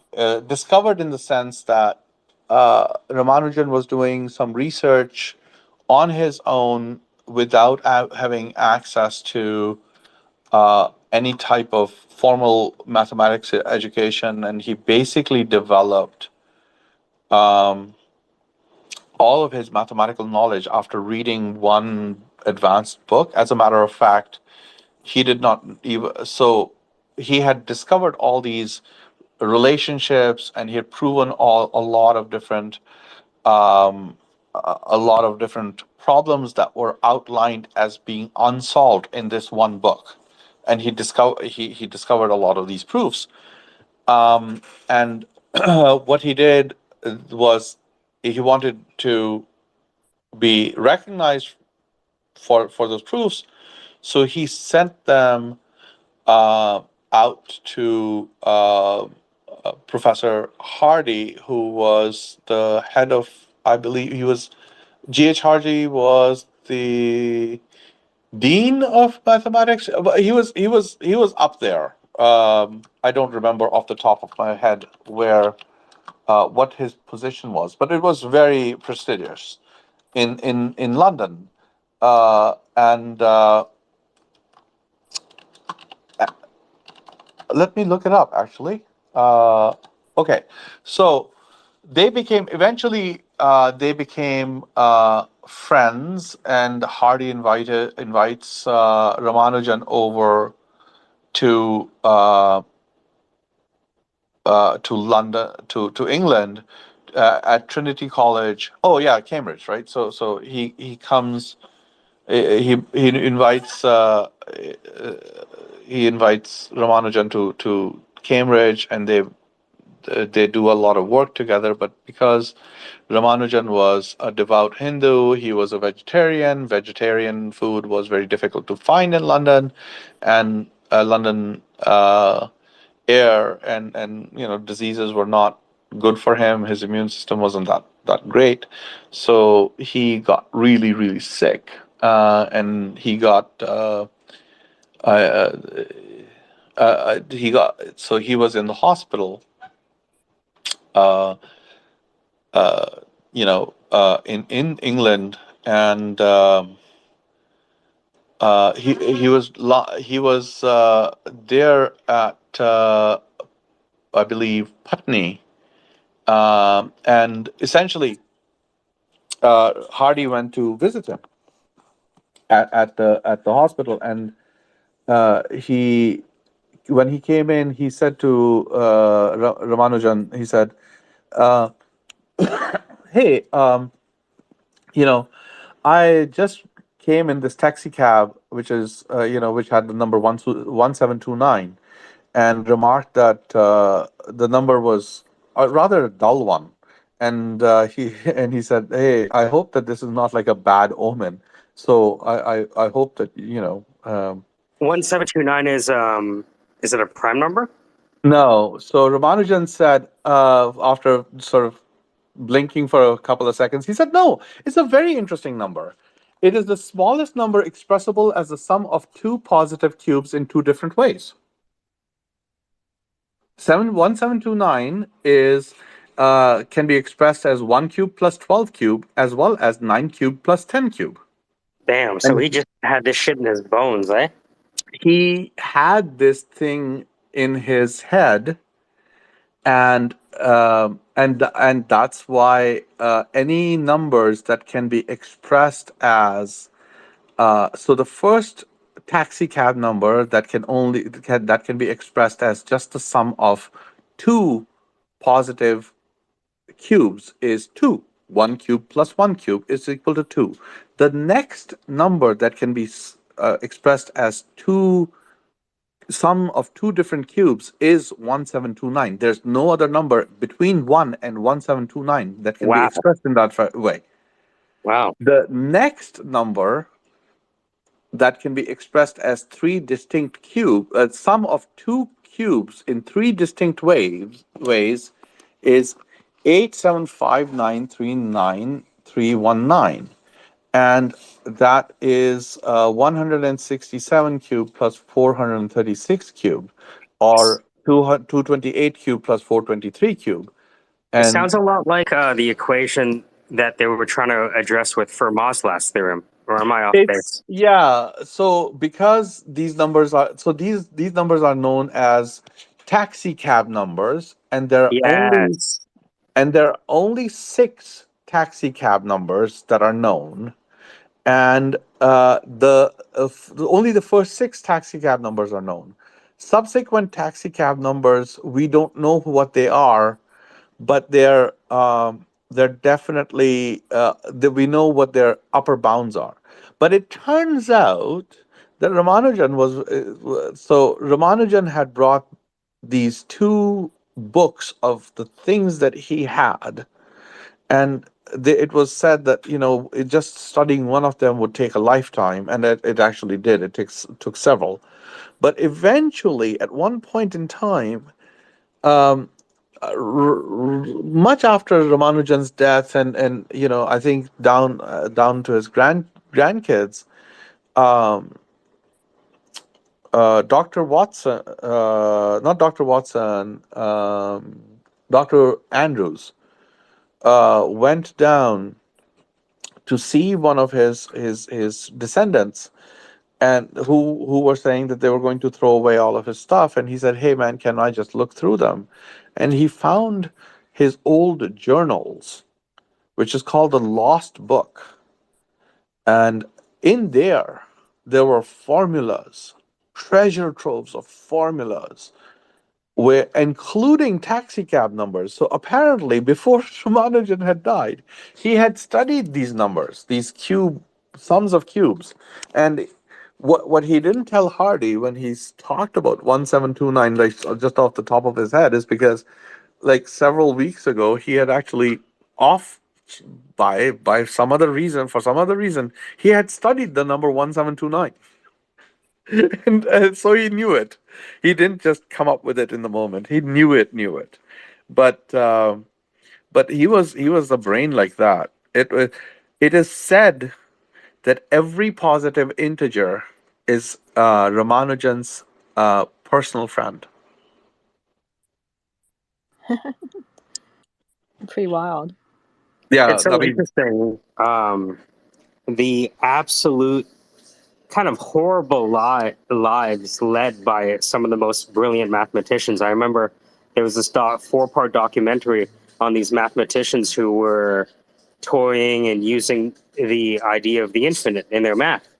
And most of them were just universally rejected by their peers and lived lives of loneliness. Well, it's a very lonely business. It has become much better now. I mean, if you ever want to read one of the best books ever written, uh, ever, and I'm talking in general, we were talking about Stephen King earlier, but if you want to study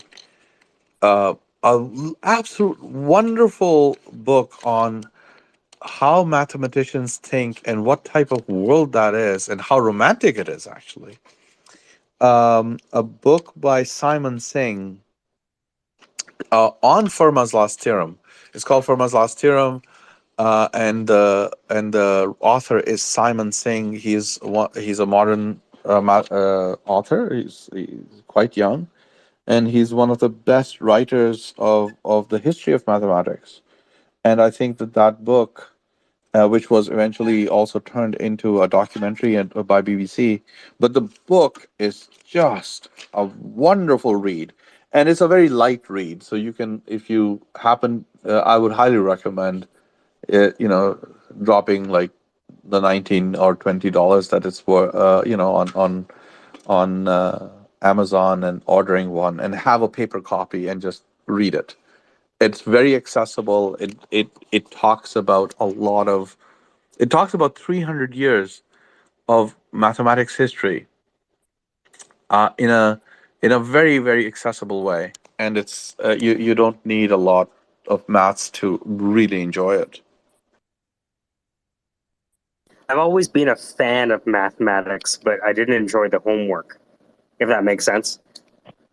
Well, the homework is like exercising, right? The homework's Yeah, good point. it's like the mathematics is a wonderful uh, it's a wonderful subject to pursue and study. I think it's one of the purest, because you can do it without a lot of. You don't need a lot of money.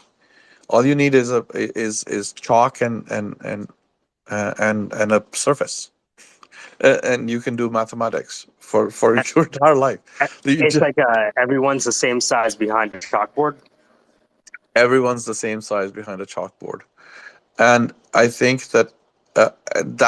that's what makes it amazing. And the other thing is the thing that's weird, that a lot of time we miss in our study of mathematics, is that our teachers, maths teachers, don't tell us that, and don't even realize a lot of times that mathematics in itself is a language. And the symbols of mathematics are just language. They're shortcuts for writing really complex ideas in very shorthand, right? So understanding that symbolism and understanding the words and what they mean and what their definitions are is important to express complex ideas. Otherwise, you could say the same thing, but it would take you much longer time, rather than saying the specific word that was defined for it, right? So, for example, if I say, let's take a monoid or monad. Well, in let's say computer science, if we say, okay, let's take a monad and apply that to our programs. Well, what the fuck is a monad? Well, the definition of a monad is a very long one. But once you Yeah, understand that, then I've never fully grokked it. you have never fully grasped what a monad is? No.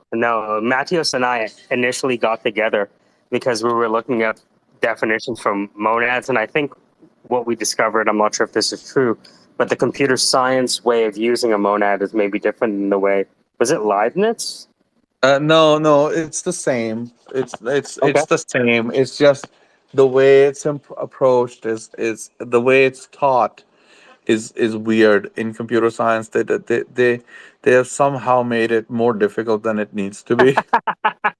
I really tried to watch those Bartosz Milewski videos, and I would get lost every time.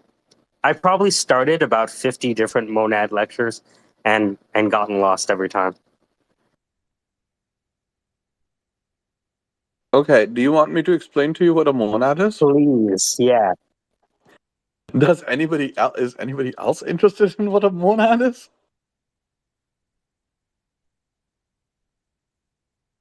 I think it's best. I was on a I step am. ladder. I definitely. Ahmed. Sorry. Sorry, please explain. Sorry, Sandra. Hello. Okay, so a monad. All right, so let's start with the basics. All right, so mathematics as we see it nowadays, we used to study sets, but now the fundamental concept in mathematics where things start is called category theory.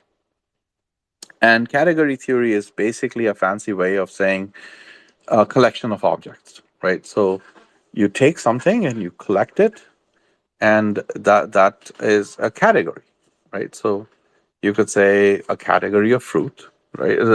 Fruits is a category. You know what they are. Conversations are a category. Everything has a category, right? The way we collect something together, if we put things together under some conditions, that forms a category. So Mhm. far so good. Okay. A category contains objects. A category contains objects of the same type. A category contains objects of the same type, like a collection of apples or a basket of oranges. Yeah. So yes. But you could but what does the word type means? It It means could be a fruit or a vegetable. You're right. it could be okay. So I'll give you yes. You could also create things like a type could be a condition. All people that are shorter than 5 feet is a category, right? So something that groups something together, right? But group is a bad word, but it's a collection of objects under some definition. So you define you put down a definition, and if you can put more than one object in a set under that condition, that is a category. Make sense? The set of all natural numbers Is a larger category. than 0, less than 1,000, for example. Yeah, that is a category. Okay. Gotcha. The one thing about categories is so there's a couple of things in categories. You cannot have two objects that are identical. They're treated so if you put the number one in a category, then you don't put the same number one back into that category. It's considered the same thing, right? So elements have to be distinct. So far, so good. Gotcha. Okay, but there's no other condition other than that. Okay. Now, let's say you have two distinct categories. Okay. And you come up with a rule to map the members of category A to category B. Okay, that this could be any rule. It doesn't matter. That mapping. So basically, if you draw a big circle, call it a category, put little circles in it. Those are the members. You got a category on the left hand side. Draw a rectangle on and then put little rectangles in the other thing. So A is circles, which is a category of circles, and B is rectangles, and you draw lines from each one of the members on the category on one side to the members on the category of the other side, and they don't have to be the same number, but all the categories from the starting group have to end up mapping to some member or members of the ending group. Okay. Gotcha. So if you have that mapping is called a functor. Okay. Gotcha. All right. Now, interestingly, categories can map to themselves. Natural numbers under addition map to themselves. So if you take two numbers and you add them, you end up back into this natural numbers, right? You take one, you can add it to itself and you can get two, but two is also in the category of natural numbers, right? Right. Gotcha. Okay. Yeah. Right. So functors can map to other categories or back to themselves. So far, so good. Gotcha. Okay. Now, let's say you create a category and you create functors that map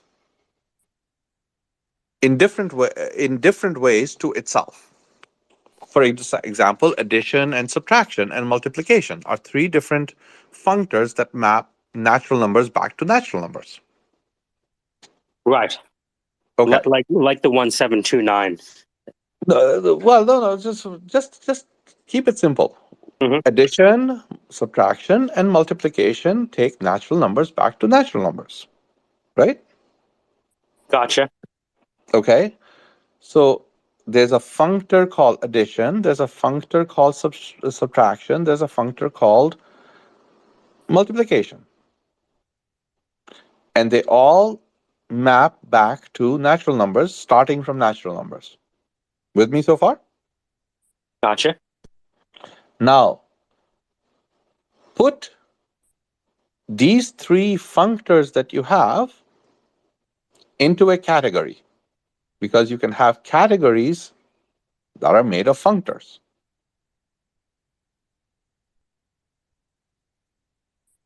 Gotcha. If you take all the mappings, all the functors that you can have from natural numbers back to natural numbers, because there could be others, you could keep on coming up with different ways to combine natural numbers.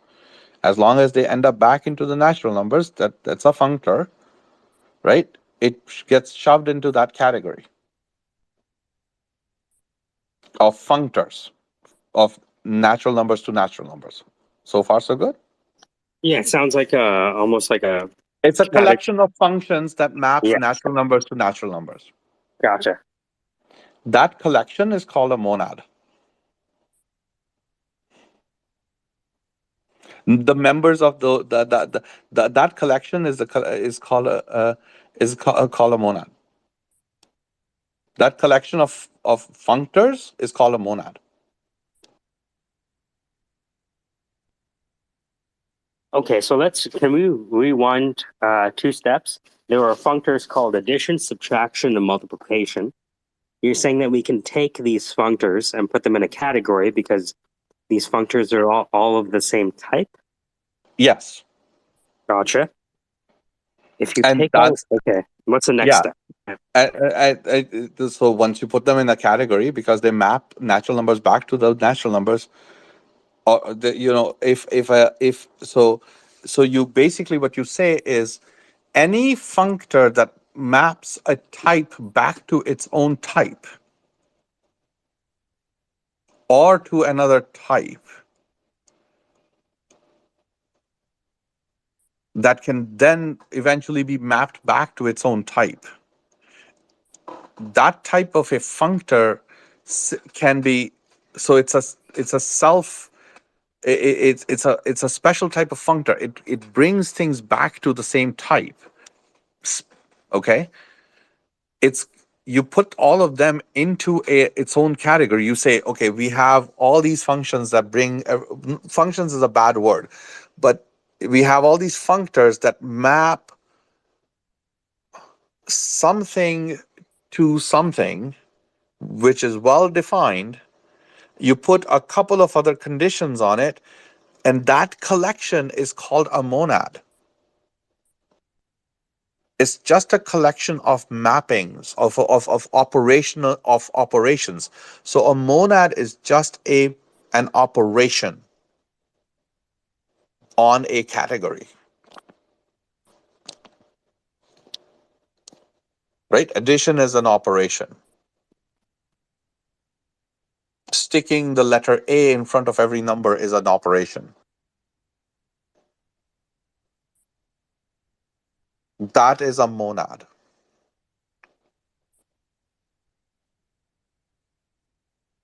A monad is something that just well, it's not a monad. The collection itself is called a monad, but the way it's used in computer science is that a member as well as the collection are interchangeably called monads. That's all. That's all it is. Can you use cooking as an example of a monad in a very rough way, like maybe Rice Krispie treats? Okay, so cooking, yes, you could, but cooking is a very complex problem. But if you wanted to take, if you said, okay, barbecuing something, right? Right. It doesn't matter what it is that you're barbecuing something on top of a grill, or barbecuing something directly on flame. Those two, you start with an input which is raw meat or raw something, and you get a cooked something of that nature out. All of the ways you can barbecue things form a category of barbecuing, and barbecuing forms a monad. The collection of different ways of barbecuing, taking one thing and converting it into another thing, that operation, all the operations that you can do, though, that collection is a monad. And the in mathematics, a monad is a set. The But the nice thing about it is, if you treat things as going through operations, that you can chain them, which is what makes programming with them or writing recipes, step by step. Step one is this, step two is this, step three is this. It's very, very step by step, right? So in cooking, Oh yeah. right? So every step is a monad. Every step is a monad. It converts So something to something else. is it categories with subcategories as well implemented? Yeah. Well, categories. No, if so, a subcategory is a weird thing because Yeah. because a s- you don't. The idea was to step away from sets, right? Because set theory had this problem with with having subsets, but in category theory you get rid of subcategories. There's no such thing, because that's just Okay. an independent, because that's just an independent category. Yeah. Right. Yes, of The course. category of the category of all girls versus the category of all girls under the age of 18 are two separate things and don't have anything to do with each other. One in set theory, the latter would be a subset of the former. But the problem with that was that it led to all sorts of paradoxes. But in category theory, you get rid of this concept of sub anything.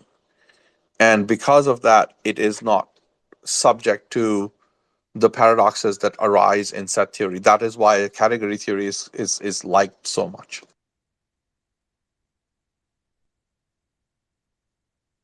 Sorry to make you go into recipes and barbecue, but No, that's a for me, that's that's a No, wonderful no. I like the barbecuing example because then we're like, okay, so we have raw chicken over here, and then we have barbecue chicken over here. We have a raw steak over here, and we have a steak dinner over here. I get it. Right, Yeah, exactly. But the act, the barbecue is the monad. it's the operation. It's the operation, the thing that converts. So for example, if you think of ingredients all coming together and forming one dish, right? So that's many variable input that maps to this one dish output. That is a monad. I understand. Yeah.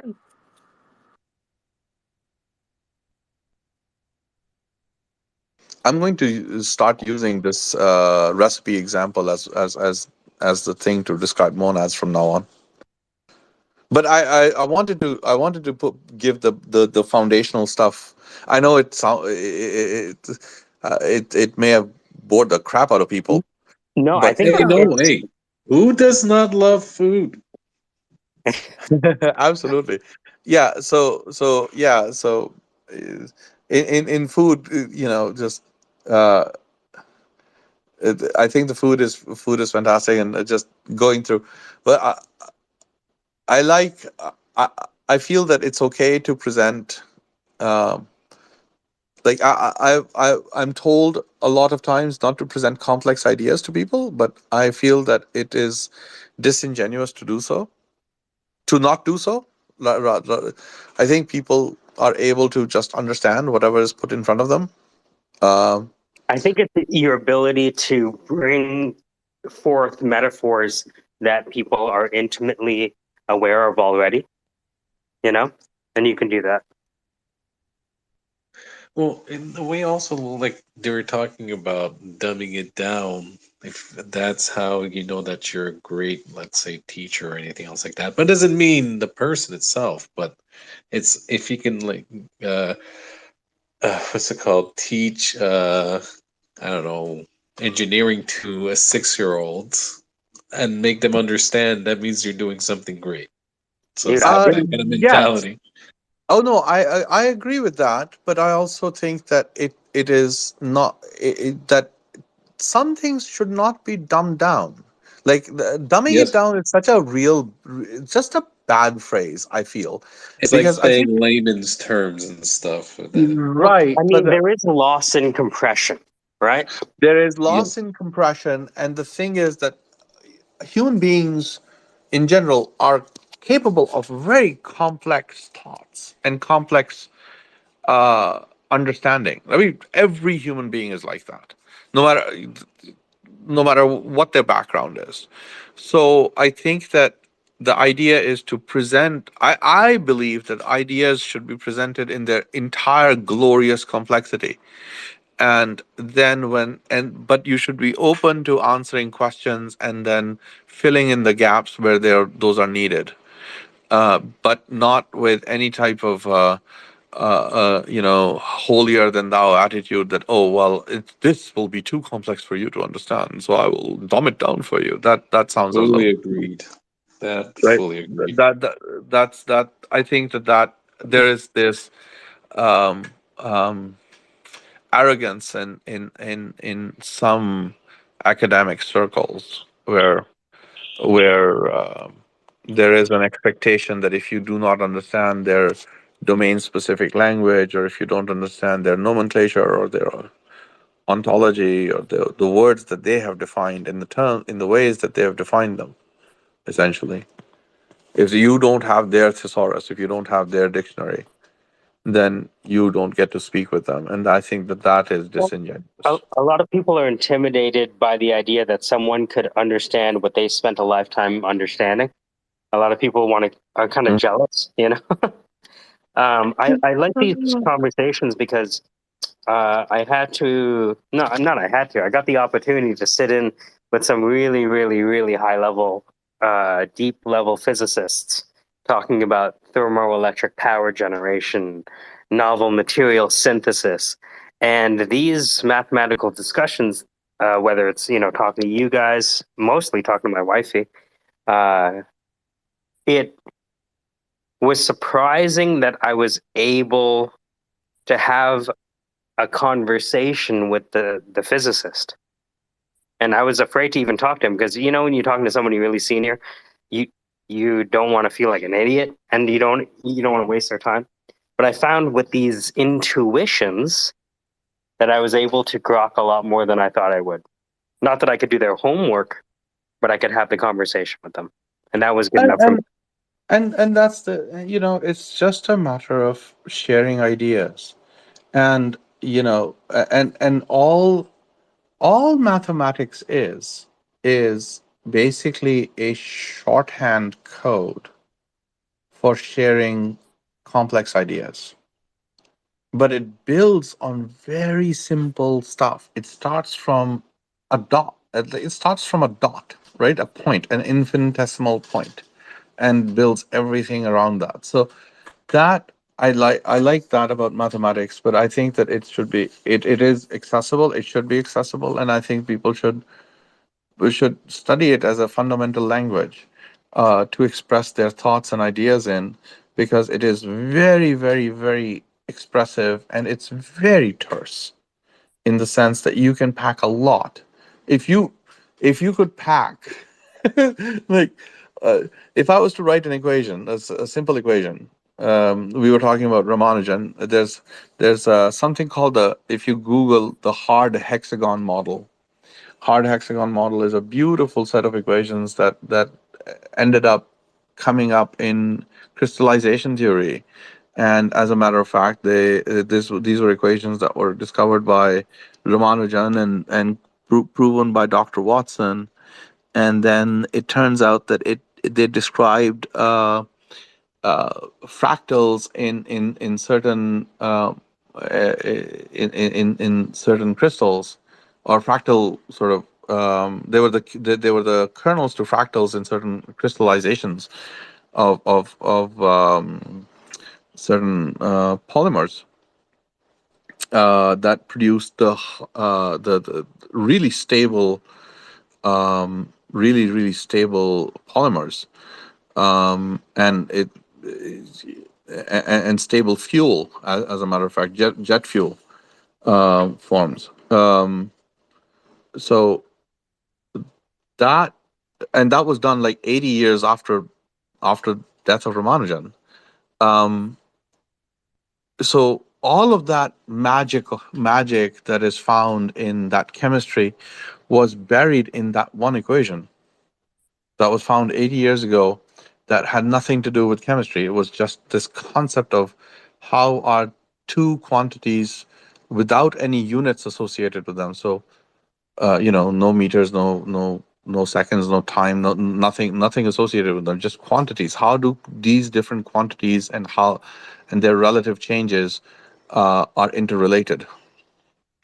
That's the whole idea, right? The idea is, once you know what 5 plus 5 is, that it's equal to 10, then it doesn't really matter whether you're talking about sheep or molecules or atoms or suns or. It occurs to me like calculus is very Heraclitus, in that it focuses on change as the fundamental of all things.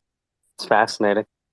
Well, change. Well, it's I mean, the whole physics and like all of our existence is around if I move this, how does that move when I twist this? Does it or does it not? Right? It's the interrelationship. And I'm going to say goodnight with one little teaser for Mike specifically, since we were talking, since you brought up calculus. You understand first derivative, Mikey? The in my head, x squared is equal to 2x. That's the Right. first derivative. That is the first derivative. That is Speed, correct. It's speed to velocity. the distance to distance to speed, right? Distance to speed. Okay. Right. Distance to speed. So basically, distance to distance covered per unit time, right? Second,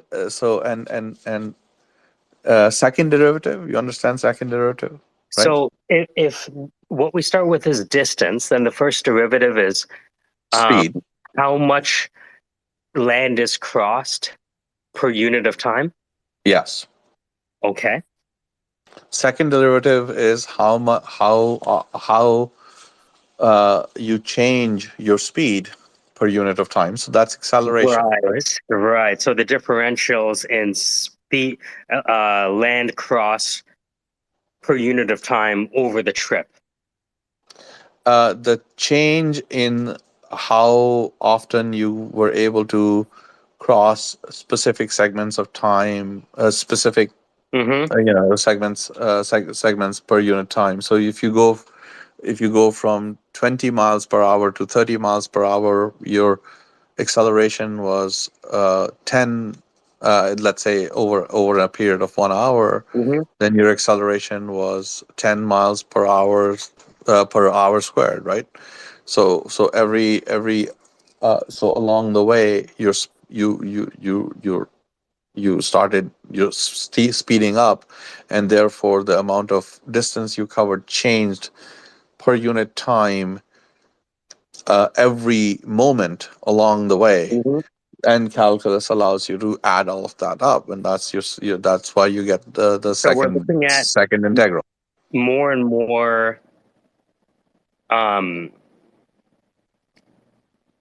more descriptive rates of change. Well, it's a rate of change. It's the change in the rate of change, right? So that's the second degree derivative. Right. And I And the heard there'd third be degree partial derivative would derivatives. be Yeah. the third degree derivative, which in physics is called jitter. It's how badly does your acceleration change. So the technical term for it is, or the how jittery is the system. So how does its acceleration change, and therefore speed along time, and therefore distance along time. Just No, that makes sense. That makes sense. So we go from distance. So how much distance did you cover versus how fast did you cover that distance? That's the first derivative. versus how, yeah, that's the first derivative. But the second derivative is, okay, if you changed your speed along the way, how would you figure that out? Yes. And then if your car was constantly backfiring, it's like right while you were trying to accelerate, So your we have acceleration to would look go. at Then you would be jerking around in your car because it would be going, and that's a change in acceleration, and therefore, and that's called jitter. Okay, so you have that in your head, right? So I will say goodnight with this following question to you. What is a half derivative? If you can have first degree derivatives, second degree derivatives, what about 0.5th derivative? What about the third quarter derivative?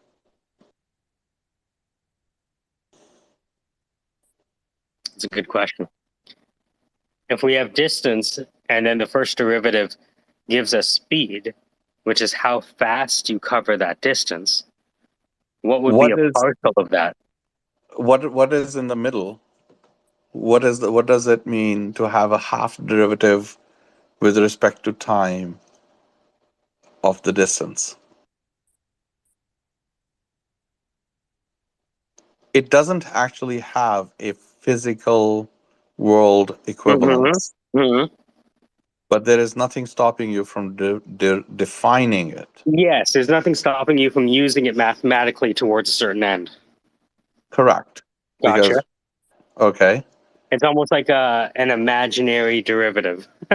It's not an imaginary derivative. Don't use that term because that term Because is that's used negative. for Yeah, somewhere yeah, else. right, yeah, It's right. actually called a fractional derivative.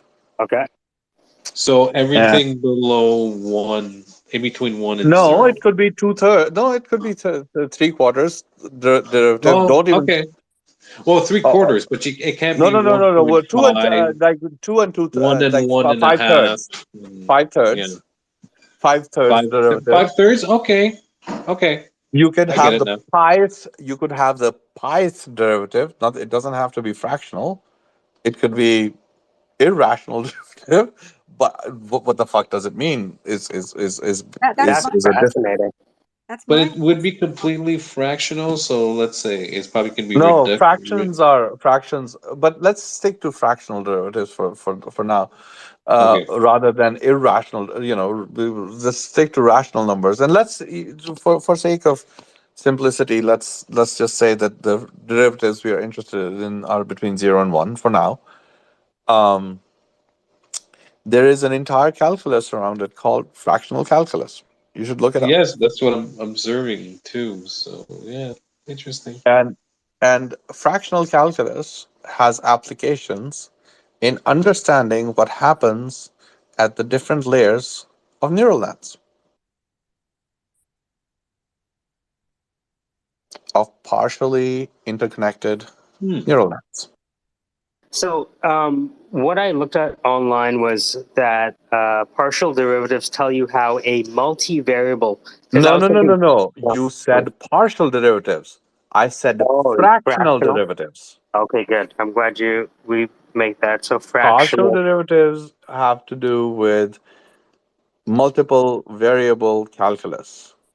Fractional derivative is this concept of if you can have a first degree derivative and a second degree derivative, what's stopping you from having a 5/3 derivative or 3/2 derivative? Anyways, I leave you with that. I will run away now. Thank you very much. That was my TED Talk.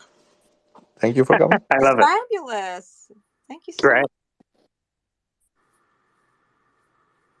Hey, can you send me a recording of this later?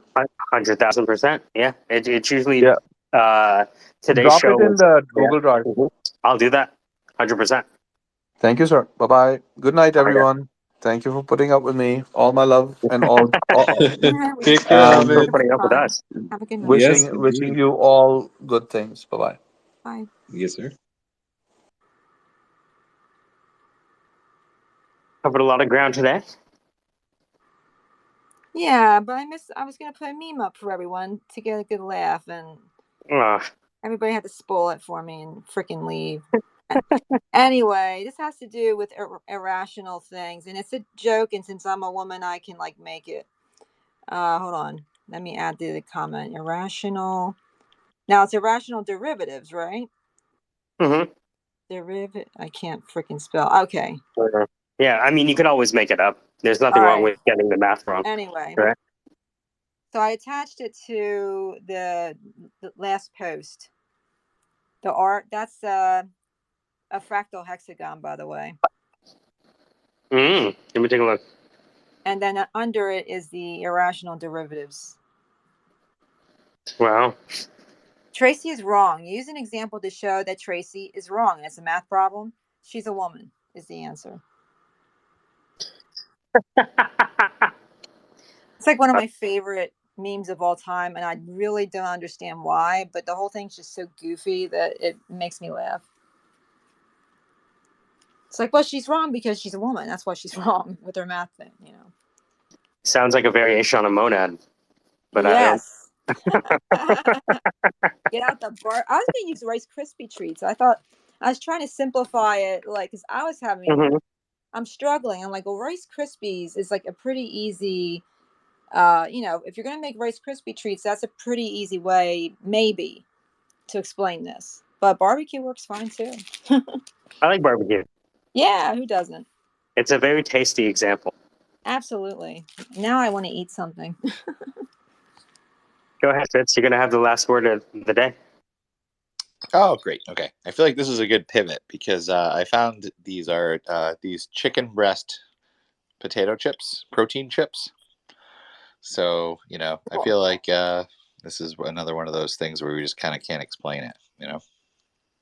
I like the category of all chips. You have Doritos, you have poker chips, They're fantastic. So I actually recommend them. But the weird thing is when you get something like this, and in the bottom of the bag it has the silica gel packet, you do wonder, because that's what usually you find in when you buy shoes or something like that.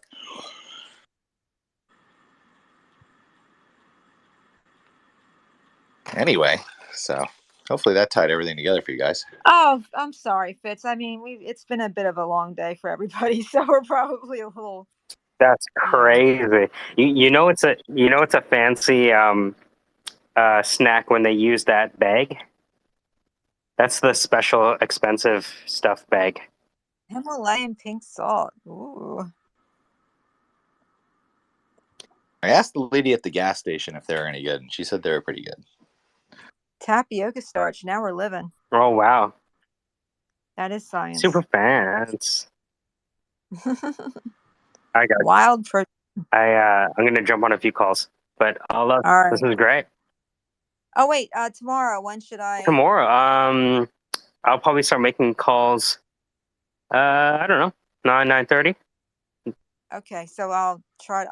Again, you don't have to do anything. You just have to turn on your Zoom, and you're just gonna hear me getting hung up on. Yeah. Oh no. I just want to know. Do I get the Zoom link here? Like what? I'll probably send it to the group. Okay, Yeah. cool. All right, guys. Awesome. Take it easy. All right. Bye. Bye, Shirley.